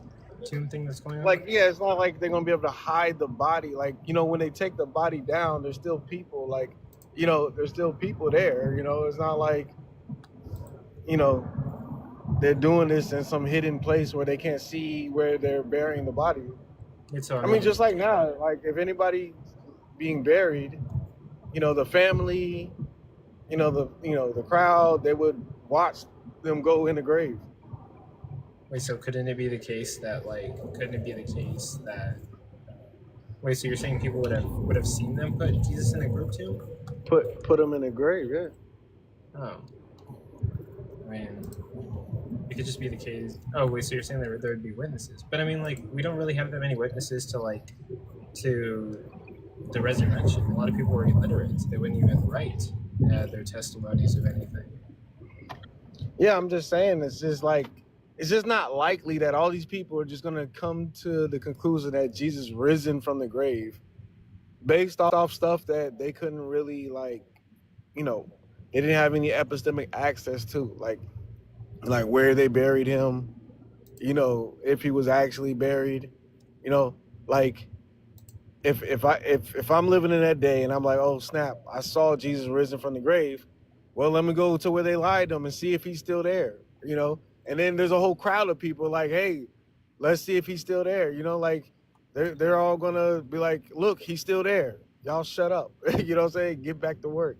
Wait, what if, you know, what if they like couldn't find the tomb? Or what if like what do you mean couldn't find the tomb? Like the tomb's not getting up and moving, like. Well, yeah, but like so let's say Jesus was buried in like a group tomb, and like what if like the Romans buried him in this group tomb and they just didn't tell Joseph? Oh, stop. Hey, hold on real quick. Yeah.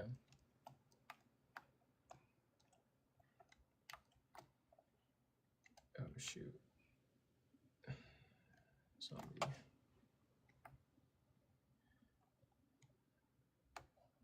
There we go. But if you guys are liking the live, please tap your screen, share the live. I'm just chilling today, so.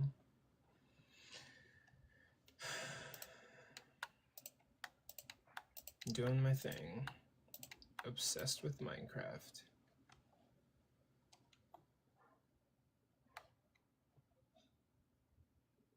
Bloody hell, mate.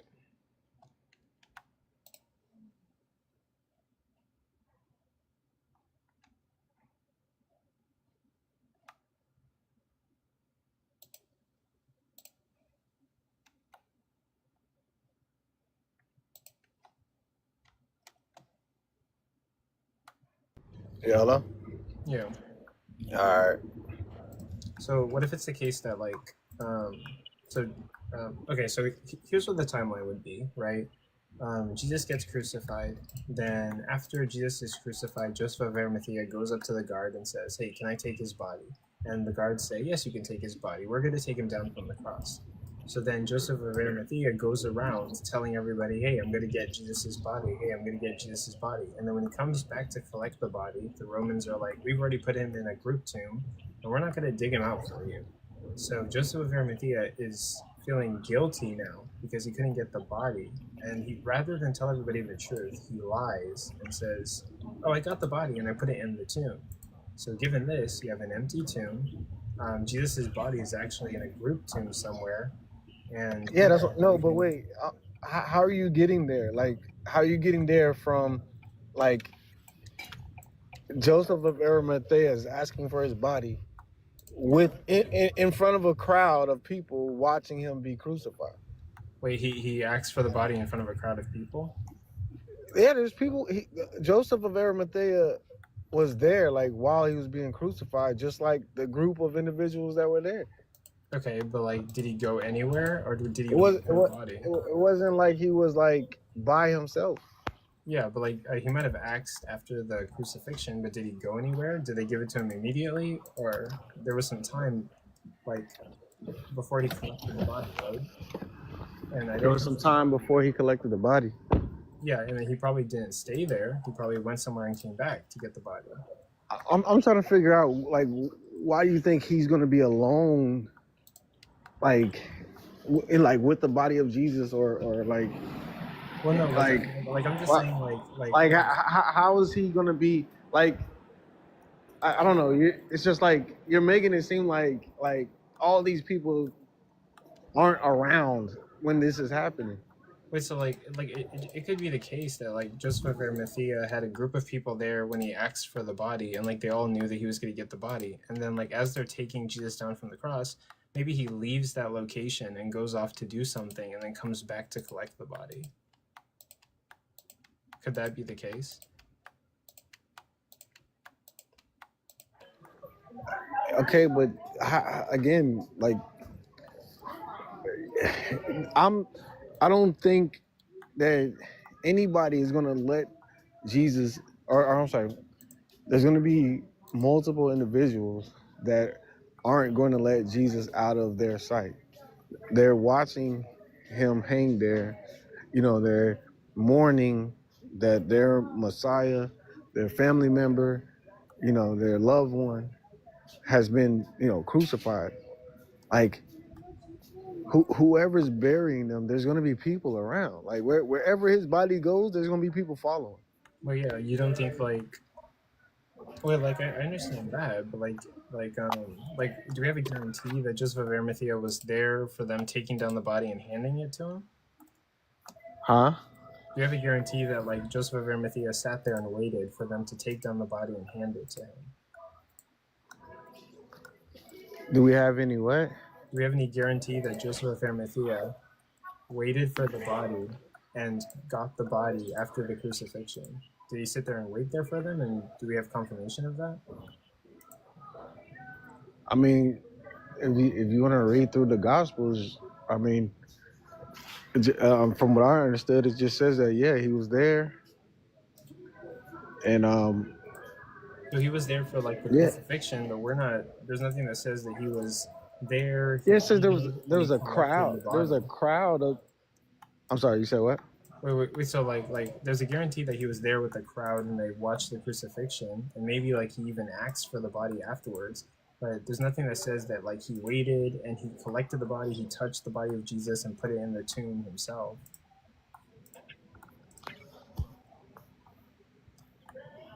That other people saw him put him in the tomb. Yeah, like do we have a guarantee that he like waited, he touched the body of Jesus, and like they saw the body go into the tomb? That's what I'm saying. I don't see why there wouldn't be groups watching what he does with the body. Well, yeah, so this is just like an assumption we have to make. We're not even sure. Well, I mean, the evidence would be the witnesses. What witnesses? The witness accounts that we got. What witness accounts? Yeah, the Gospels. I mean, the Gospels that are dated like at the very least, Mark being 30 years after. Okay. It's based on eyewitness accounts. I'm not even sure if that's the case. Wait, how do you know they're based on eyewitness accounts? Because we have multiple attestation to it. Because I mean, like a lot of the Gospels are just secondary. Like, I think even Mark or Matthew, they're even saying like, I'm getting my information from somebody else. Yeah, Mark is getting it from Peter. Matthew would have been an eyewitness, but obviously he takes a lot of what would have been an eyewitness. Peter documented because Peter is like the highest, the bishop. He was the first bishop.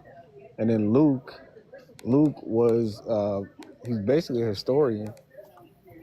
He's recording what the eyewitnesses said. And then John was a disciple. He's an eyewitness. So. Let me think about that. Here, hold on. Let me grab my notes actually.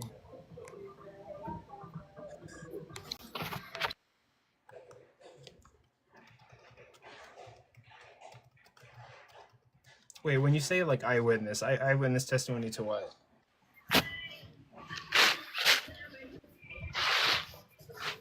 I'm sorry. You said. Whenever you say like the Gospels are eyewitness testimony to what? To the resurrection or just to the crucifixion?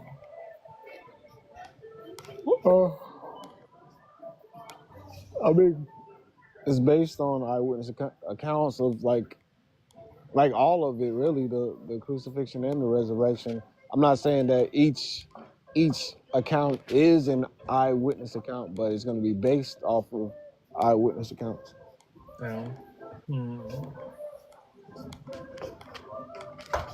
I'm just saying, like the stuff that you're pulling out is just like pure, like wild speculation. Like you like, it's just like I mean, like, not no evidence at all. Just like, maybe, you know, I mean, dude like, just it is a bit crazy, but it's not beyond the realm of like naturalism, and like they were living in a time where a lot of people were making up different religions or beliefs about God. So like what are the odds that like Joseph of Arimathea felt very shameful that he didn't get the body, and he didn't see what the Romans did with the body, and the Romans just tossed it in a group grave, which they're known to do. That's typically what they do with like crucifixion victims. I mean, like that could be the case, and we don't have like we don't have anything written down that confirms that like Joseph of Arimathea saw the body come down from the cross, saw the body go into the cave. We just know that he was there with a group of people for the crucifixion. yeah. I mean, but again, it's pure. It's just like just pure skepticism. Just coming up with some kind of idea of a possible explanation, but it's not based on any evidence. Yeah, And like but I'm also I making like get, but I'm also making like the same amount of assumptions that you're making, and like you don't really have any evidence that like they guaranteed put the body in the cave. I'm saying I got eyewitness accounts though. Like you're Of what? Them like putting the body in the cave? yeah, put them put them in the tomb. Yeah, if I'm Who? not mistaken, James was there. Wait, James, James, James saw them put Jesus' body in the tomb? Yeah, I believe it was James or both. If you want to look it up, you can. Here, let me check.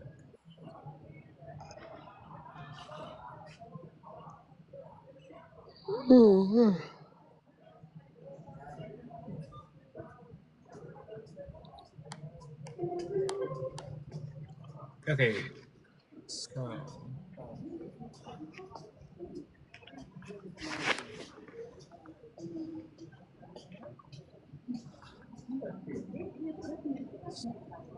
James or John?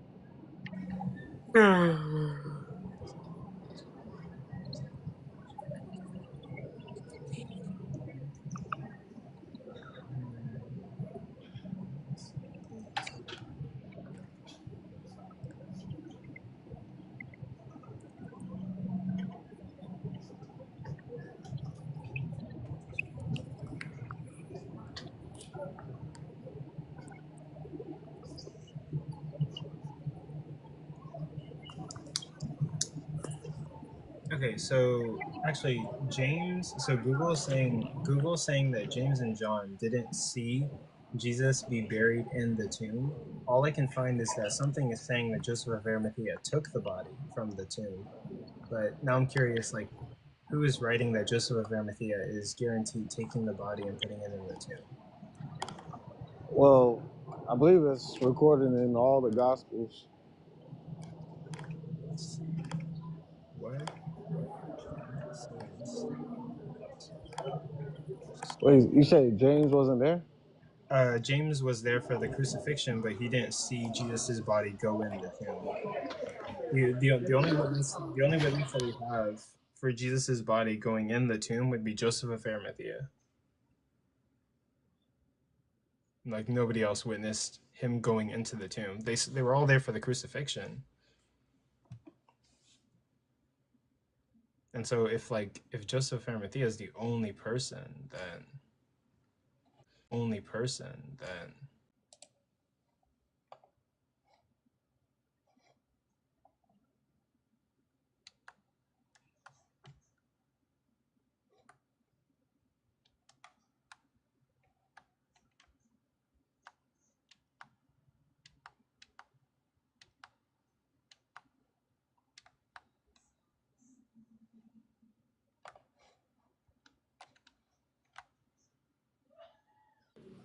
All right, hello. Yo. I'm fly. They run some errands. Or get some groceries. What you asking me? So James wasn't there, John wasn't there. At best, they were only there for the crucifixion. The only person that was a witness to Jesus's body going in the tomb is Joseph of Arimathea. Hold on, let me see. And I'm curious, like, who wrote that?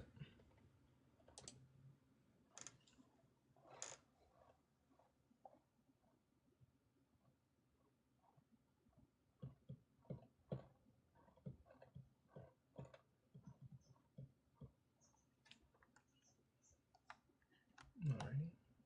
Interesting.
Yeah, no, that's not true. It says Mary and the women all also were there.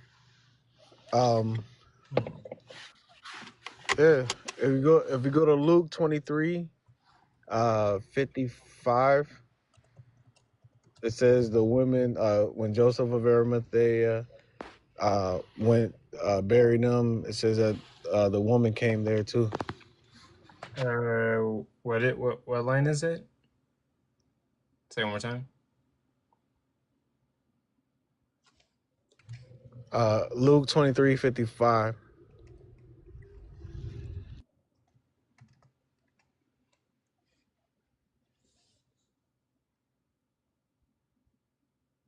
Oh, you're right. Okay, good play. Good play. No, that's a good play.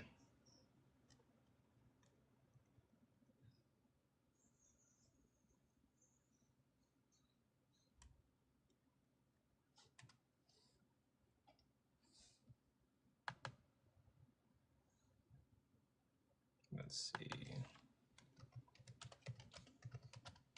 It also says it in Mark 15:47 as well.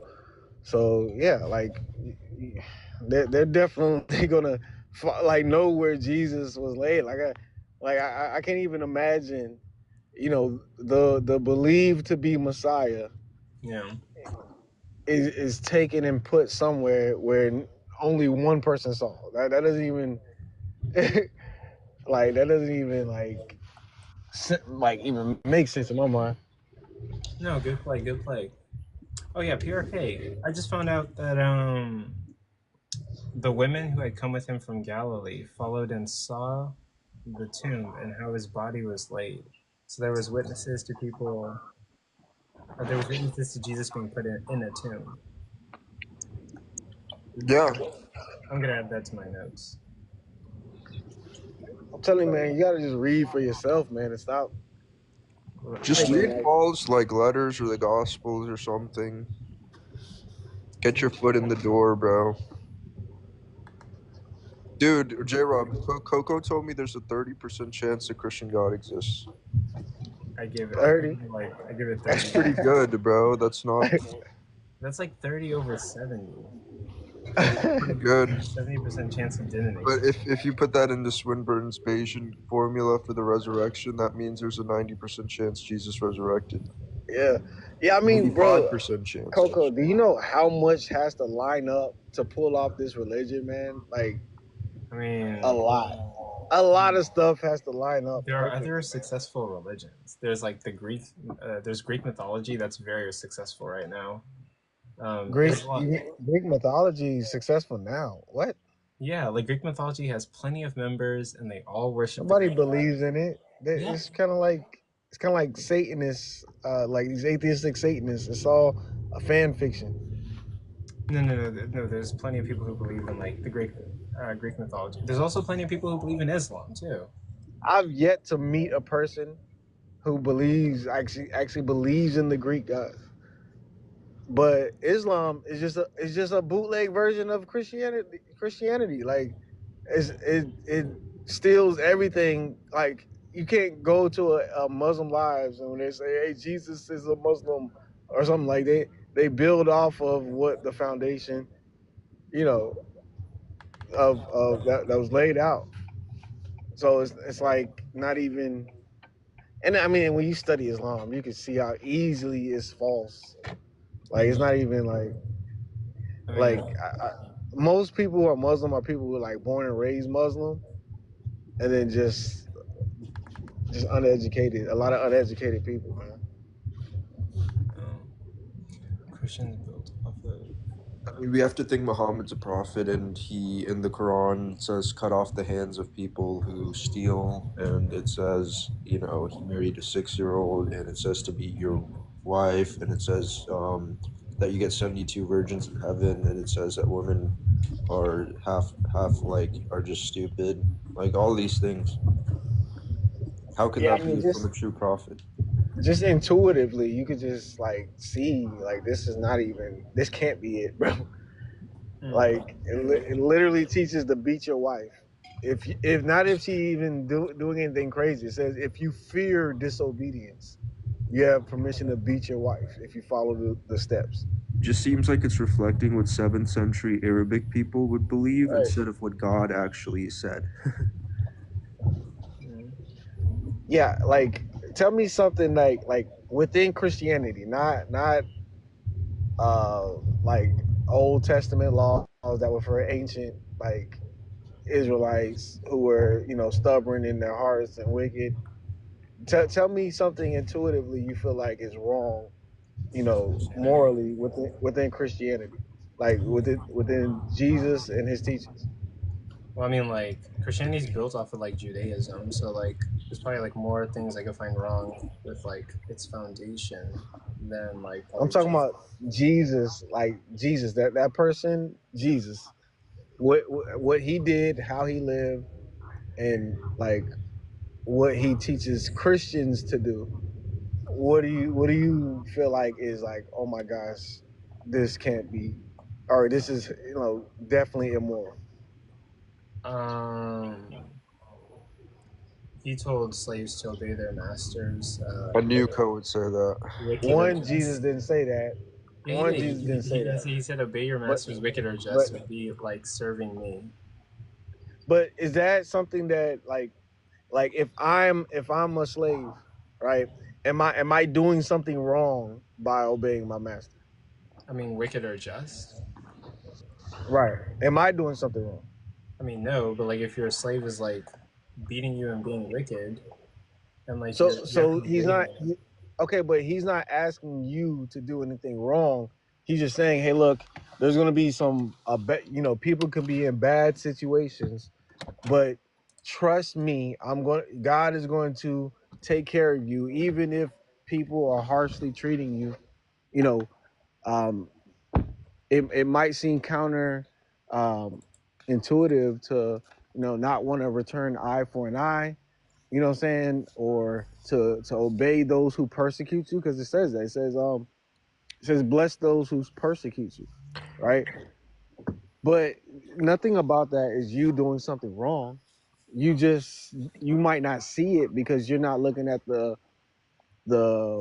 like spiritual side of it, where You know, this is not about whether or not slavery is right or wrong. This is about you serving God in spite of whatever your circumstances is and overcoming, you know, these things that are meant to try to break us. Yeah, but that just leads to like a lot of abuse, right?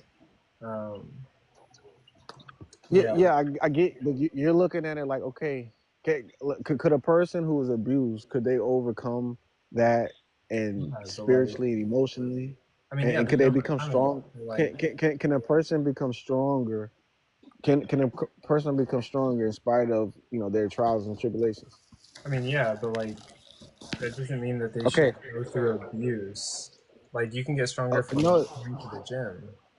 yeah, but again, you're talking about something that, again, he's not telling you to do anything wrong, right? Yeah, but He, I he mean, he's well, saying technically, that. he is telling you to do something wrong. He's telling you to like serve your masters, whether they're like wicked or just individuals. Wait, so what is so if I am, you know, a slave or a servant, because it doesn't even say slave, it says servant. Um, but if I'm a servant and my master or my whatever, if he's a wicked person, Yeah. um, how am I wrong? How am I doing something wrong? Well, I mean, like, it's going to be detrimental to your health. Detrimental to my health? Yeah. How so? You have to serve your master who's being abusive to you, and you can't like rebel because Jesus said so. If you rebel, you're probably gonna get whacked. Yeah. I'll have to pick this up though. I just got back, but again, he's not telling anybody to do anything wrong. He's saying that in spite of the wrong that's being done around you, you still can overcome, and he's going to help us through it. He's going to help us overcome it, and he's going to give us peace in spite of harm, right? Because it talks about we bear our cross, right? We, in spite of suffering, we overcome. We become stronger. So, like, God doesn't want us to have this victim mentality where if we're being mistreated, we feel like, you know, uh, we're defeated, or, you know, we got to take vengeance and we got to fight and we got to do all this other stuff. Where God, He's fighting our battles and He gives us peace.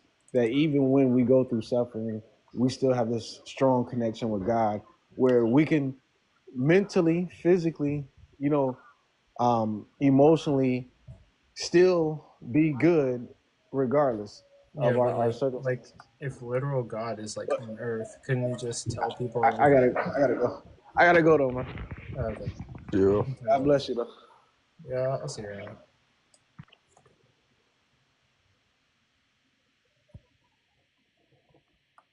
Cage. Is J Rob still up for anybody else? What? Oh Yeah, no, he he's- dropped. He dropped. Okay. let's get to substance here. Wembanyama the Mexico, true or false? What? No, you Bro, guys don't watch basketball. Never mind.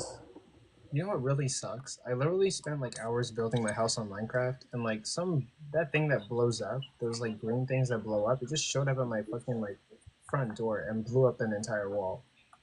I'm like, You're Black pretty Coker. You gotta know about Wembanyama. Come on, man. Lock in. about what? You gotta Creepers? know about Yeah. the I NBA, know man. about him, yeah. Lock in. He's scoring. He's like averaging like 30 points or 32, 33 points or less. I Like know Wembyama. Wembanyama or whatever. Yeah, he's averaging a lot of points, bro. That's all I know. He's probably beast. He is. He's fucking 7 foot. What? 7'5" or some Is he like the top scorer right now?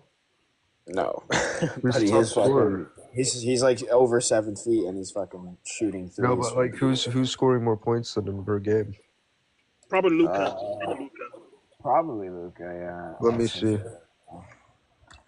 It's either Luca or Shea Gildress Yeah, Alexander. probably because he does fish for a lot of fucking free throws. Yeah, god damn.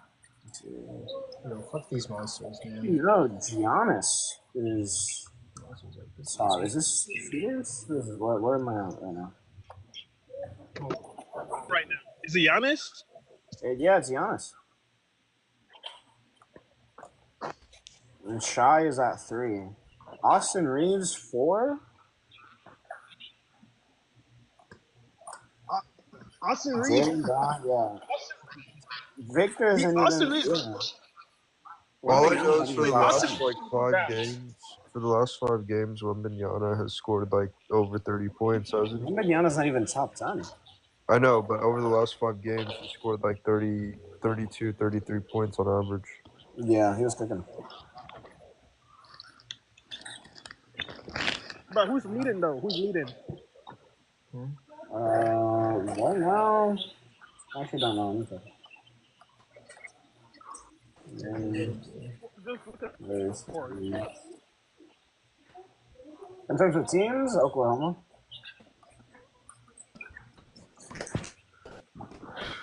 Talking about like, no, I'm talking about like just single person, like who's leading scores. Oh, Giannis then, yeah. Oh, actually, no. Luka. Giannis is. No, Oh, it's that's what I Luka. thought it was Luca. Yeah. Yeah, just refresh it. Wait, It changed. Lucas. So Lucas leading it. Yeah, 41.3. And Giannis has Giannis has 30. yeah. Giannis has 37. No, 34 for Giannis, 41.3 for Luka. Dang. Do you realize that like you have to win a lot of games to win the MVP? Yeah. So it don't matter. It's actually crazy. Austin Reeves is number 5. I was not expecting that. He hasn't been pretty good these past 2 seasons, though.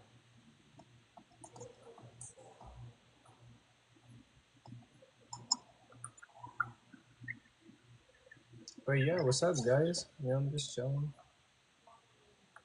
Character, are you still a phenomenal conservative? No, now it seems kind of dumb. I had one conversation with Monkey Boy, and he was like, "That's a really bad view," and I was like, "Damn, it's probably really bad." I literally got that view from I got it from Ian, which I thought it was good initially, and I didn't just say it because Ian said it. I actually did research on it, and I thought oh, that's pretty good. But then I realized how Christians use it, and I get mad at Christians for using it, and I guess I misunderstood what it was.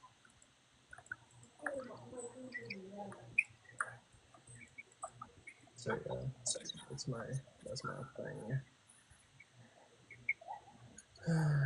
Bloody hell, mate. Bloody hell.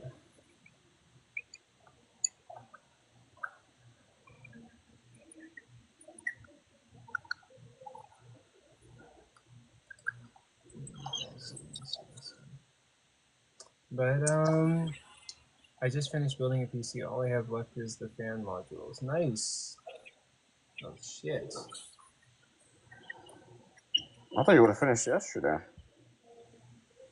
That is awesome. Listen, all right, not everybody is mechanically inclined. Look, I ran into a little bit of a snag. What's your mechanic? So look, this was the problem. Look, my monitors aren't here yet. Okay, I bought a 4K and then I bought a 2K. Both are 27 inches, okay, but they're not here yet, right? Because Amazon is stupid. And so I don't have a way to check if I don't have a way to open up the BIOS or install Windows, none of that. But I do know that when I turn on, You have a TV or something? No, but I do know that when I turn on the computer, the AIO fans, the case fans, the RAM sticks, the CPU or the GPU, all of that should light up, right? So the case fans didn't light up, but that's because of the module that I didn't know that I needed. The RAM sticks lit up, the GPU lit up, but the AIO the fans spun and the cooler pump spun, but the RGB didn't turn on. And I'm like, what the fuck? Why isn't the RGB working? And I had a really hard time daisy chaining all the stuff together. So I was like, well, maybe I fucked it up. No. It just turns. And by the way, I'd boot it for 10 seconds and then turn it off because I didn't want it to overheat. because I wasn't certain that the AIO pump was moving the coolant. Long story short, yeah, you just need the motherboard to completely initialize before it boots up. Speaking of which, I'm gonna check to see if that order was confirmed, BRB. Cage, what do you do? Are you like an engineer? No, he's a I'm philosophy school. student. He's a I'm philosophy school for student. it. Or No, I graduated Phil this year. I'm back in school for engineering, and I'm a stay-at-home father. oh, Nah, are you trolling? I thought you guys were weird. No, I'm not lying. Oh dang. He's living the dream. living the From dream. philosophy, from philosophy to engineering. That's crazy. That was the original. That was the original plan. No. He did the Oh, what? DLC before. Start your own YouTube channel, bro. He did the DLC before finishing the main quest. Like Alex O'Connor. Yeah, I was about to say, become the next Alex O'Connor. Seriously. Well, I would I have support no use for public interaction, and also I think a lot of the things that Alex talks about shouldn't be talked about publicly, like some of the arguments. But you think that's more. wait, you think so? Why? Well, I think something. Well, okay, a couple of things. One, I think that for some views that are expressed in higher academia, there's just a prerequisite that you need to be familiar with, and the folk generally don't have that prerequisite. And because they don't have it, they have some prerequisite. And because they don't have it so distinct from what it's supposed to be or taken to be, Exhibit A, right? All that what's called gender theory stuff, or what used to be called gender theory, was popularized by the right-wing creator Steven Crowder, and it was popularized for all the wrong reasons because he wasn't at all academically inclined and didn't do the literature justice. And now people run around talking about gender theory as if it's a disease, right? Which it's clearly not. Yeah. No, makes sense. Yeah, I relate to that. That's I can see where you're coming from. TikTok is a wasteland.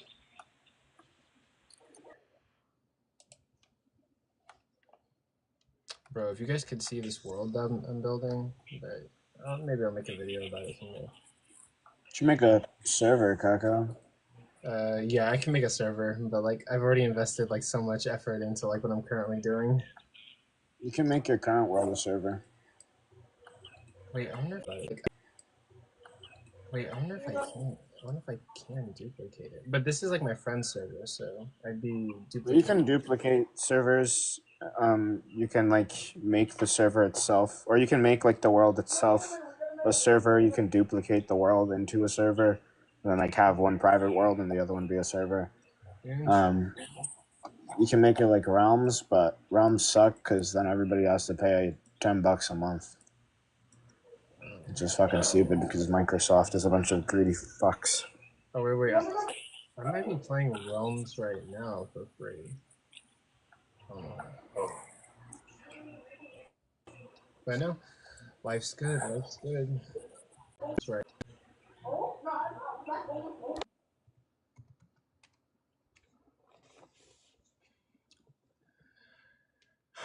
But Bobby, you still there?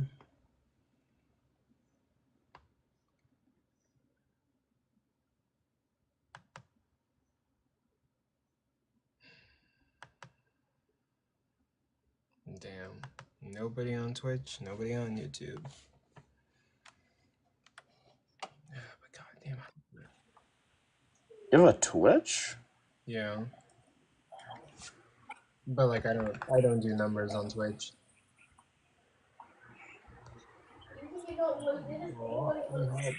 I'll be doing it. Okay, I think I know exactly what I need to do to like prevent this from happening. I need to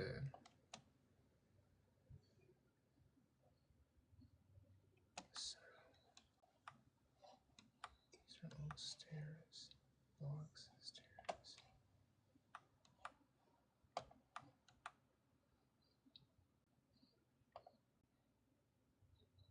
And you could put light.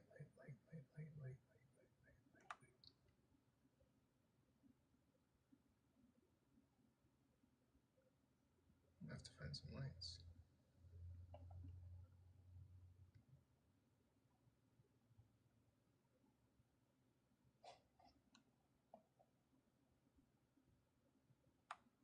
fences. But yep. Okay. Well, seems kind of like the end of the night. Yeah, I'm gonna head out. Oh. Peace, Coco. Oh, I'll see you around. I might go grab a soda or something. Fence. Oh. Okay. Well, I see you guys around. I might go grab a soda or something.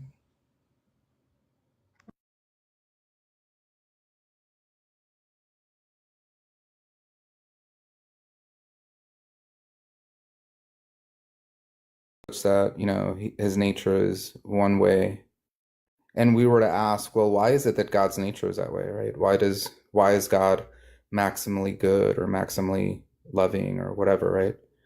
Whatever the paradigm is under Islamic theology, right? God has particular properties of how he is. Well, why is it the case that God's like that, right? I think you're probably going to say, well, it's either necessary or we just don't know. It's kind of like a necessary We don't fact. know. You're trying to question the properties of God. I'm not too sure about that one, bro. Yeah. It seems like it kind of bottoms out at some like necessary or brute fact, right? No, but It I feel can like you're either way. skipping a step. You're trying to look at the who this God is and woo, woo, woo. I'm not trying to get there. I'm just trying to say, forget the religion thing. I'm just saying, by way of design, yeah, as a rational person, I feel like you're trying to evade the fact that, because you said to me, bro, at a certain point of expansion, yeah, 'cause I was listening to you, you said at a certain point of expansion, there needs to be like set rules and necessary properties for the survive when woo, woo, because Yeah, I mentioned the what water I cycle. was trying to And I'm allude telling to is you, that you set those rules, bro. Yeah, what I was trying to allude to is in the same way that, let's say, God may have some necessary properties, and somebody could ask, well, who set those properties that God has, right? So a theist might say, well, nobody set them, right? There's just part of the nature of who God is. In that same way, right? When I say, look, the universe at expansion had these necessary properties. If you were to ask me, well, who set them? I could easily also say, look, I don't think anybody set them. It's just the nature of reality and how reality is, right? These are intrinsic properties that reality has. Nobody really set them up that way. Nobody put them there. It's just necessary as part of the fabric of reality. Nah, man. Nah. I know what you're saying, but I don't think it's entirely comparative. I'm not buying it, mate. Because the rules, it's not just little rules. You just said the whole ecosystem to the point of the water cycle being feasible for human beings for millions and billions of years. That's not something that's just chance, bro. Like, you're not going to pull the wool over my eyes. Someone have to have designed it to make it so. Do you get my point? Even the fact Yeah, that the Earth is we understand 70% that like water. the water cycle on Earth or how it operates, right? It's going to be very different. Like that's not something that's like universal, right? It's not like a rule that is universal. Things operate in the universe from very basic laws, right? And we could see this, like this happens in computational science, that if you set like very simple parameters, you get very complex things arising from that, right? So, you could set 2 or 3 rules that are parameters for some algorithm.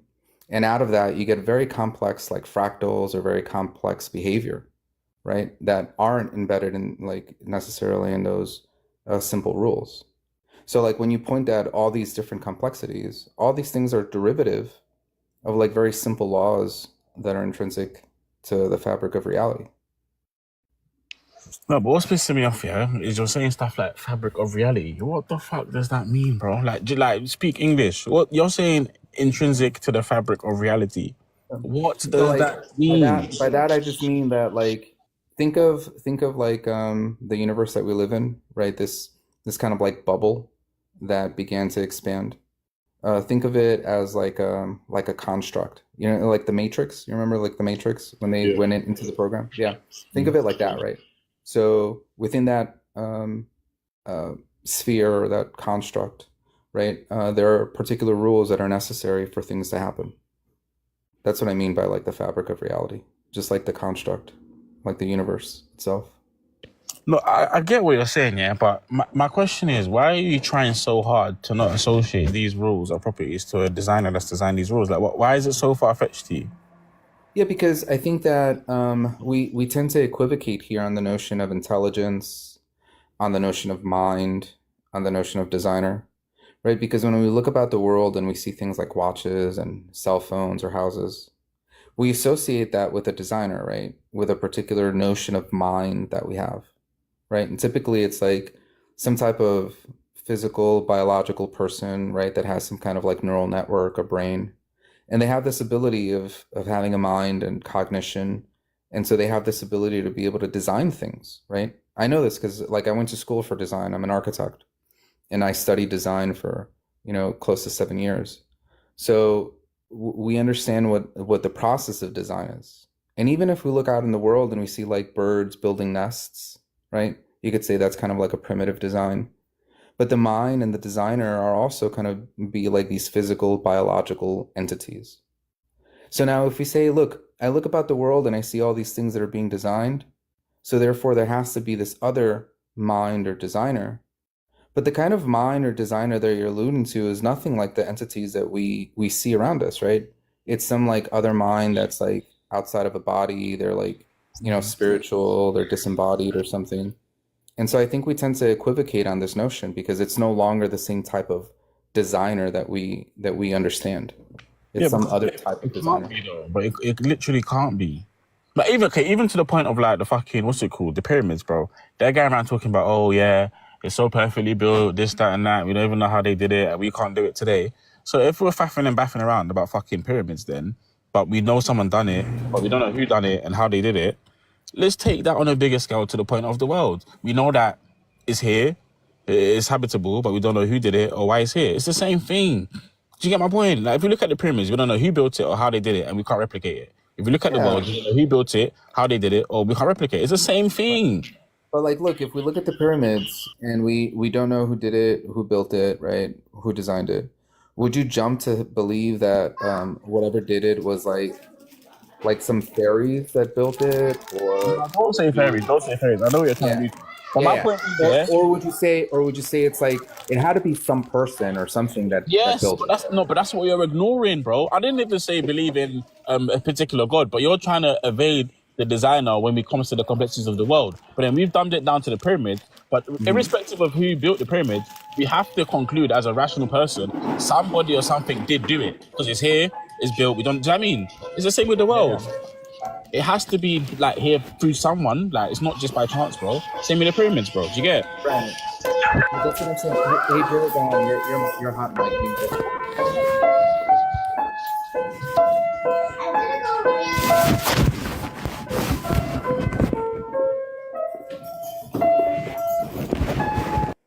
I'm gonna drop Duragon. I don't know. I was trying to turn your mic off, Duragon, but it wasn't working. You could request back up. I just dropped you just to try to mute you. Sorry. Yeah, I mean, like, look, again, I agree with you, right? In the comparison, if we don't know who built the pyramids, we're gonna assume there was some designer, right? But that designer is gonna be like some human or some like group of humans or something that built it. We wouldn't jump to the conclusion that whoever designed it was like, fairies or unicorns or leprechauns or something, right? Because that doesn't seem more probable. It seems more probable that it was a group of humans or something. No, but So bro, then, yeah. So like the comparison is when we look at the universe, right? If you're saying that there has to be a designer, why jump to this like supernatural type of designer? That doesn't make sense. bro. Okay, yeah? Again, forget the supernatural designer. You have to then concede with me, which you didn't earlier in the conversation, that there has to be a designer. Then we can fight and baff about who it is, and whether it's human or whether it's not, whether it's 10 people, whether it's not. But we have to conclude, yeah, that all this shit there has to be a designer. Like, do you not conclude that then, or am I going mad? No, I don't conclude it. That's why I said Oh, I would lean more. Hold on, I would lean You more stress to. me out, I swear, bro. But like, look, I was just showing you the flaw in the argument, right? When you're comparing types of minds or types of designers. When I told you, when you asked me like, well, what do you think? Why do you think things are this complex or something, right? I gave you the analogy of like very simple principles and how like complex things emerge from it, right? And so why am I to lean towards a notion of there being some agency or something that exists outside of time and space that designed all this, when it seems more probable that when reality just came about at point of expansion, there were some, parameters that were necessary, and out of those small parameters, we see a lot of complexity develop from it. Okay, you can bank on that, but I think it's banked on chance, like small parameters and everything just fell into place so perfectly. I just believe it's designed, innit? And I feel like in my head, it just makes a bit more sense, innit? Like to think everything's designed. It might be a bit lazy. It might be lazy in thinking that, but I just look around and I see shit and I hear shit, and you actually see shit, and it's like, bro, this can't just be by chance, bro. It's impossible. Right. You know what I mean? It's way too deep. On your view, is by chance also. No, because I look around, like I can look at a fucking animal and some shit and be like, oh yeah, this is designed, innit? Because there's another animal to my left and he looks completely different to this animal, but they're both animals, so it's all designed, innit? Do you know what I mean? No, am I getting mad? Yeah, but the design is also by chance, right? On your view, when you say things came about by chance. No, but I'm saying holistically. I'm saying conclusively everything. I'm not talking about each individual phenomenon or design. I'm saying everything in totality as a design is designed by a designer. Like everything in existence that we know about. But on your view, everything that was designed is also designed by chance. Chance of how though? Yeah, because God, presumably God is all powerful, right? He could have created things. Sorry, I'm just gonna mute you real quick. The echo it makes it hard. Presumably God is all powerful, right? He could have created the world any way he wanted, right? He had unlimited options on how he could have done it, right? He could have made the speed of light half as fast as it is, or double the speed, right? He could have made gravity work differently. Like, the fact that he decided to do it this way also seems very chancy, right? What's the odds that God would have picked this way of creating everything, right, and designing everything, as opposed to some other way? No, I get what you're saying, but I get what you're saying. I get what you're saying. Yo. Yeah, I get what you're saying. Yo. But that doesn't negate the designer, though. I'm just trying to force you into admitting there's a designer in it.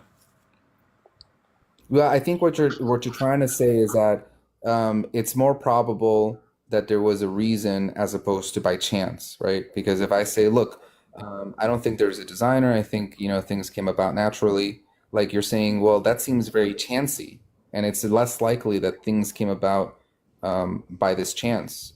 And I'm just showing you, well, if I were to say, okay, that view's wrong, and I accept your view, well, your view still also suffers from it being by chance, right? So it's not like we escape this notion of chanciness. Yeah, but what my view does with the rationale and the reason why my view holds more weight, I think, is because I'm applying the logic of there being a designer by things I can deduce needs a designer, such as the pyramids and the watch and the this and the blah, blah, blah.